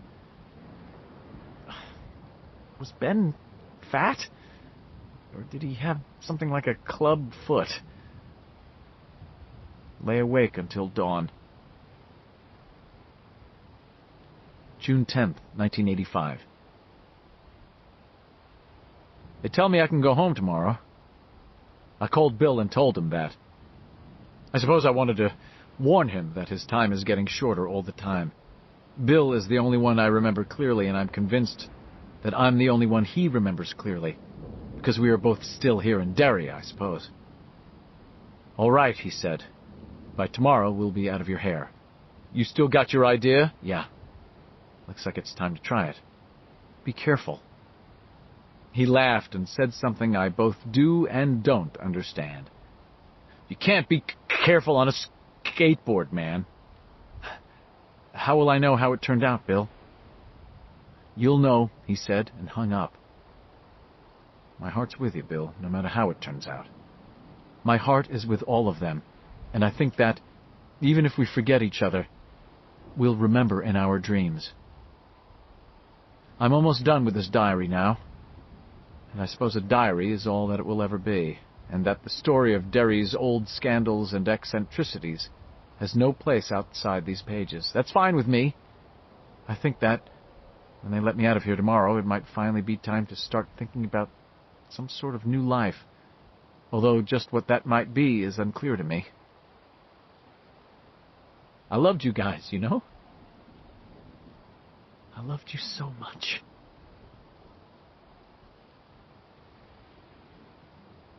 Epilogue. Bill Denbrough Beats the Devil. 2. I knew the bride when she used to do the pony. I knew the bride when she used to do the stroll. I knew the bride when she used to want a party. I knew the bride when she used to rock and roll.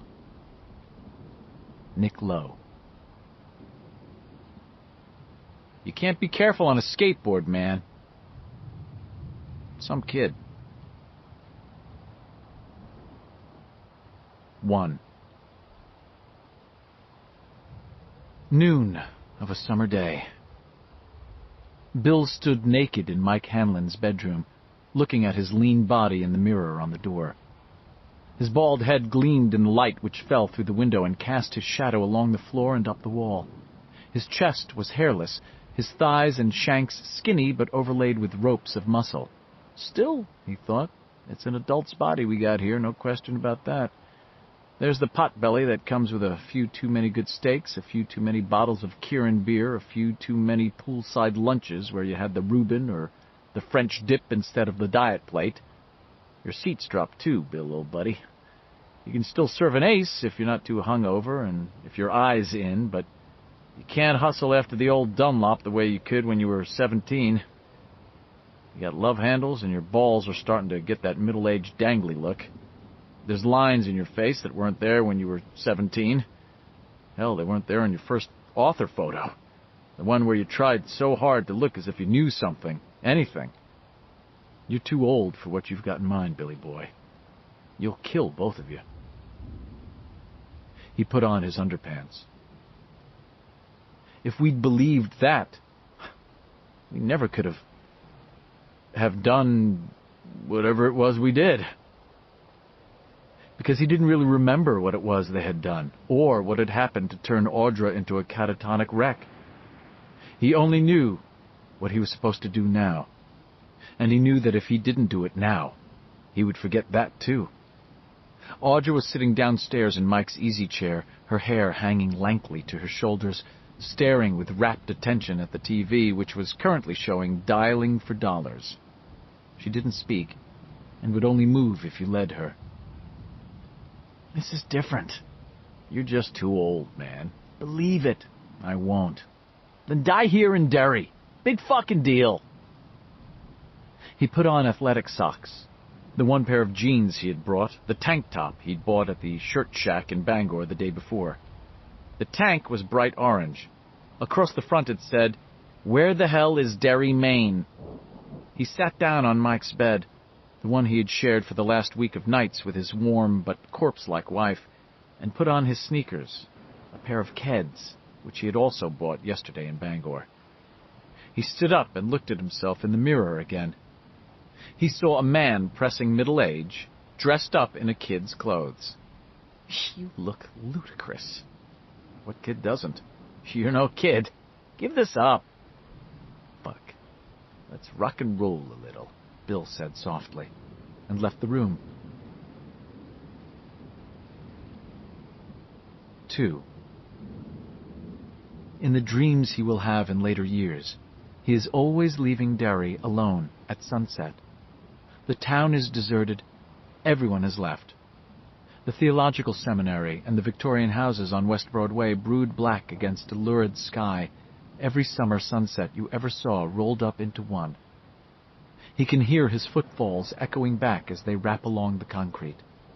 The only other sound is water rushing hollowly through the storm drains. 3. He rolled Silver out into the driveway, put him on the kickstand, and checked the tires again.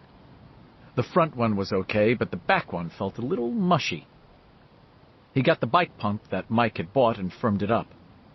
When he put the pump back, he checked the playing cards and the clothespins. The bike's wheels still made those exciting machine gun sounds Bill remembered from his boyhood. Good deal. You've gone crazy. Maybe. We'll see.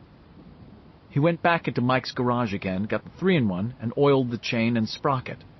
Then he stood up, looked at Silver, and gave the bulb of the Ooga horn a light, experimental squeeze. It sounded good. He nodded and went into the house. 4. And he sees all those places again, intact as they were then.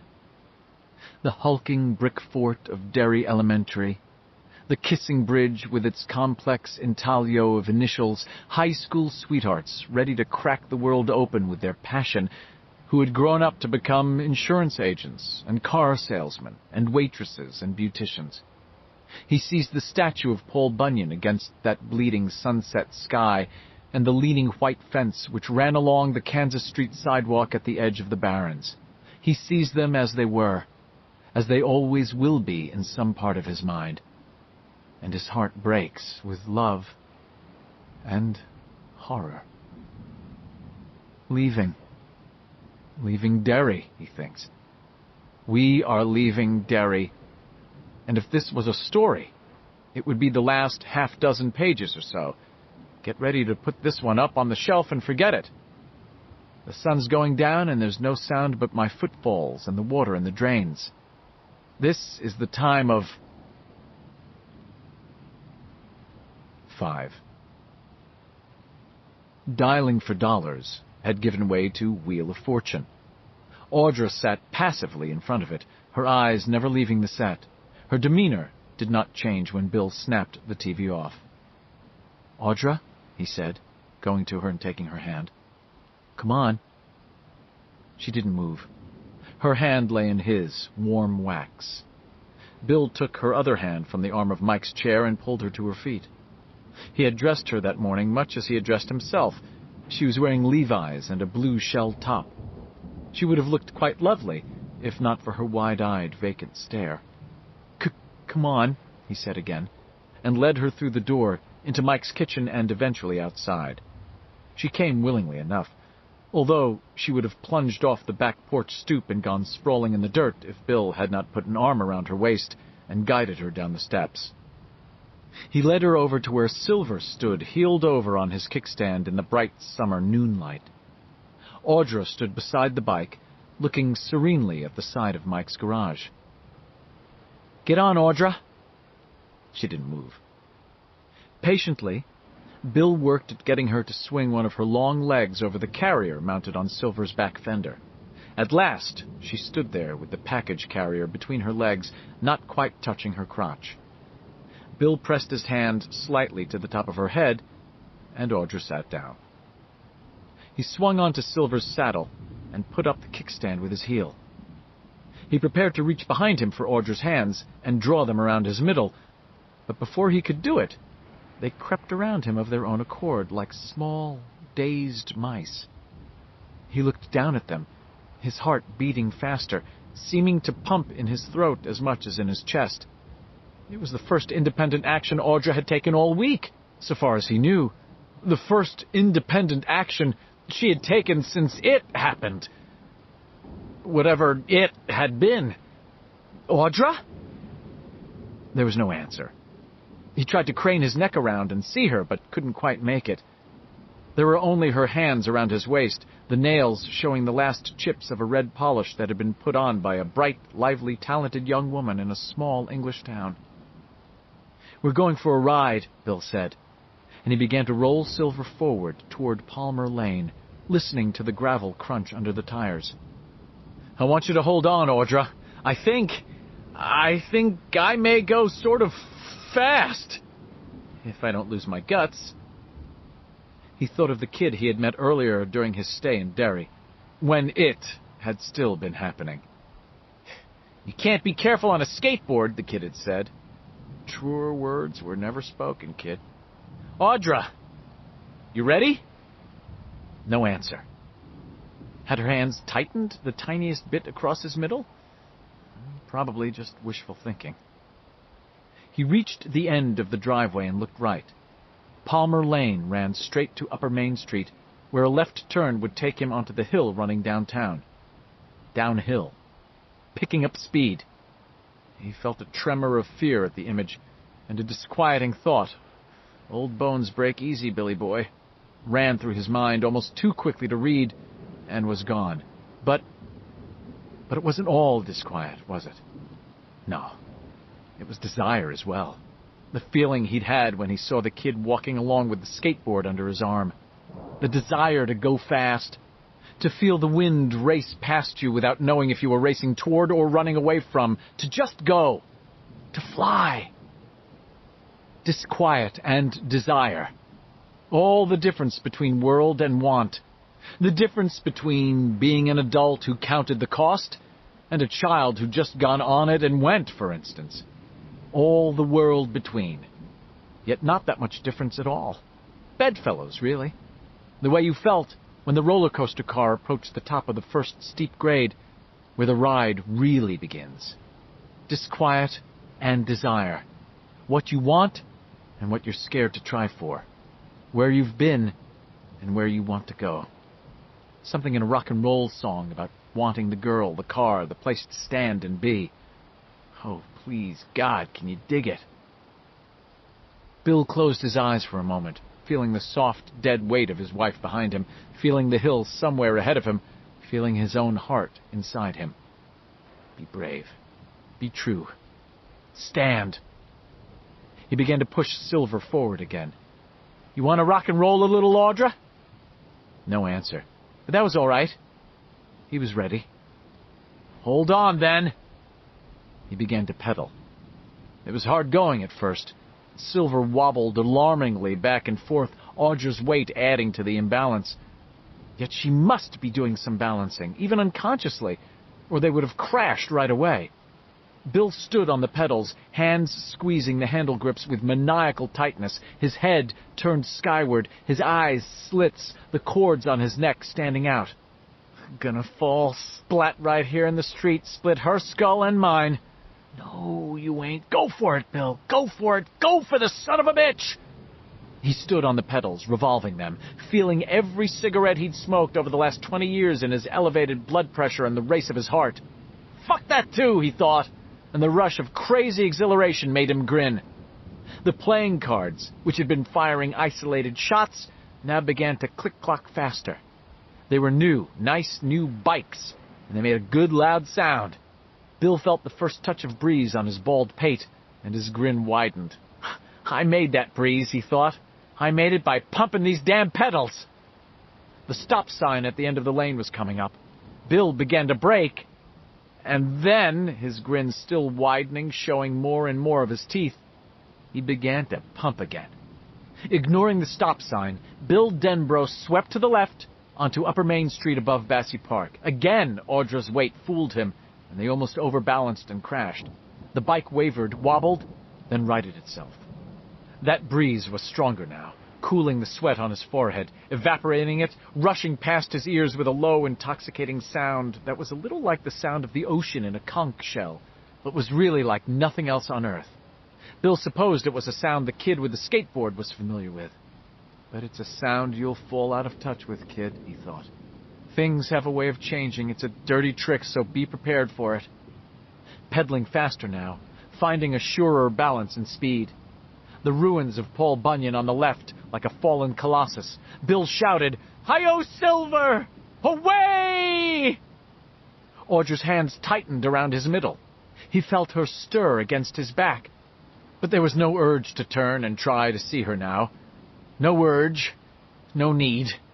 He pedaled faster, laughing out loud. A tall, skinny, bald man on a bike crouched over the handlebars to lessen the wind resistance.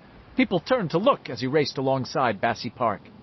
Now Upper Main Street began to incline toward the caved-in center of town at a steeper angle, and a voice inside whispered to him that if he didn't brake soon he would find himself unable.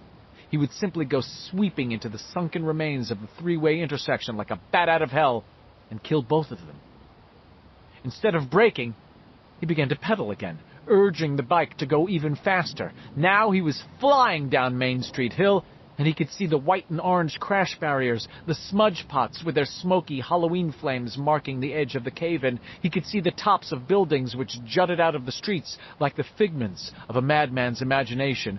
"Hi-yo, Silver! Away!" Bill Denbrough cried deliriously and rushed down the hill toward whatever there would be, aware for one last time of Derry as his place, aware most of all that he was alive under a real sky, and that all was desire, desire, desire. He raced down the hill on Silver. He raced to beat the devil. 6. Leaving. So you leave, and there is an urge to look back just once as the sunset fades, to see that severe New England skyline one final time. The spires, the standpipe, Paul with his axe slung over his shoulder. But it is perhaps not such a good idea to look back. All the stories say so. Look what happened to Lot's wife. Best not to look back. Best to believe there will be happily ever afters all the way around. And so there may be. Who is to say there will not be such endings? Not all boats which sail away into darkness never find the sun again, or the hand of another child. If life teaches anything at all, it teaches that there are so many happy endings, that the man who believes there is no God needs his rationality called into serious question. You leave, and you leave quick when the sun starts to go down, he thinks in this dream. That's what you do. And if you spare a last thought, maybe it's ghosts you wonder about. The ghosts of children standing in the water at sunset, standing in a circle, standing with their hands joined together, their faces young, sure, but tough. Tough enough, anyway, to give birth to the people they will become. Tough enough to understand, maybe, that the people they will become must necessarily birth the people they were before they can get on with trying to understand simple mortality. The circle closes, the wheel rolls, and that's all there is. You don't have to look back to see those children. Part of your mind will see them forever, live with them forever, love with them forever. They are not necessarily the best part of you, but they were once the repository of all you could become. Children, I love you. I love you so much. So drive away quick. Drive away while the last of the light slips away. Drive away from Derry, from memory, but not from desire. That stays. The bright cameo of all we were and all we believed as children, all that shone in our eyes, even when we were lost and the wind blew in the night. Drive away and try to keep smiling. Get a little rock and roll on the radio and go toward all the life there is with all the courage you can find and all the belief you can muster. Be true. Be brave. Stand. All the rest is darkness.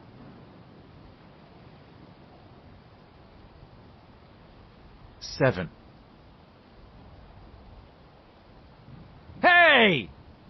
Hey, mister, you! Look out! Damn fool's gonna... Words whipped by in the slipstream as meaningless as pennants in a breeze or untethered balloons. Here came the crash barriers. He could smell the sooty aroma of kerosene from the smudge pots. He saw the yawning darkness where the street had been, heard sullen water rushing down there in the tangled darkness, and laughed at the sound. He dragged Silver hard left, so close to the crash barriers now that the leg of his jeans actually whispered along one of them. Silver's wheels were less than 3 inches from the place where the tar ended in empty space, and he was running out of maneuvering room. Up ahead, the water had eroded all of the street and half the sidewalk in front of Cash's jewelry store. Barriers closed off what was left of the sidewalk. It had been severely undercut. "Bill?" It was Audra's voice, dazed and a little thick. She sounded as if she had just wakened from a deep sleep. Bill, where are we? What are we doing? "Hi-yo, Silver!" Bill shouted, pointing the rushing gantry that was Silver directly at the crash barrier jutting out at right angles to the empty cash show window. "Hi-yo, Silver! Away!" Silver struck the barrier at better than 40 miles an hour, and it went flying. The centerboard in one direction, the A-shaped supports in two others. Audra cried out and squeezed Bill so tightly that he lost his breath. Up and down Main Street, Canal Street, and Kansas Street, people stood in doorways and on sidewalks watching. Silver shot out onto the bridge of undercut sidewalk. Bill felt his left hip and knee chip the side of the jewelry store. He felt Silver's rear wheel sag suddenly and understood that the sidewalk was falling in behind them. And then Silver's forward motion carried them back onto solid roadway. Bill swerved to avoid an overturned trash can and barreled out into the street again. Brakes squealed. He saw the grill of a big truck approaching and still couldn't seem to stop laughing. He ran through the space the heavy truck wound up occupying a full second before it got there. Shit! Time to spare! Yelling, tears squirting from his eyes, Bill blew Silver's ooga horn, listening to each hoarse bray embed itself in the day's bright light. "Bill! You're gonna kill us both!" Audra cried out, and although there was terror in her voice, she was also laughing. Bill heeled Silver over, and this time he felt Audra leaning with him, making the bike easier to control, helping to make the two of them exist with it, at least for this small, compact moment of time, as three living things. "D'you think so?" he shouted back. "I know so," she cried, and then grabbed his crotch, where there was a huge and cheerful erection. "But don't stop!" He had nothing to say about it, however. Silver's speed was bleeding away on Up Mile Hill, the heavy roar of the playing cards becoming single gunshots again. Bill stopped and turned to her. She was pale, wide-eyed, obviously scared and confused, but awake, aware, and laughing. "Audra!" he said, laughing with her. He helped her off Silver, leaned the bike against a handy brick wall, and embraced her. He kissed her forehead, her eyes, her cheeks, her mouth, her neck, her breasts. She hugged him while he did it. "Bill, what's been happening? I remember getting off the plane at Bangor, and I can't remember a thing after that. Are you all right?" "Yes." "Am I?" "Yes, now."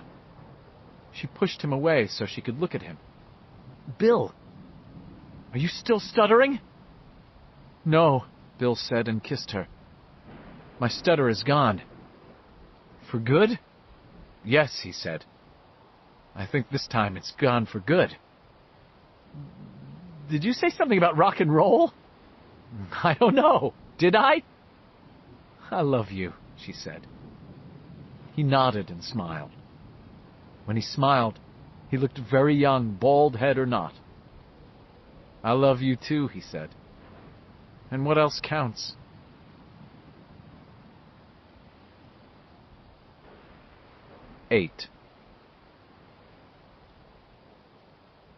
He awakens from this dream, unable to remember exactly what it was, or much at all beyond the simple fact that he has dreamed about being a child again. He touches his wife's smooth back as she sleeps her warm sleep and dreams her own dreams. He thinks that it is good to be a child, but it is also good to be grown up and able to consider the mystery of childhood, its beliefs and desires. I will write about all of this one day, he thinks, and knows it's just a dawn thought, an after-dreaming thought. But it's nice to think so for a while in the morning's clean silence, to think that childhood has its own sweet secrets and confirms mortality, and that mortality defines all courage and love. To think that what has looked forward must also look back, and that each life makes its own imitation of immortality. A wheel. Or so Bill Denbrough sometimes thinks on those early mornings after dreaming. when he almost remembers his childhood and the friends with whom he shared it.